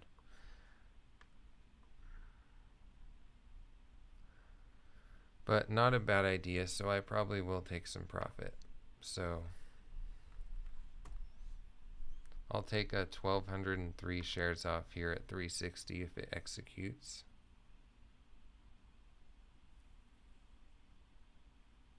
I'm just waiting to see if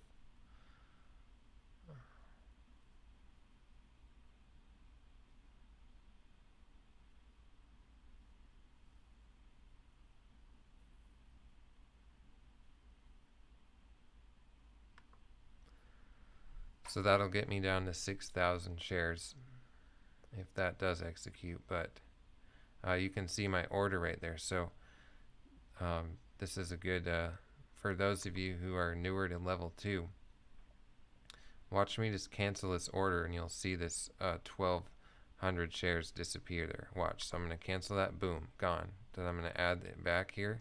It'll might execute, but see, boom. So that's a good demonstration of level 2 right there, because if you're not familiar with level 2, it's a visualization and it shows you all the limit orders out there that are available to see. So every one of these is different orders to buy at certain prices, different orders to sell at certain prices.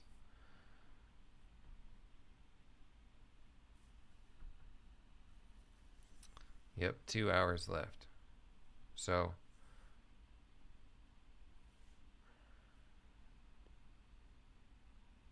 I am going to cancel that for now, though. I don't want to show, you know, that that order at 360 because there's just such little volume here. I don't want my orders to sway the market at all. Not like a 1,200 share position is going to sway the market, let alone a 7,000 share position. But there's just such little volume here. I don't want to. I don't want it to look like there's a buyer at 360, even though it is a level. If you look at the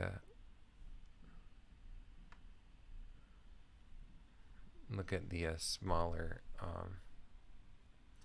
time frame here and see that 360 is a level.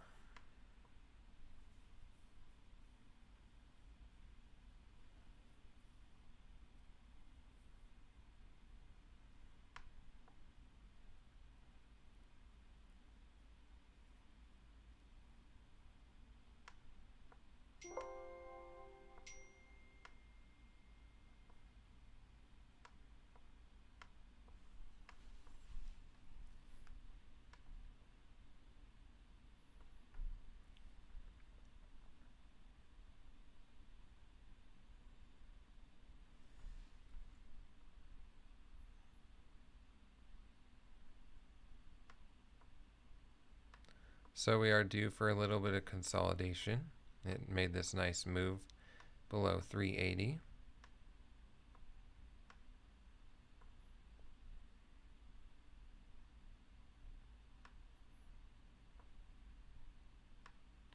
It has come down by far, most of the way from where it opened up today at 483. So there is still this little bit of room, though, on the daily chart that it could come down. About 30 cents or so that I see. 35. You never really know when they're going to bottom out.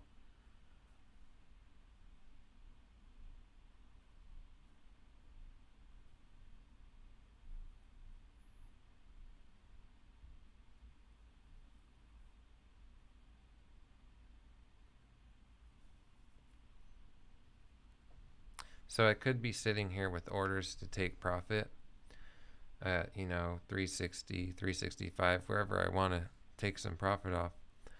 But I don't really like to do that because then it could show some, even any order of any size. It just shows that there's someone that wants to buy at that price level. And the less orders out there, showing that there's any kind of support, it's more likely that it will eventually come down. It's a very small difference, though. Makes almost no difference probably for any individual trader, unless you are trading with a huge account and very very big positions.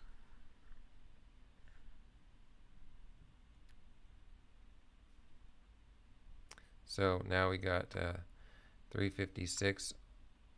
I'm putting out this order here to see if it will execute. Briefly. Canceling. Just testing the waters here. I don't need to take profit right here.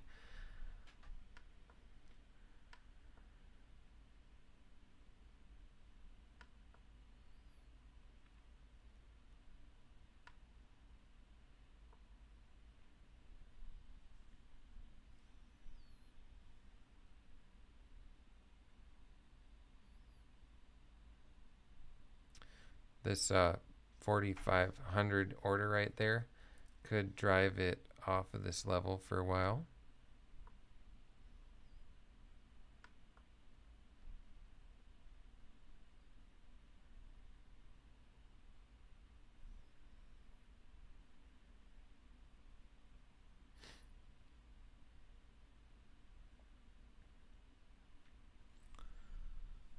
So certainly a roller coaster day, and it's not over yet. Roller coaster days are not my favorite days.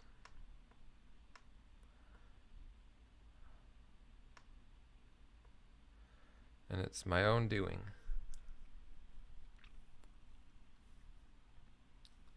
So trying to come down below 360 a bit here.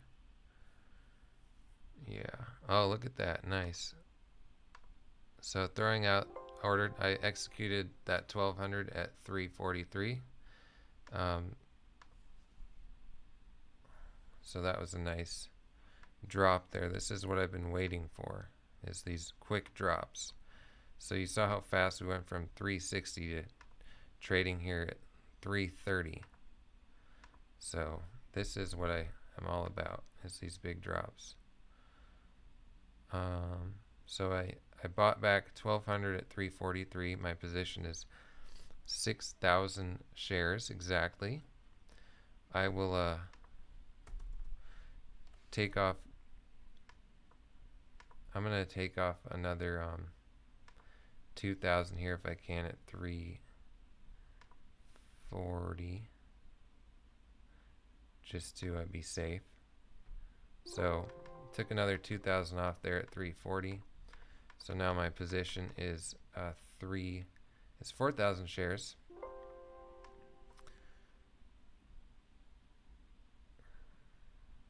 And I'm in a great position on the day now to lower risk. My position's smaller, and there's still some room for this to come down, although what I'm seeing here on the daily chart, which is significant, is that it tapped this level at 326. So I'm actually considering the fact that this might not come much lower now, because it briefly was almost halting coming down here, and then it tapped this. It almost like purposefully came just to this moving average on the 5-minute chart and almost purposefully tapped that level. So I'm actually going to buy back another 2,000 here at 348 if I can. Nope. So see how quickly it's coming back up off that level. Since we do have, an hour and 52 minutes and 48 seconds left until the market closes, there's time for it to come back down. But that drop, when we've seen these big drops here on this stock, it takes a long time for it to get back down to that price usually. So could have taken more profit down there, but either way, I'm in good shape right now. So far, good recovery.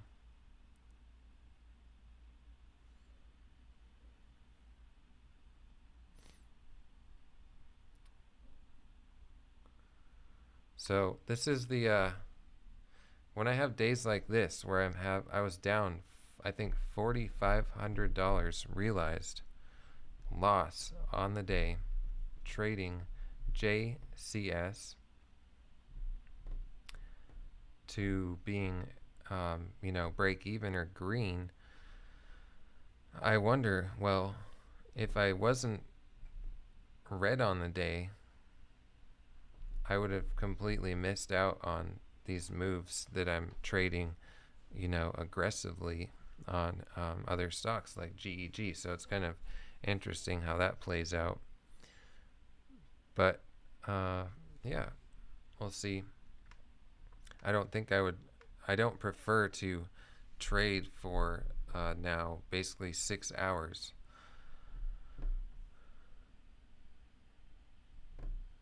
Yeah. So right now, talking about emotions, thanks for bringing it up. I'm feeling like relieved. I'm feeling happy that I'm not down $4,500 with a $14,000 account. That's almost, a third, or just about a third of the account that I would have lost today if I walked away and didn't keep trading. So never know what the right decision is, but today so far it's worked out okay.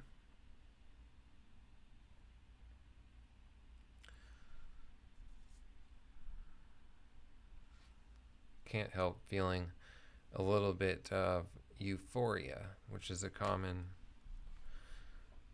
feeling in day trading. So euphoria.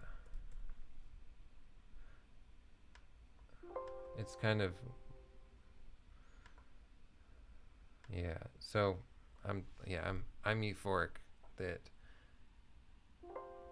I am not down $4,500 right now. So IMH, let's just look at this for fun. I don't have time and sales or very good level 2 data, but here's IMH for you. Let's see, it has low volume and it looks like it was halted and now it's trading. So this is something I would definitely stay away from. It's very volatile, and I don't have good level 2 in time and sales for whatever reason.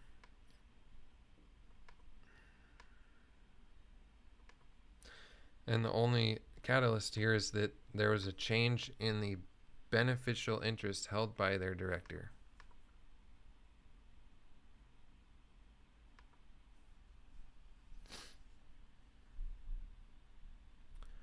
So back to my trade on GEG.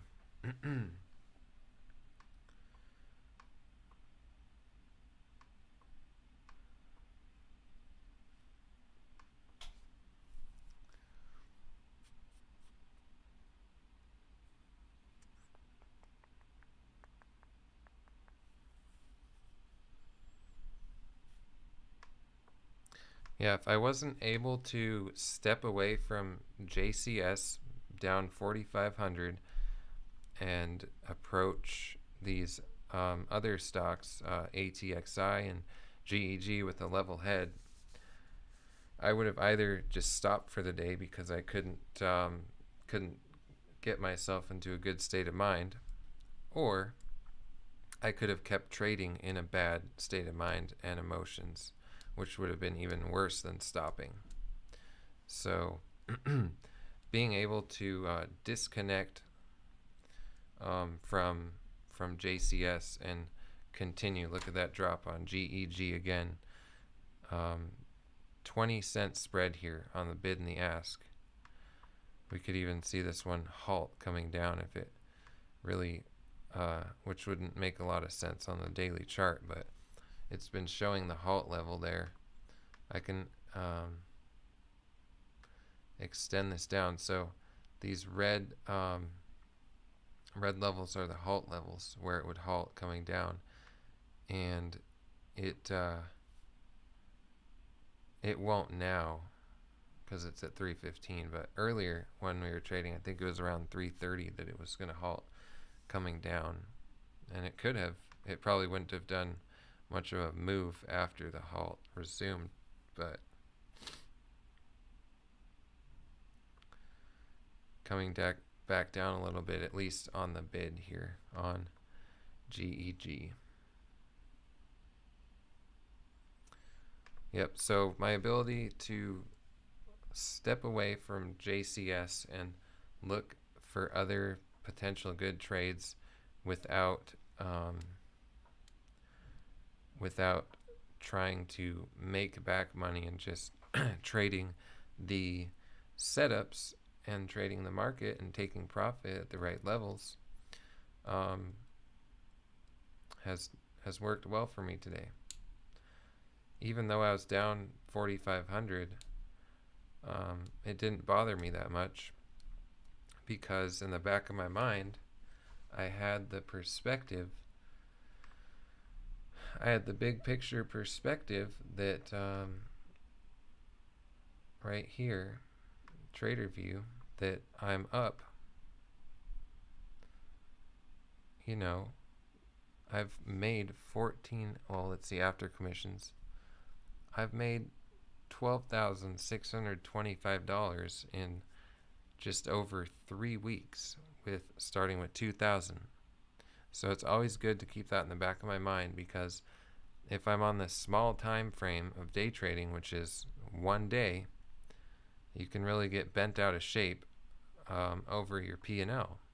But this is also my P&L, but on a bigger time frame. So when I am having a rough time, made some bad decisions, bad choices, and I'm paying for it, like I was today on JCS, then I can expand my time frame in my my mental state of mind, my emotions, and look at the big picture. Even a $4,500 drop from here would have been down to 8,000, which is 400% return 3 weeks ago. So I always have to, look at the different perspectives when I'm having a rough time on one stock or one day or 1 week. Always have to look at the big picture, not get bent out of shape.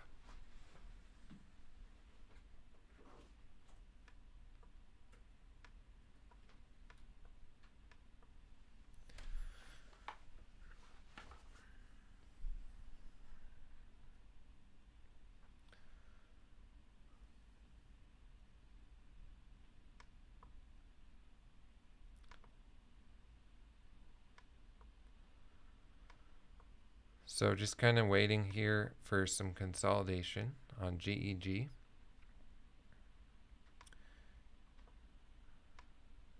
Since my average price is $3.99, I'm in good shape here for holding through consolidation. The moving averages here are well below my price,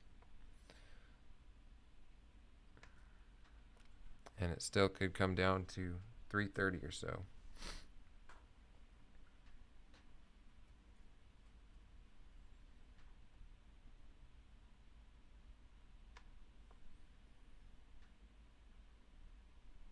Spreads are a little bit narrower here. And if I was looking for 330, that's the best price I've kind of named as a potential place to take profit, and you see that it already came down to 326. You might be like, well, why didn't you take profit? And that's because if you were I guess I could have true, I could have had a limit order out to buy at 330, and it actually would have executed. So that's something to think about for putting some limit orders out there. But I usually just don't like to. I like to be able to do everything manually. But if I did have a limit order out at 330, when it came down here and hit 326, it would have executed at a really good price. So that there is that.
So by far the most influential factor in my trading is myself, not the market.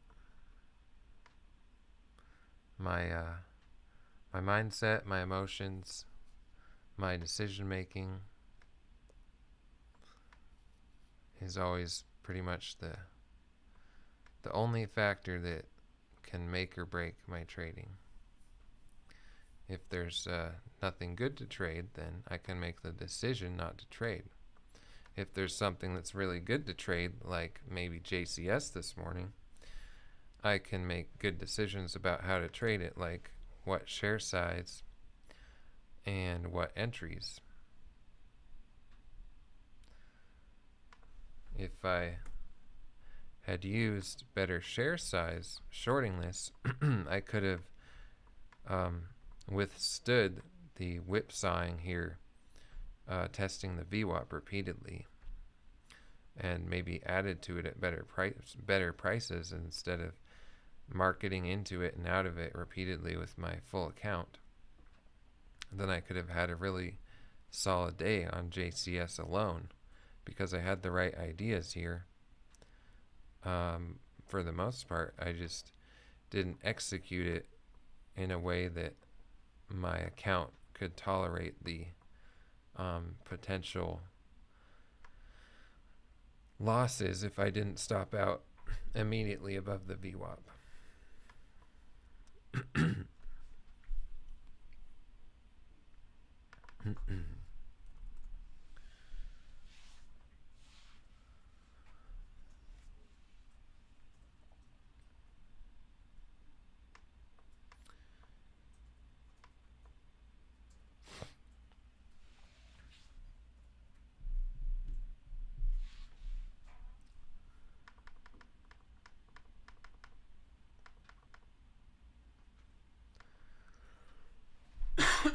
So far I've taken profit on GEG at 343 for my initial order to get down to 6,000 shares, and then 339 and 340 for the other 2,000. So this is basically the best price that I've gotten out at right now. And you can see it's doing another wedge here. If I just draw these trend lines, here's the downside, the bottom wedge, and here's the upper one right there. So we'll see, there's plenty of space for it to consolidate farther up here. 350, 356 is this moving average, but still a decent wedge there to see what it does here at the point. I question using the term apex because I know apex means a high point, but I've always referred to this as an apex of a wedge. Consolidation. Yep, what a day.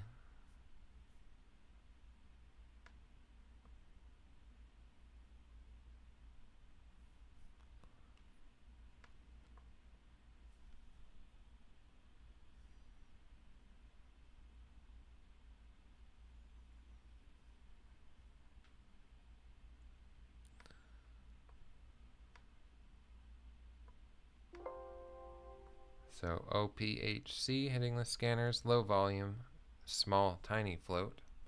I'll look at it just for fun. OPHC, easy to borrow. OPHC. So this one kind of boring on the daily chart here. See, it's not really had any move today. It's only up 4.47%. So it's just hitting the scanners because it's making a new daily high here. So it just broke up above this high of 422. So nothing really interesting to see there. Huge spreads and low volume. So every time stocks are hitting the scanners, I just do a quick check to see if it's anything interesting. But usually at this time of day, it's gonna be not very interesting. Earlier on in the day, more likely to be something that's either starting to take off or breaking the previous high, or something that could be forming a good short later in the day. But that's not the case here. It hasn't really made any kind of move on the daily chart.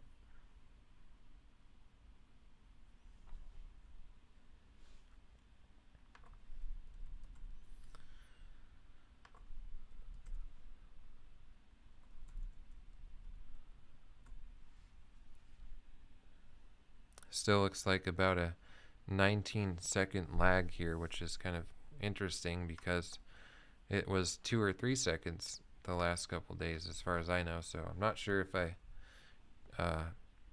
set something up wrong this morning on the live stream or what, but I did it pretty rapidly because I was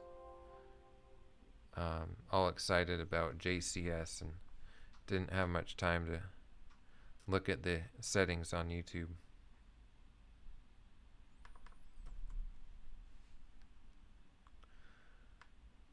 So here we are at the, oops, just moved my my line here, so let me readjust that. But I was pointing out how we're right here at this apex on this wedge that I've drawn here on GEG. It's a pretty small, time frame for a wedge, but so far it looks like it's wanting to consolidate a little bit more, but just waiting. It's right below the moving average here on the 1-minute chart.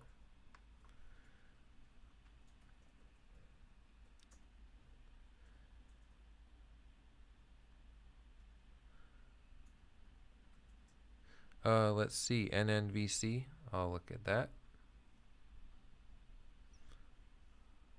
So Carla only has a 4-second difference. Maybe it's just my playback of the live stream on YouTube. but we'll see.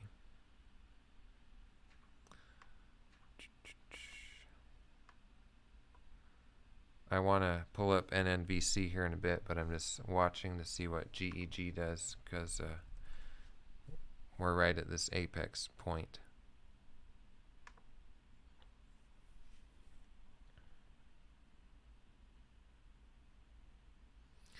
I'm going to take off another, tried to get filled there with 2000 at 345, and it only filled 315. So just reducing my position here a little bit if I can, but it's not filling on the rest. I'll leave that order there for a little bit.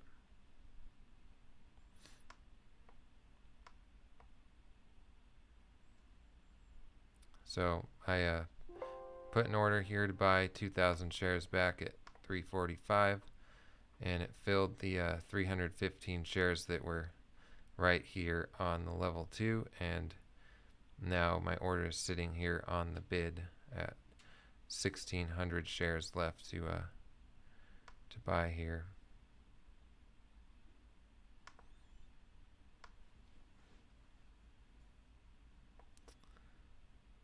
At this point, I don't really know if this is gonna come back down here today. Seems like 340 is a pretty solid level, and it's pretty low for on the daily chart, so I might be getting out of more of this here soon.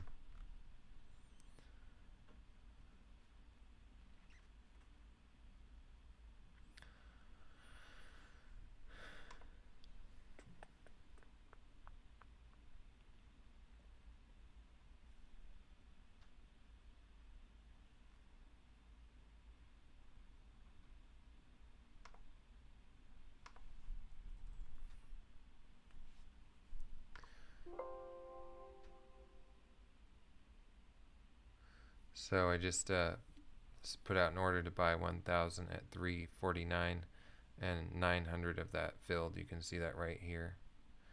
So 2 orders sitting on the market right now. Want to buy 100 shares at 349, and the rest of my initial 2,000 share order at 345. I might cancel that 345 order.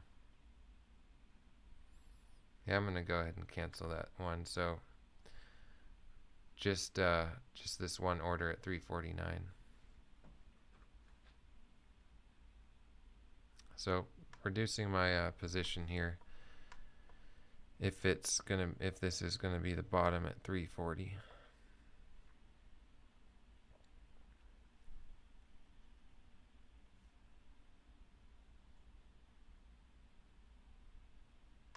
Especially because it broke to the upside here on this apex.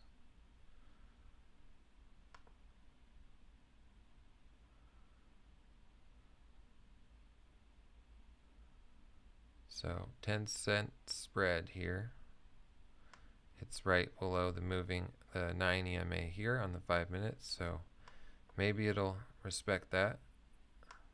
It's been respecting the 9 EMA ever since well, let's see here. Ever since it broke down below this huge wedge here, which is where I was waiting for this big move that we finally got. So that was from this wedge, that was apex was right below 390, and we got realistically down to 340. I'm not including this dip, so a 40 to 50 cent move there, but coming back up here with the rest. But I'm happy with my exits here at 343 and 340.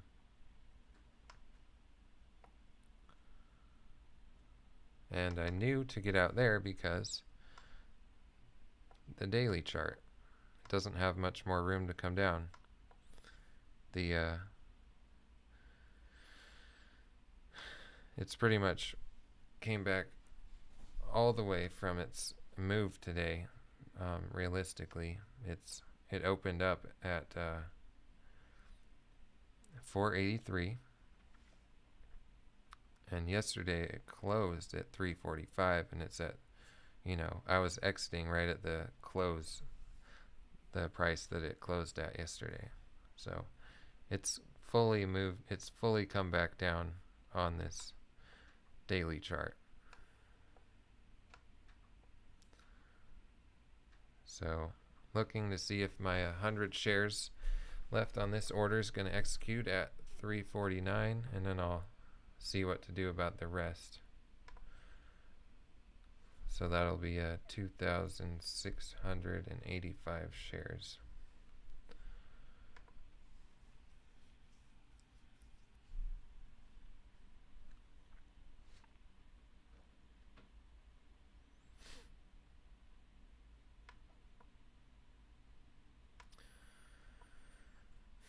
Should I look for other stocks to trade or not? Don't want to be greedy. So right here, I have Carla says, 1,000 shares, but right here, I'm short 2,785 shares. I put out an order to buy back 1,000 of them, and 900 executed. So once this order finishes, I'll be short 2,685 shares.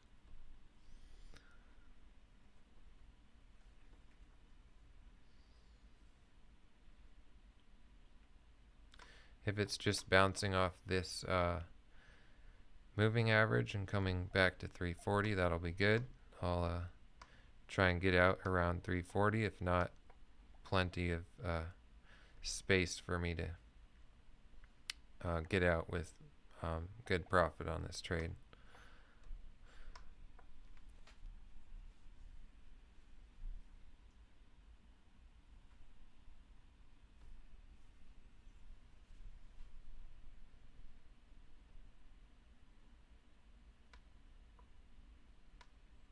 So, what day is today? Tuesday? It's not what not to do Tuesday. It's not what not to do Wednesday, but it's testing Tuesday. I got tested today with my emotions on JCS and my overdoing the share sizing like usual on extremely volatile stocks. So just one more lesson on share sizing on extreme volatility.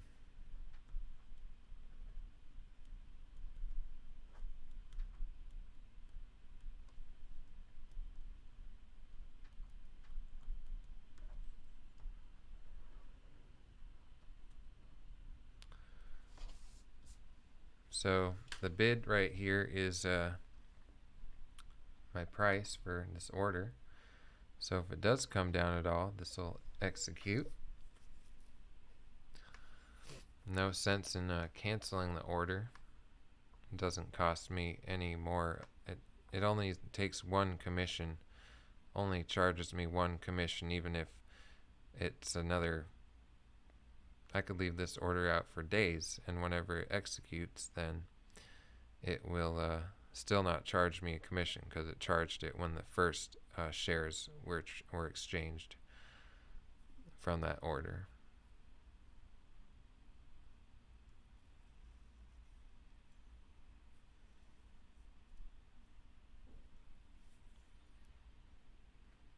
So only traded 3 stocks so far.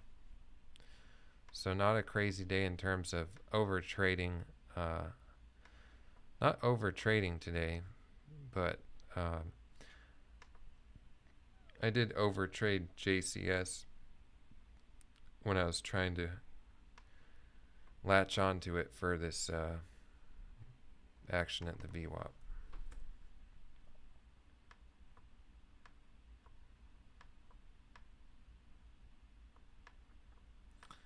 Right here.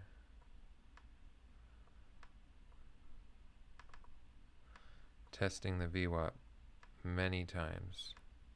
So this insane move in just a couple minutes, kind of bouncing off the VWAP here. Then right here, this candle looked really good for rejecting the VWAP. And I was shorting it somewhere around here if I wasn't already in it short. And then it comes up here, a hole from VWAP here at 1140 all the way up here to over $12. Back down all the way down here to $9.80 something cents, all the way back up here to above VWAP at 1140. So we're seeing $1.50 moves here. 1, 2, 3 times. And that's what really chopped me out on JCS using my full account. If I had used a quarter of my account in a short trade here, I probably would have stopped out here. I wouldn't have held it because that's still way too high up above VWAP. But then I probably would have, and if I just kept using a quarter of my account, I could have got back in here right at VWAP. Held it, maybe taken profit, probably not, probably would have held it all the way, and then I still would have gone red again on the trade right here, coming up over VWAP. I probably would have stopped out there too, so I'm looking at 1 loss, 2 losses, maybe even done the same thing here.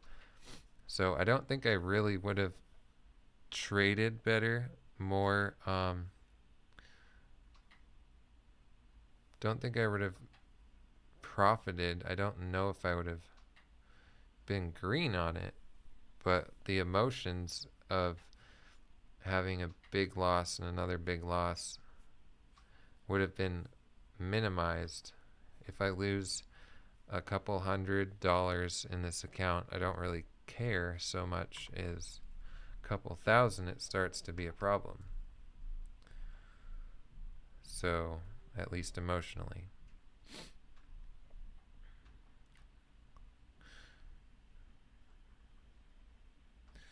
Yeah, I guess Warrior Trading was trading JCS. It was, you know, the most volatile mover today, so there were a lot of people watching this, so a ton of people trading it. So that definitely is a factor.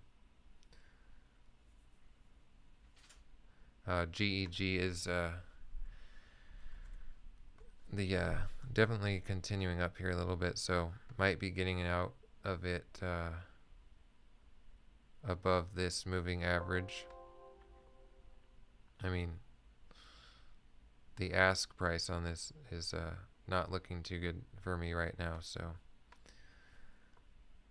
I'll probably get out of, I'm going to cancel my order at 349, and I'm just looking to see, probably I'm just going to buy back the whole thing here. So because I canceled my order, I didn't get out, so I'm going to get out with the rest here.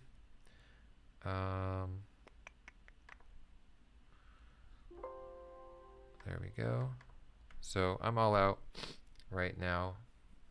It's starting to come back up here, and I'm green. Wow. So amazing. Lost 3,800 on JCS, made 3,900 on GEG, and in between those two made 491 on ATXI. And there's an hour and 19 minutes until the market closes, so I'll probably just hang out a little bit and not trade anything crazy, but maybe look for a super solid setup on something.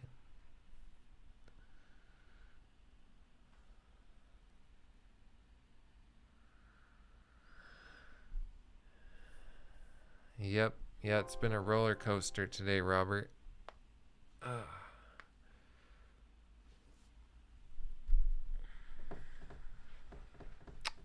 I can't be greedy now. I had a day like this. Which day was it? I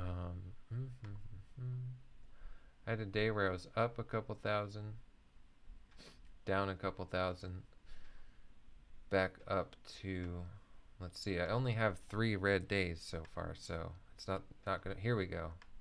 This day right here. Okay, never mind, I wasn't up a couple thousand. So I was a tiny bit green here in pre-market. Then let me make this bigger. So a tiny bit green in pre-market, then down 1,000, down as much as like about 2,300, and just hung around there all the way until just before market close. I had a killer trade on, which one was it? Maybe this one, I don't remember. I had a really good trade on one stock and made about $3,000 or $4,000 almost instantaneously, as you can see. And that really changed my attitude on the day, and I was like, oh wow, I can do anything. I'm invincible. And so I kept trading, and I wasn't taking good trades, and I went all the way from up 600 realized, up about 800 or 1,000 realized and unrealized, back down to minus $1,197. After commissions, minus $1,484 because I was over trading. If you look at this, how many stocks did I trade? A whole bunch. So I'm not in the over trading mindset today, so I'm not like on the hunt for the next stock to move to get in for the move. But I don't want to get greedy and do the same thing I did this day today, because this chart for today is gonna look kind of like this one, except it slowly comes back to green on the day. It wasn't an all of a sudden thing, it was a several hour long thing. So enough of that. Let's take a look and see if there's anything that could be worthwhile. Since I already traded for over 6 hours, I might as well watch the market close.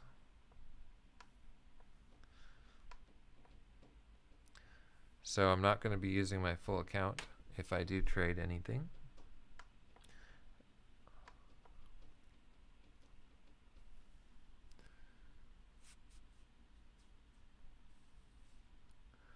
JCS, the one that got me, so probably not going to trade that one, but it's just fun to look at here.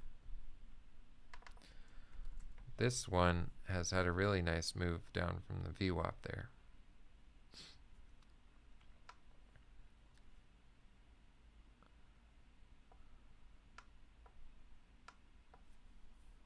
So that's nice. If you can short and you've been watching this one, that would have been a really nice trade there, but this one's been so erratic, the entry could have been kind of tough to manage your risk.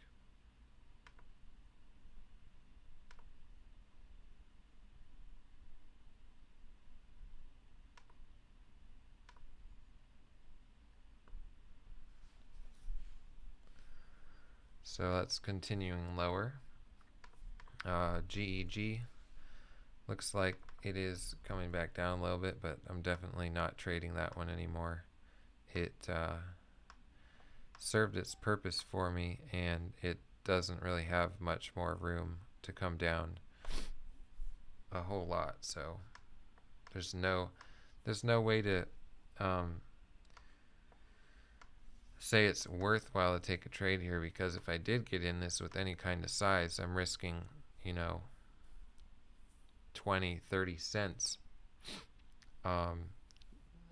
to the upside because, you know, there's such a huge spread, and getting out with no volume, you know, can be some slippage going up in the price here as I'm executing, you know, stopping out. So that one I could easily lose 20, 30 cents, and it just doesn't have 60 cents to go here for me to have a, you know, a 2-to-1 ratio of risk to reward. So GEG is on the no more trade list for today.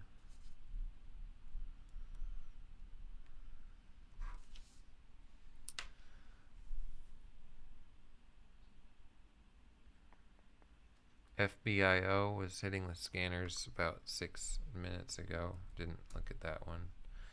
See if it's interesting. It is shortable, and it has been trending up all day. It's nice. So FBIO is Fortress Biotech. Checkpoint Therapeutics announces formation of Scientific Advisory Board. Let's see what that has to do with FBIO. Right here.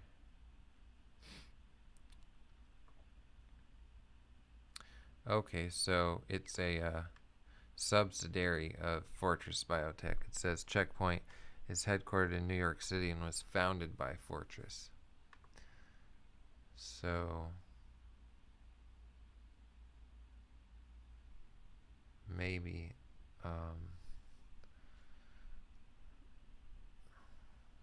let's see what CKPT has done, if that's CKPT news. Weird.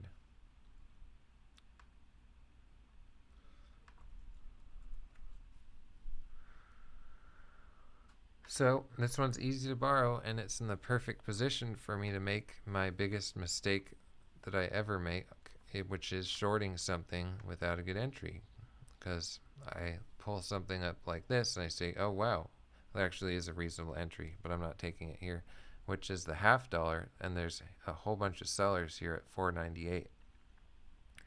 So I could just go la-di-la-di-la, mark it into this thing with my whole account, and then it breaks up over $5 here, and all of a sudden I'm in a red short trade. I didn't have a good entry, and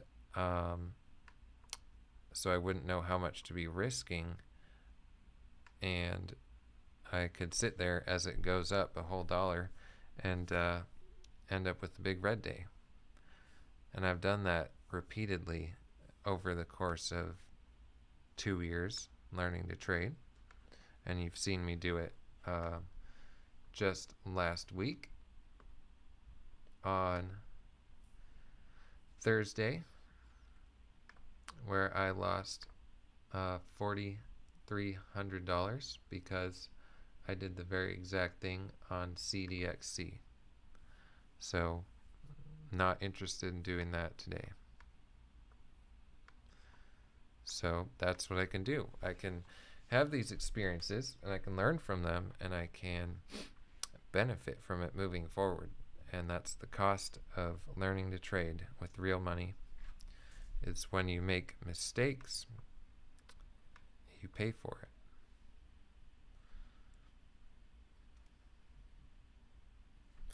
RKT. Looks like Robert called out RKT in the chat. Yeah, that one's pretty high priced for me. But wow, had a nice move on the day. $10 right now, but more earlier. So if I were to take a trade on FBIO, where would I do it? Well, the VWAP is where I like to trade, and that's all the way down at 464. So probably won't see a trade on this one, but I will keep it on my screen.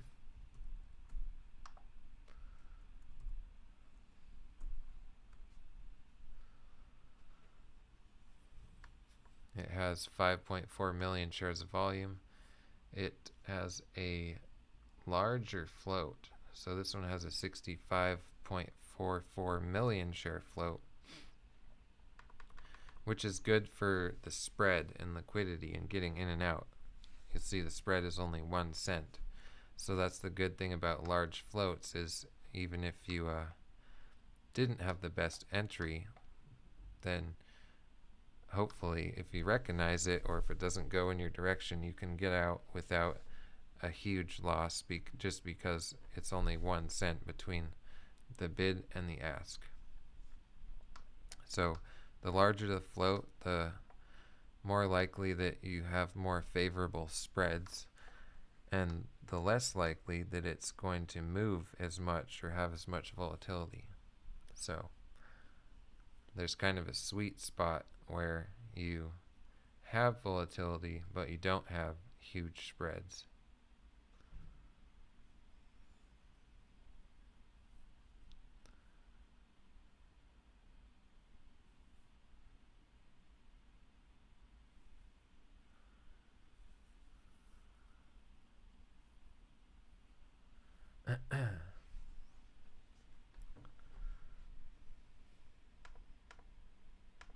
So got an hour and 7 minutes left.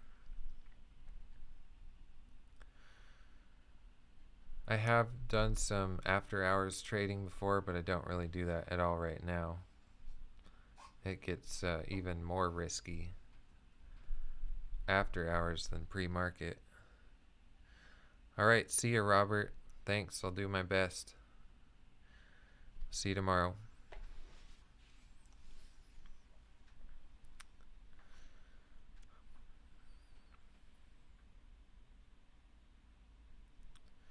So sure, I could have shorted FBIO at $5, but the risk wasn't worth it.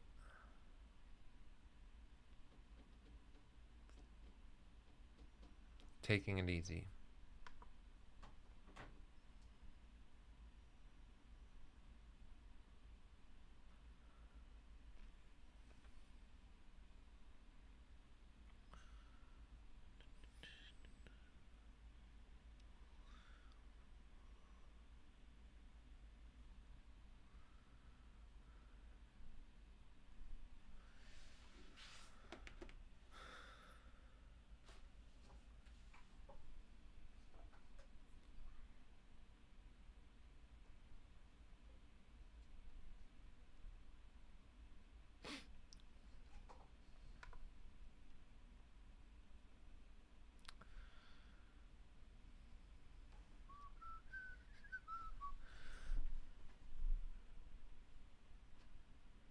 Kind of sitting here what I should look at. I forgot all the AMTX was one I was interested in earlier.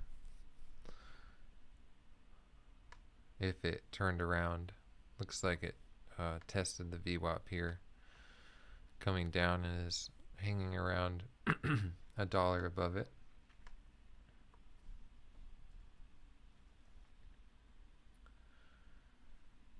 MIK was another one,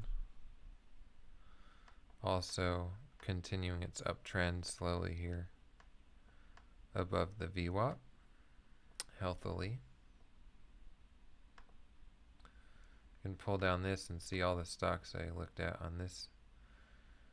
NNVC, some of you guys are trading that to the short side, and it's tested repeatedly throughout the day, tested the VWAP, or gotten close to testing it, but coming down. I can't short it. What else? I don't even remember looking at ACER. Probably because it only has 150,000 shares of volume on the day, so immediately not interested. Then I've looked at all these ones today as well, so let's check the ones I traded yesterday. This one was my losing trade yesterday, APEN. It's been a little bit volatile today on the daily. It's kind of holding up from its move yesterday. My winner yesterday, which one was that? That was I forget. ASLN, I think. ASLN. This one selling off, coming back to where it was before yesterday.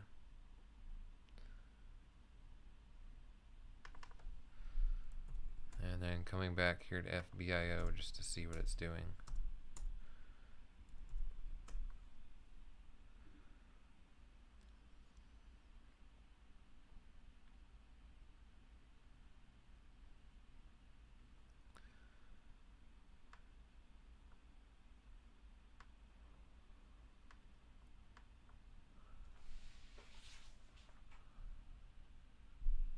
I just don't see the potential for a big move on this one, even below the VWAP, because the VWAP's right here at 465 or so. And it has a big float, so it's not going to move super fast if it were to get below VWAP, but right now that's still about 20 cents away. So on a more on another day or another time when I was taking more risk, I would have shorted this and had some nice profit on it, shorting at $5. But right now I'm happy to be hypercritical of any trade I'm going to take for the rest of the day. I'm going to protect my profit.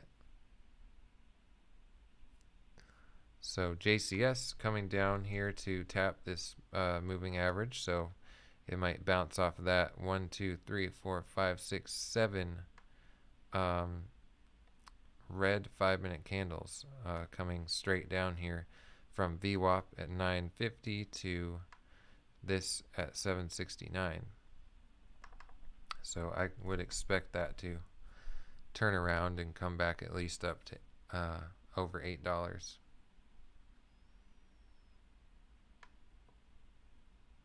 But on the flip side, if you look at the daily chart, it still has an insane amount of room to come down. So who knows? Might just keep dropping. But this trend line here is usually a very strong level.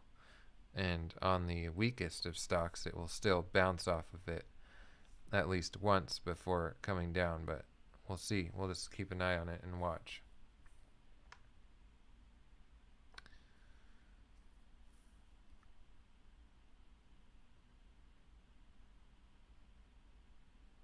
That is an impressive move, though, without any pullbacks or anything.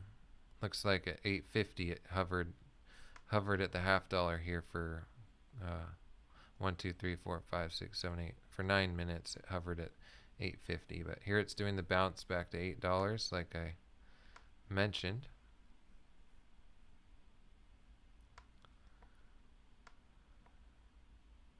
Plenty of room to come even higher if it wants to.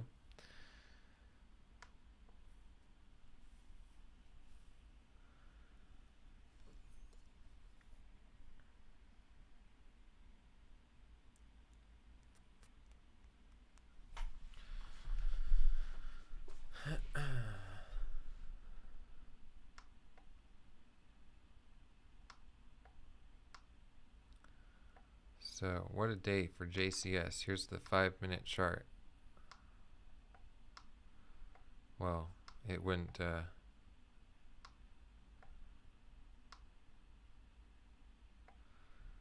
long as you can see this green candle, that was insane to watch. I was short here at, let's see, let me look at all my orders here. So I was short JCS at 728. So I was short right here. I was short JCS and I watched it start curling up here and got out of it right before. So I could have been in big trouble.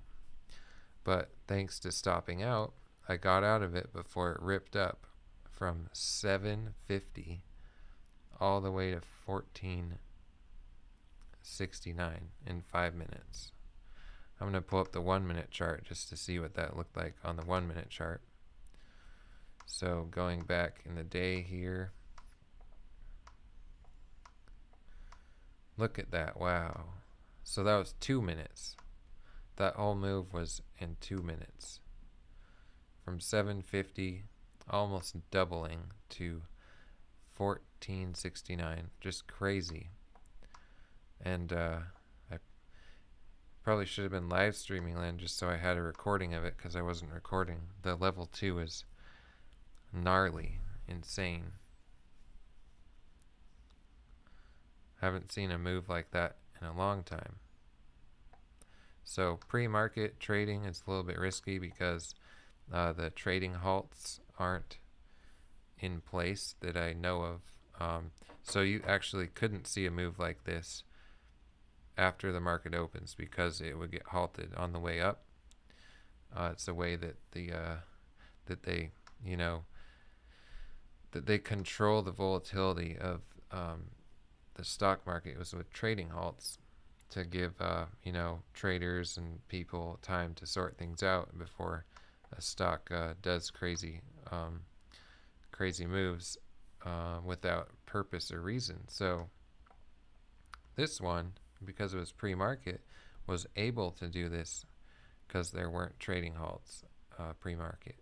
If it tried to do that at the market open here, it would get halted, and then 5 minutes later it would resume trading and maybe dip down and get halted again up here and so forth. But it wouldn't be able to make this move in 2 minutes during regular trading hours. So anytime you're outside of regular trading hours, either pre-market or after market hours trading, there's less volume and more volatility, or more potential.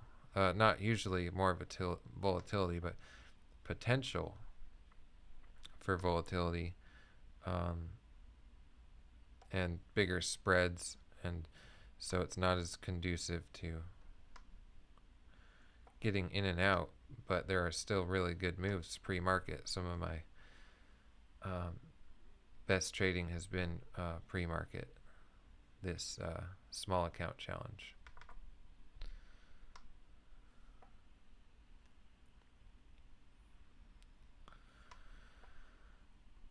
So after commissions today, probably up just about for 350 or 450, probably a little over $100 of commissions right now. So a little bit of a relief to not be deep in the red.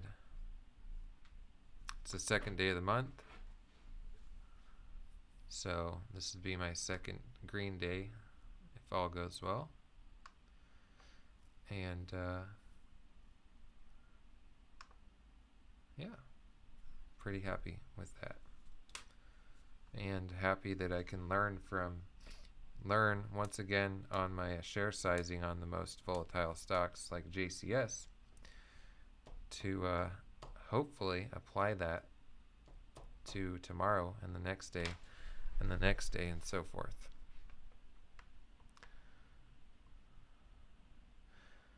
JCS coming down below or testing this moving average.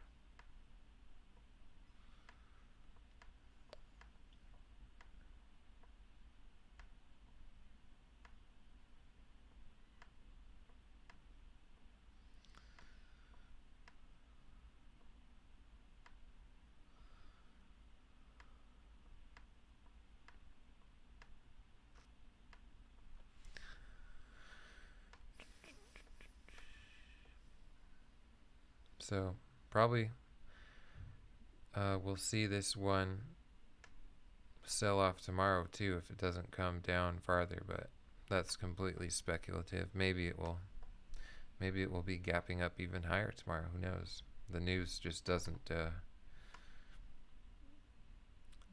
really seem too amazing.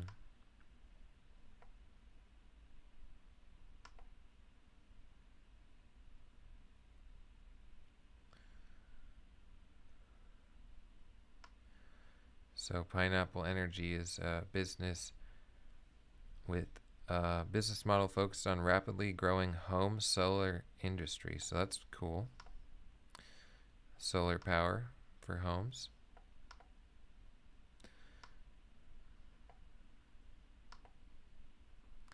So they're competing with Elon Musk. Unless he owns it. Maybe he secretly owns this. Anyways. Dropping down below the, or testing this moving average.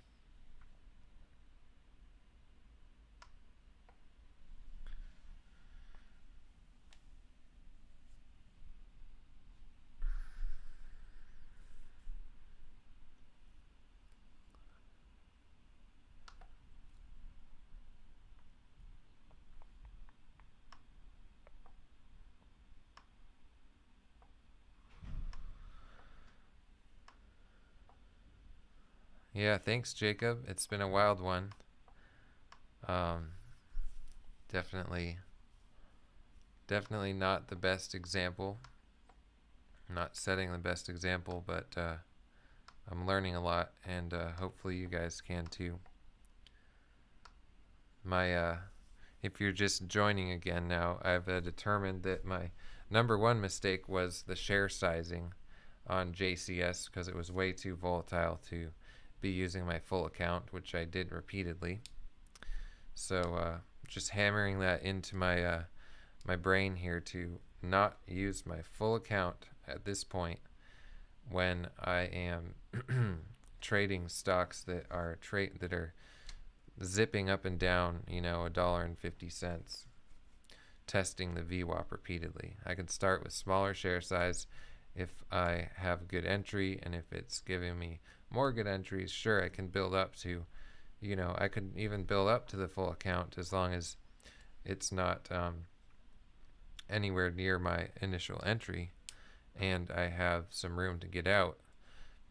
I would have done very well on JCS if I had got out right as it peaked testing the VWAP, but that's unrealistic to expect because it was above the VWAP and I usually short it right at the VWAP. So share sizing, very important.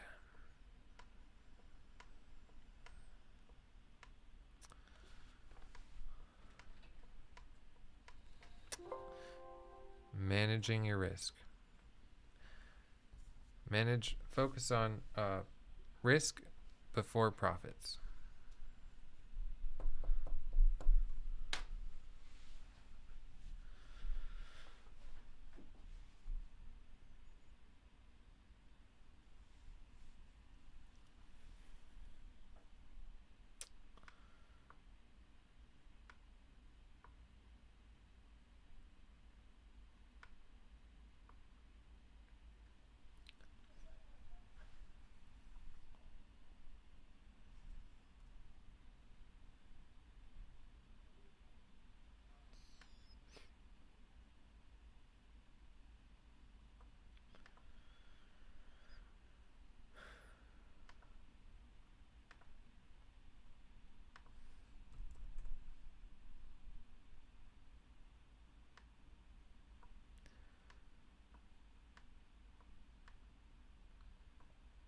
So this was another one I looked at. Let's see, it has 5.3 million shares of volume. It broke below the VWAP here at 26.53. The news.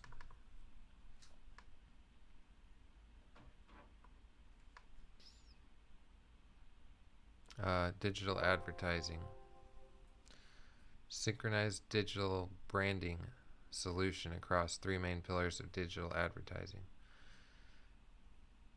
And they are up on the day because of an expected 31% year-over-year revenue growth.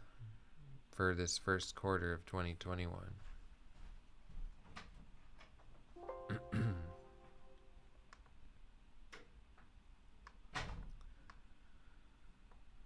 So if this one comes back up and tests the VWAP and I can get a really good entry, maybe.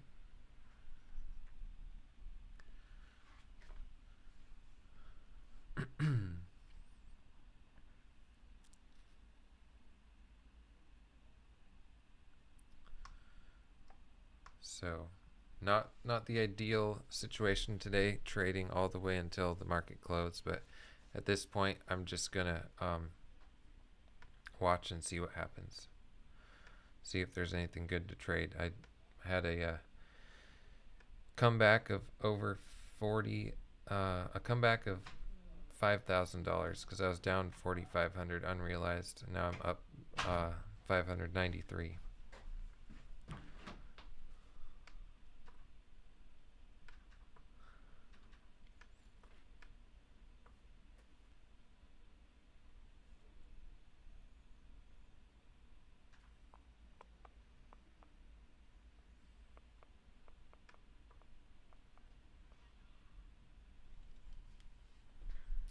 If it weren't for a good short with 2 times margin on my account, wouldn't have been able to come back on the day. So got to be thankful for that.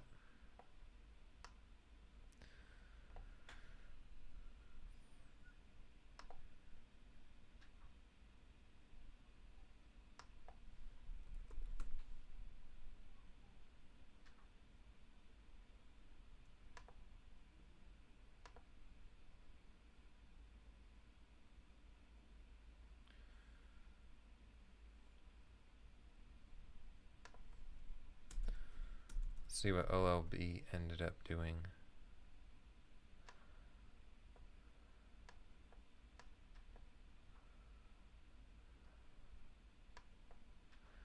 This one was hitting the scanners, had this super good move, and since then it's just sold off. Can't trade it, can't short it, so I wasn't even looking. If I don't have easy to borrow, I don't really consider looking for shorts, which is why I intend to open a Centerpoint account sometime, because at Centerpoint Securities you can have you can get shares available to short at for more stocks. That's my understanding. If any of you have experience with Centerpoint, I'd like to know if you have a good variety of stocks that you can short without having. I would like to avoid having to pay for locates.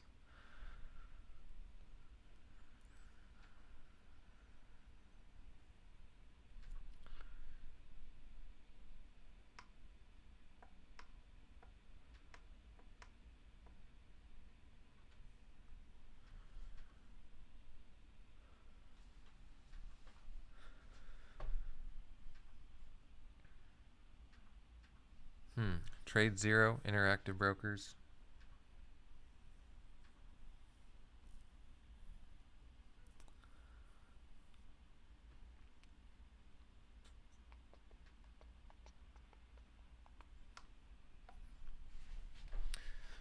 I've traded in Interactive Brokers, but it was with a Roth IRA, so I didn't have the ability to short. You're not allowed to short stocks in Roth, or probably any IRA, but in Roth IRAs I know you can't short sell stocks, so maybe I'll have to check that out with a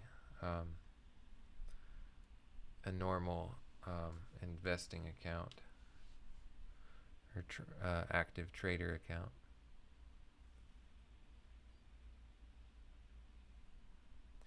Trade Zero, don't really know anything about that one. Is let's see, is OBI easy to short or easy to borrow on Trade Zero?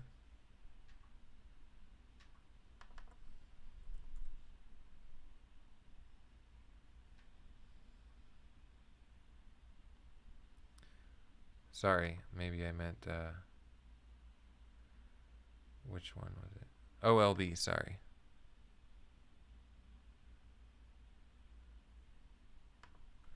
OLB. Yeah, is OLB easy to borrow? Because this one would have been a good one for me to short for the break of the VWAP. Huh, cool. Trade 0. Good to know.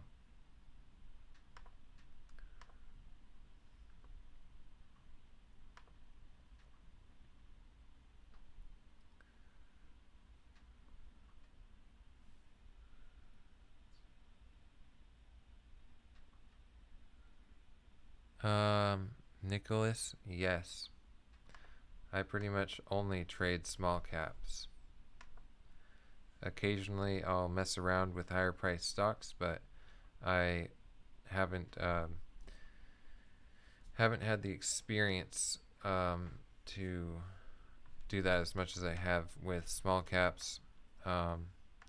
So usually under $20 is anything under 30, usually under 20 is what I'm looking at trading both long and short.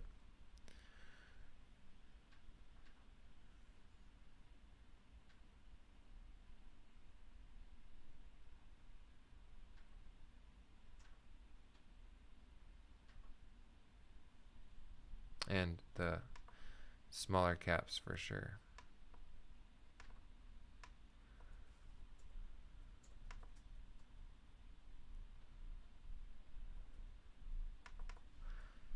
Sometimes in the past I traded some higher priced ones and did okay, like Boeing when they first started having trouble with their 737s way back. When was that? Was that last spring? Right here.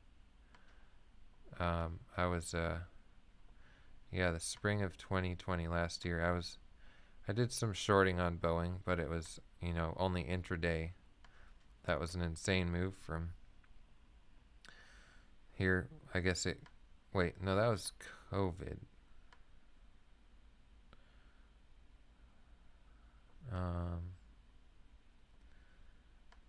That was COVID, but maybe it was even earlier.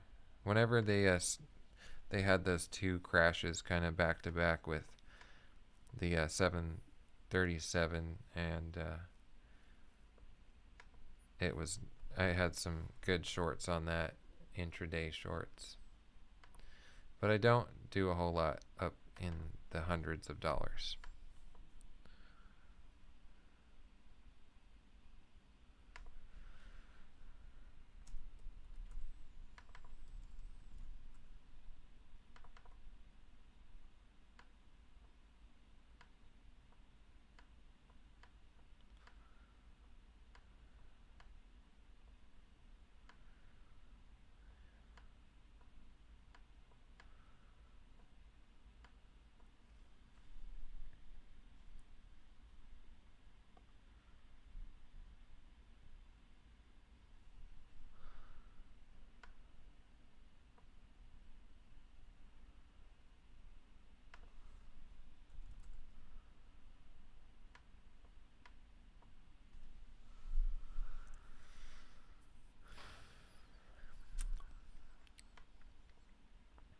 So JCS is tempting below this moving average, but it's still super extended, so I have to say no.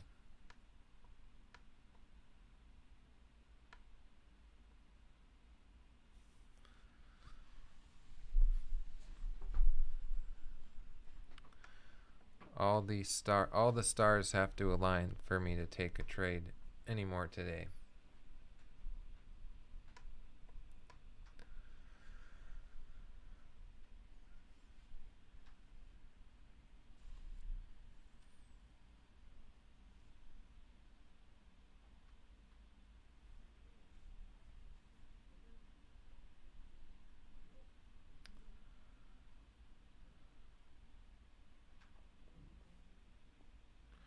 AMTX.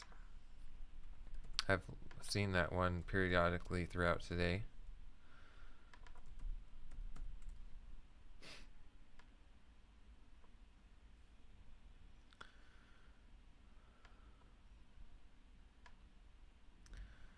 It's up quite a bit, and it has its 5-year plan targeting $1 billion in revenue by 2025.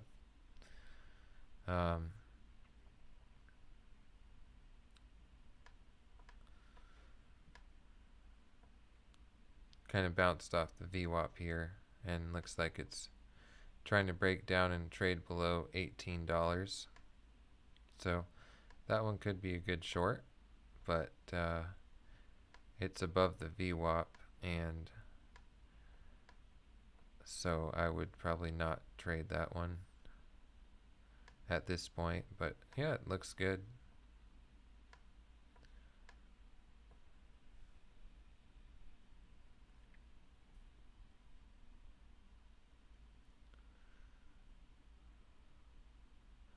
JCS breaking down below, and AMTX coming down, so both doing well for shorts here.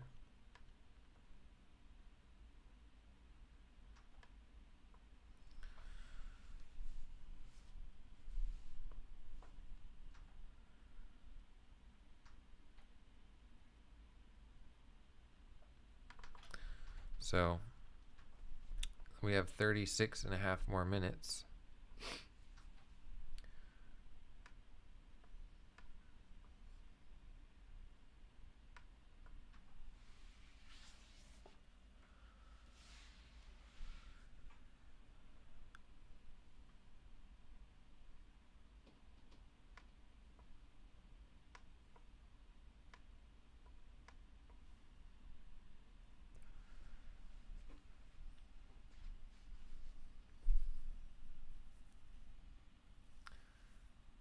Nice move on AMTX.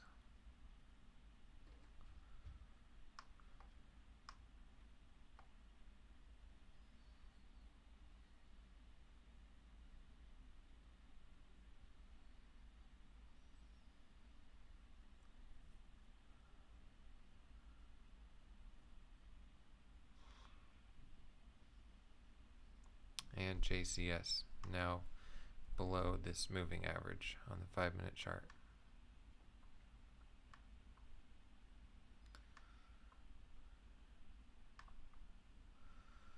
So just watching, having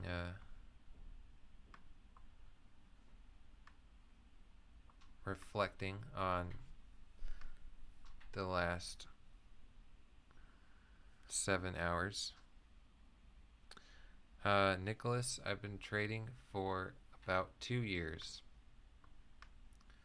I first started really paying attention in the fall of 2018, and almost every day since then, but I have taken a little bit of time off here and there, so pretty much 2 years.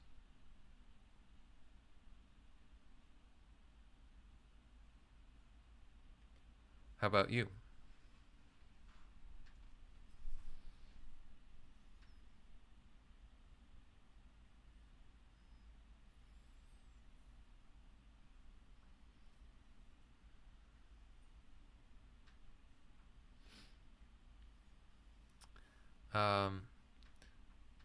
Pretty much 2 years.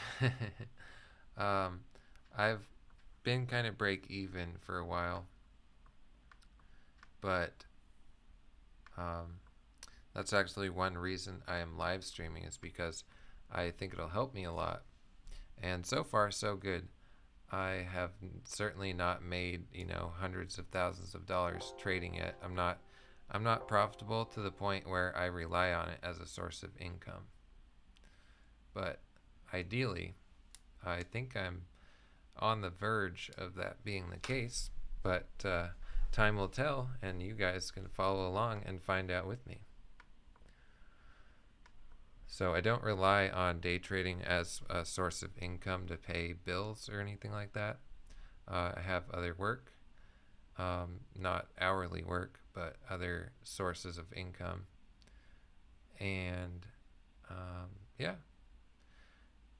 it's been a fun 2 years, and I think it's just going to get better and better. So yeah, just over a year is enough time to get fully exposed and see the potentials to the upside and downside, and have a lot of experience. I think some people even manage to be consistently profitable um, for after 1 year, but there is a lot going on, and a lot of psychology and emotions and movements that you have to see repeatedly to really nail down and have a good idea of what you should and shouldn't be doing.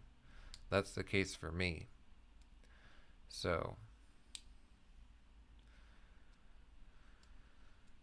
far though, doing great this small account challenge, and after today,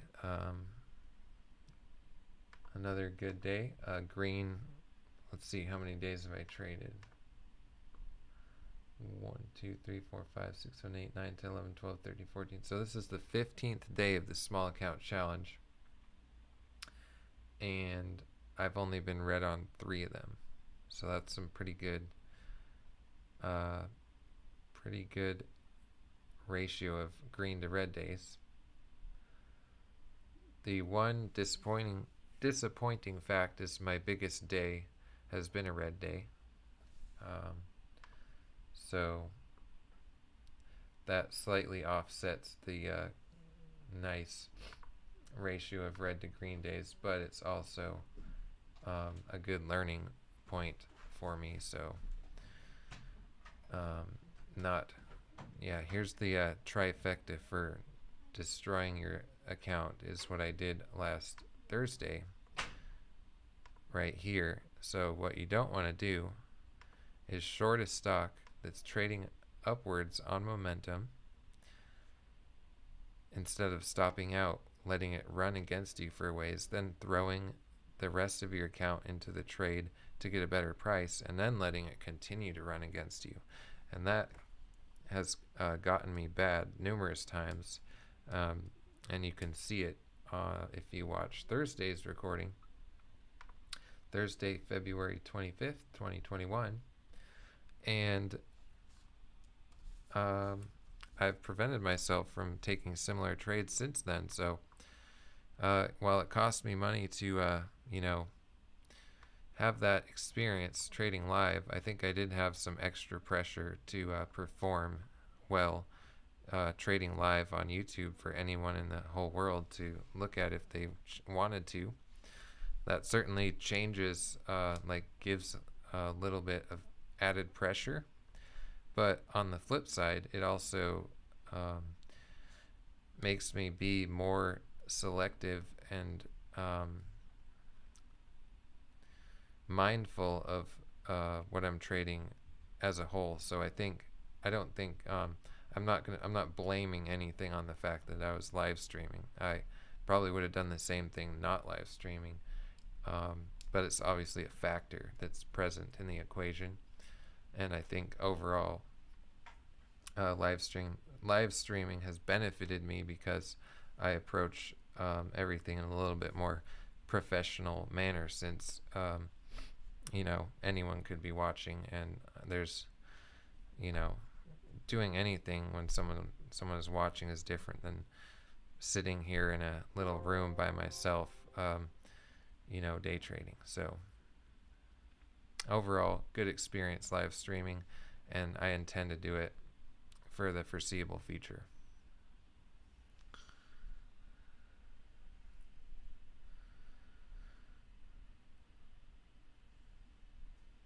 Awesome, 4 months, that's really good. So Nicholas has been consistently profitable for 4 months. That's awesome. Hopefully that just keeps growing and growing, and you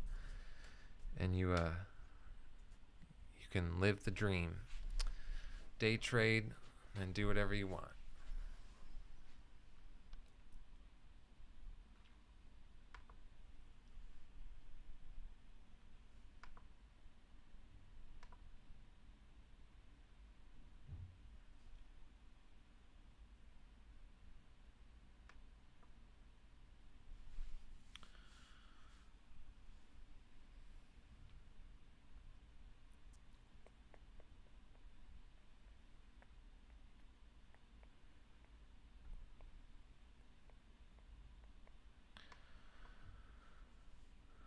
My biggest problem with being consistently profitable has been overall I do really well.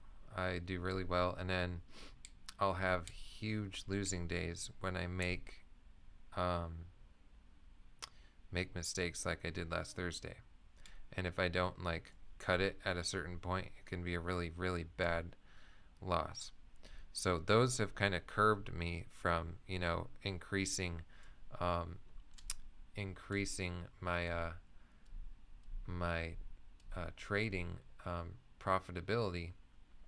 But if I eliminate just a few days here and there, I've been doing really well for quite a while. So it's just a matter of minimizing those rare days I um, where I kind of screw things up and I don't have the best mindset, and um, it impacts me in a bad way. So it's important for me. I can do well trading. It's just important for me to be aware and mindful on days where I'm not making good decisions, and putting on the brakes and calling it a day, or you know disconnecting myself from my P&L and just trading the market. Yeah, so I have had a tendency to scale into losing trades, and that's something I'm always working on. I haven't really been doing it a whole lot. Usually, I'll do it when I'm in a good place, like if I'm below VWAP and my price just isn't really good, and I feel very confidently about how it's going to be dropping below the VWAP, then I will short at a higher price but still below the VWAP, and I don't really have a problem with that. The issue is when I've been very speculative in my shorting and shorted stocks that are trending up rapidly on momentum, and I'm trying to time the reversal perfectly. That's when I really hurt myself trading. So I've decided I'm not going to do that anymore for now. I'm just going to not even try and take those trades, because sometimes I can kill it doing that because stocks go way up, and if you get in way up high, then I'll do good. But I'd rather just trade more what's it called, more likely setups. Yep, I use big share size, risk versus reward. um, so as my account grows, I'm going to scale that down here a little bit, but right now I'm comfortable using my full account in most of my trades.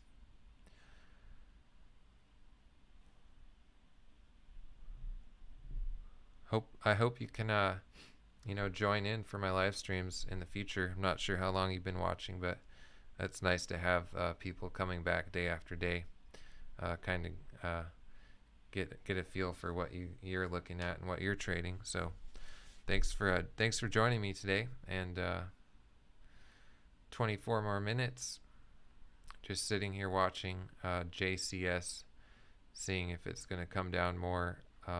Looks like it will. And FBIO not doing a whole lot. What's AMTX doing? Yeah, not a whole lot going on right now on these ones.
Someone asked me to start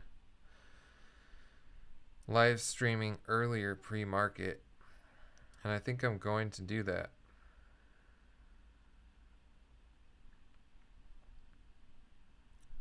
But I don't know. Some of the biggest, riskiest trades I take are pre-market, and I don't want to set a bad example. So maybe I should stop taking some of those trades. Maybe that's what I'm learning right now, deciding whether or not to live stream earlier. But I think I will. So tomorrow might be way early, but I might be live streaming 2.5 hours before the market opens tomorrow. That's 3 o'clock a.m. where I live here in Alaska. So if any of you are even up in Alaska, that's amazing. But Eastern time, that's 7 o'clock. There's just been so much opportunity pre-market that it's hard to miss it. I have no problem getting up at 3 o'clock every morning to day trade, or just to look for good opportunities. Familiarize myself with the stocks that are gapping up, and be in a good place when the market opens if they're not giving any good setups pre-market.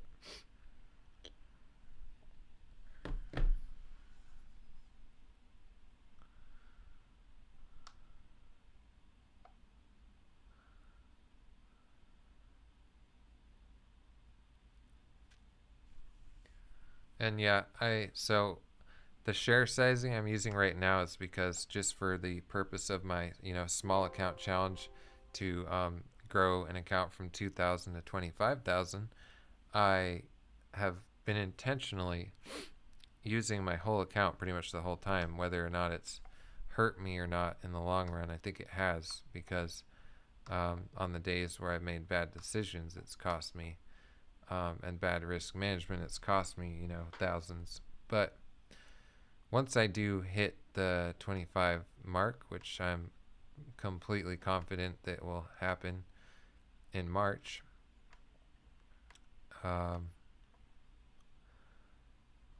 then I will reassess the hotkeys I'm using, the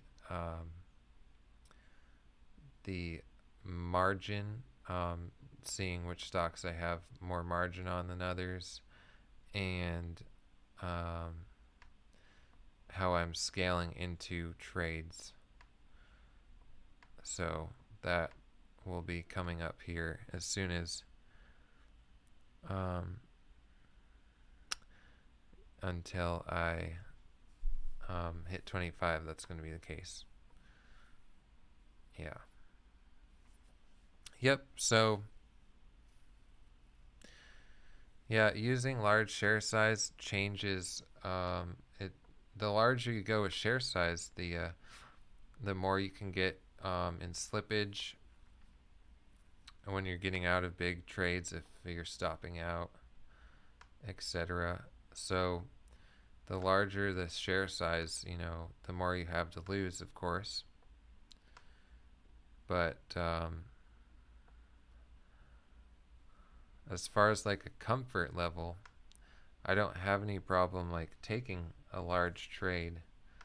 I just the way it would negatively impact me more than using small share size is when I'm red on the day. Like today I was able to kind of step away from JCS and be like, all right, I'm down this much, but that's okay.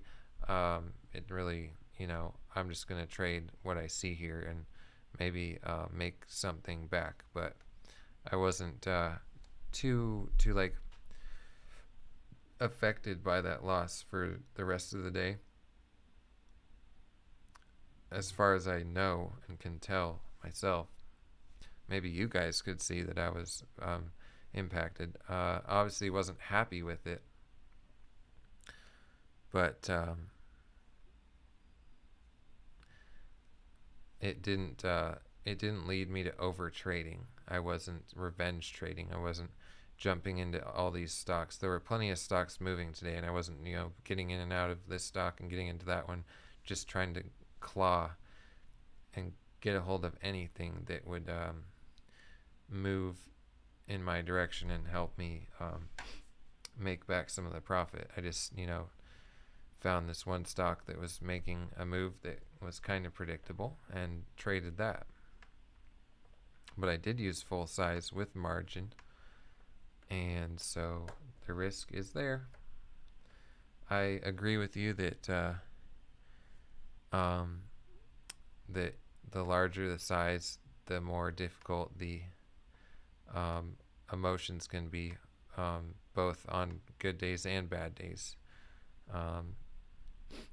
If I get into a really good trade and I'm up an extreme amount, that can also negatively impact my trading. Haven't really seen that in this small account challenge yet, but yeah, I can kind of just get really complacent and not be smart about protecting my profits if I have a really, really good day.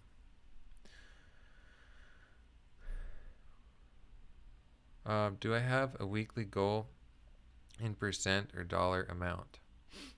No, not a dollar amount for sure. I have in the past tried to keep track of like my percent and try to maintain a what's it called? What's the curve where an exponential curve, an exponentially growing profit with something like 5% gains on my account on average each day, and that's where the share sizing, increasing the share sizing as my account increased, actually did show negatively, because the first with the small account using full size, you can even double your account in one day. I haven't done that yet, this small account challenge, but the first day I had $2,000 in my account and I made 1,300 something, so that was a pretty big increase, almost like 75% increase. And if I'm aiming for 5%, then I can really get ahead of myself. And if you compound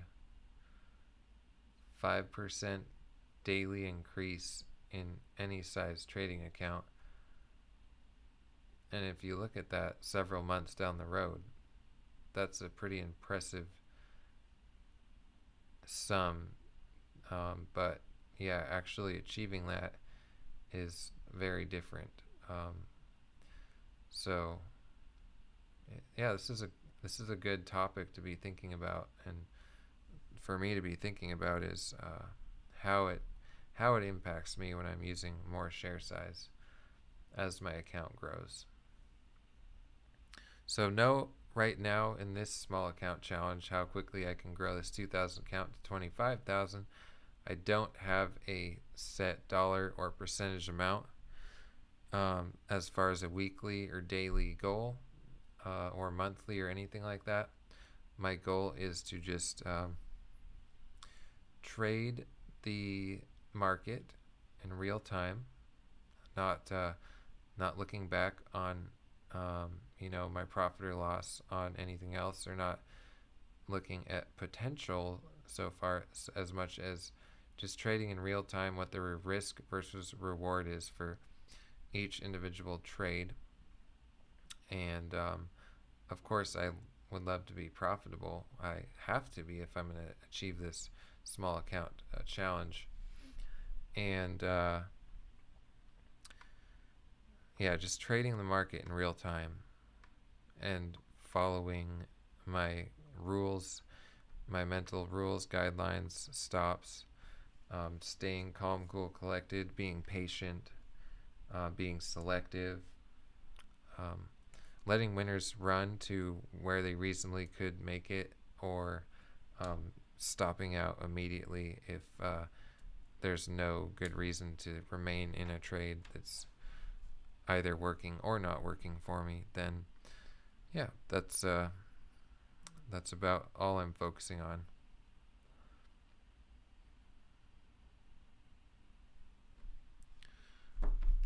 So here with 12 minutes left to the market close, haven't taken any trades since I got out of my short on GEG.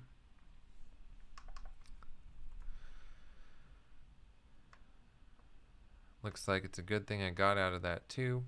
It's coming back up.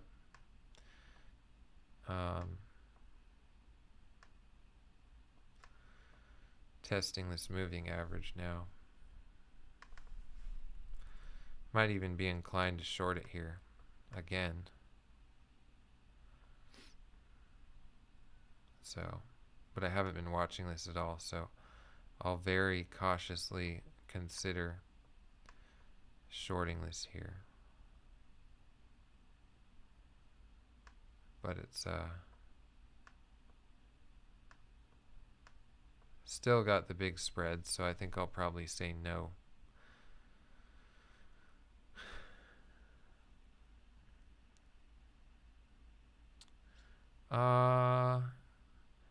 With a small account, I can consistently make 5% a day. So maybe it's a fantasy, but if that's a fantasy, then so is my trading for the last month, because I've made well over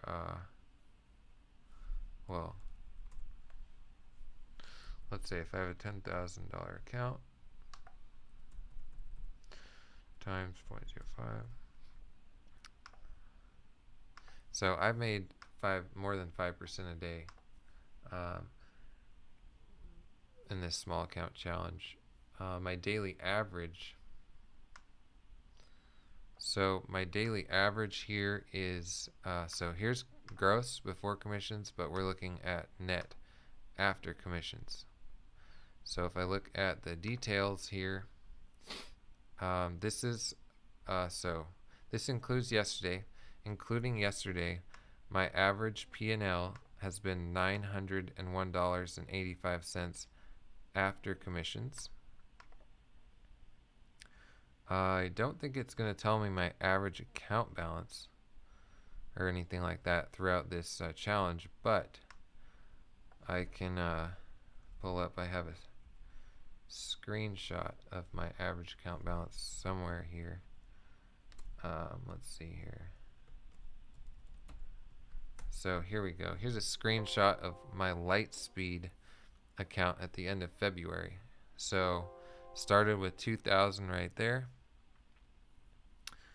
First traded on the 9th of February, and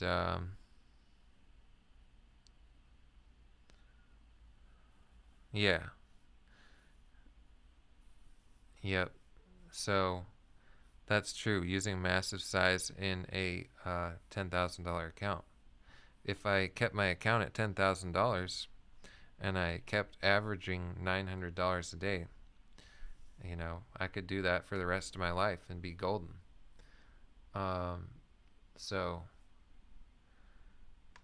we'll see. Time will tell. Make sure you're subscribed to the channel.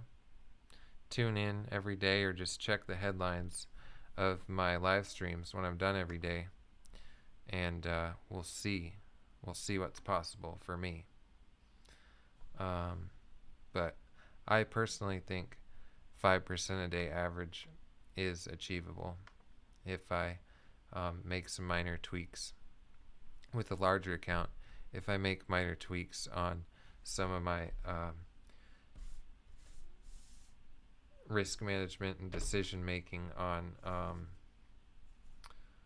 some of the more volatile stocks I trade. But maybe I'm too confident or optimistic or positive, but we'll see.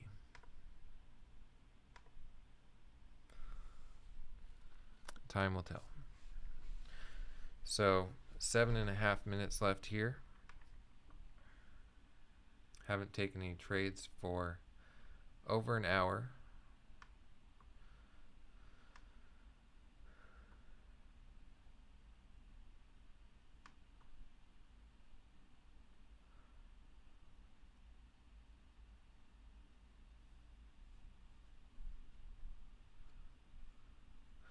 Yep. Yeah, Trevor, it's been a long day.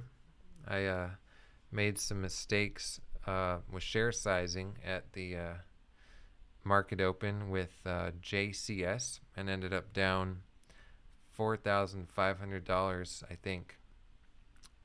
Realized loss, and right now I'm sitting up $593 before commissions on the day. Thanks to a nice short trade on GEG. So it's been one of those days. I usually don't trade all the way to the market close, but since I got so close, I decided I'd sit here and watch and see if anything cool happens. But probably not taking any trades here in the last 6 minutes.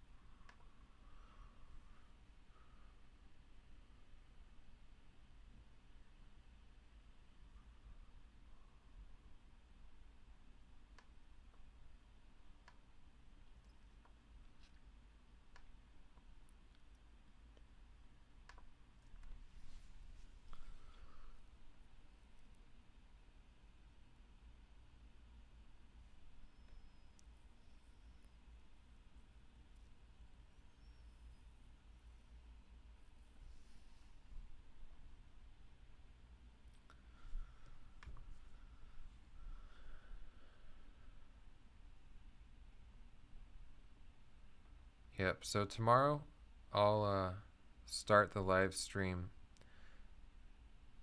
early pre-market.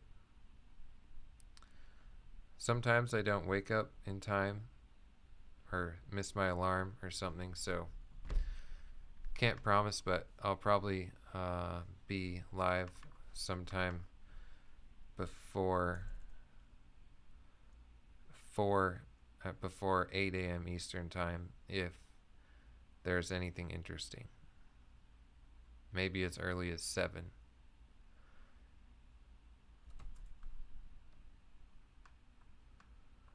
So this was a really nice move to the downside on JCS. Breaking below the VWAP, testing it, coming back down.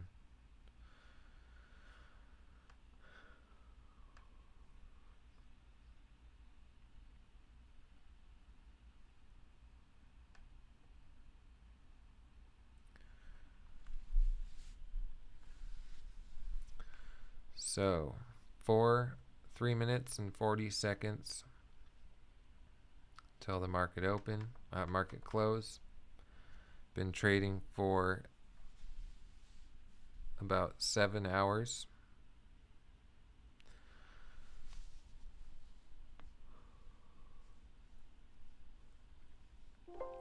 Today was a comeback day.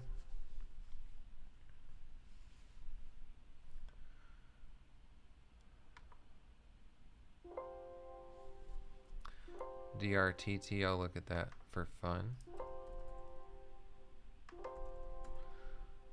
1.2 million shares of volume. Patent issued for modular walls incorporating recessed extendable furniture. Wow, that's a cool headline.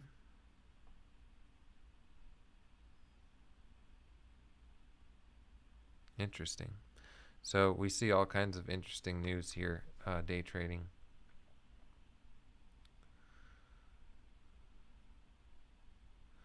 It has a larger float, 61.93 million shares.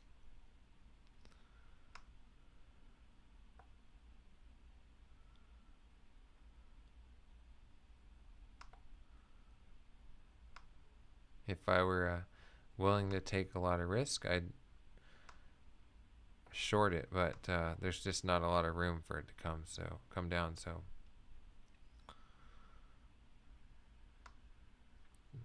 my habit of shorting stocks when they're extended needs to be curbed. So that's a good example right there for me of how I can easily get myself in a pickle because my mind went straight to trying to short this at all-time highs, which is not the easiest entry by any means. Not really any kind of entries for me shorting. It's just more of a gamble, and I'm not here to gamble. I'm here to take very calculated risks, and I think it's I hope that over time I can solidify for anyone I know in my personal sphere that questions whether day trading is gambling or not. I want to be able to say, well, here, look at these statistics. How can you possibly explain that I'm gambling? And in order to do that, I actually can't gamble. So I can't be taking short positions at high of day on stocks that are extended, just trying to time the reversal. That's not a setup that I am going to try and trade very often. And if I do, it's going to be with small share size. So 30 seconds to the market close here. I'm going to call it a day. JCS made some bad decisions on this one, but made up for it on GEG with this really nice short. And I'll be back at it tomorrow morning. Market is now closed. So I'll be back at it early tomorrow morning. Have a great Tuesday, and we'll see if we can have some good stocks to trade and some good setups tomorrow. Thanks for joining in, and we'll see you tomorrow.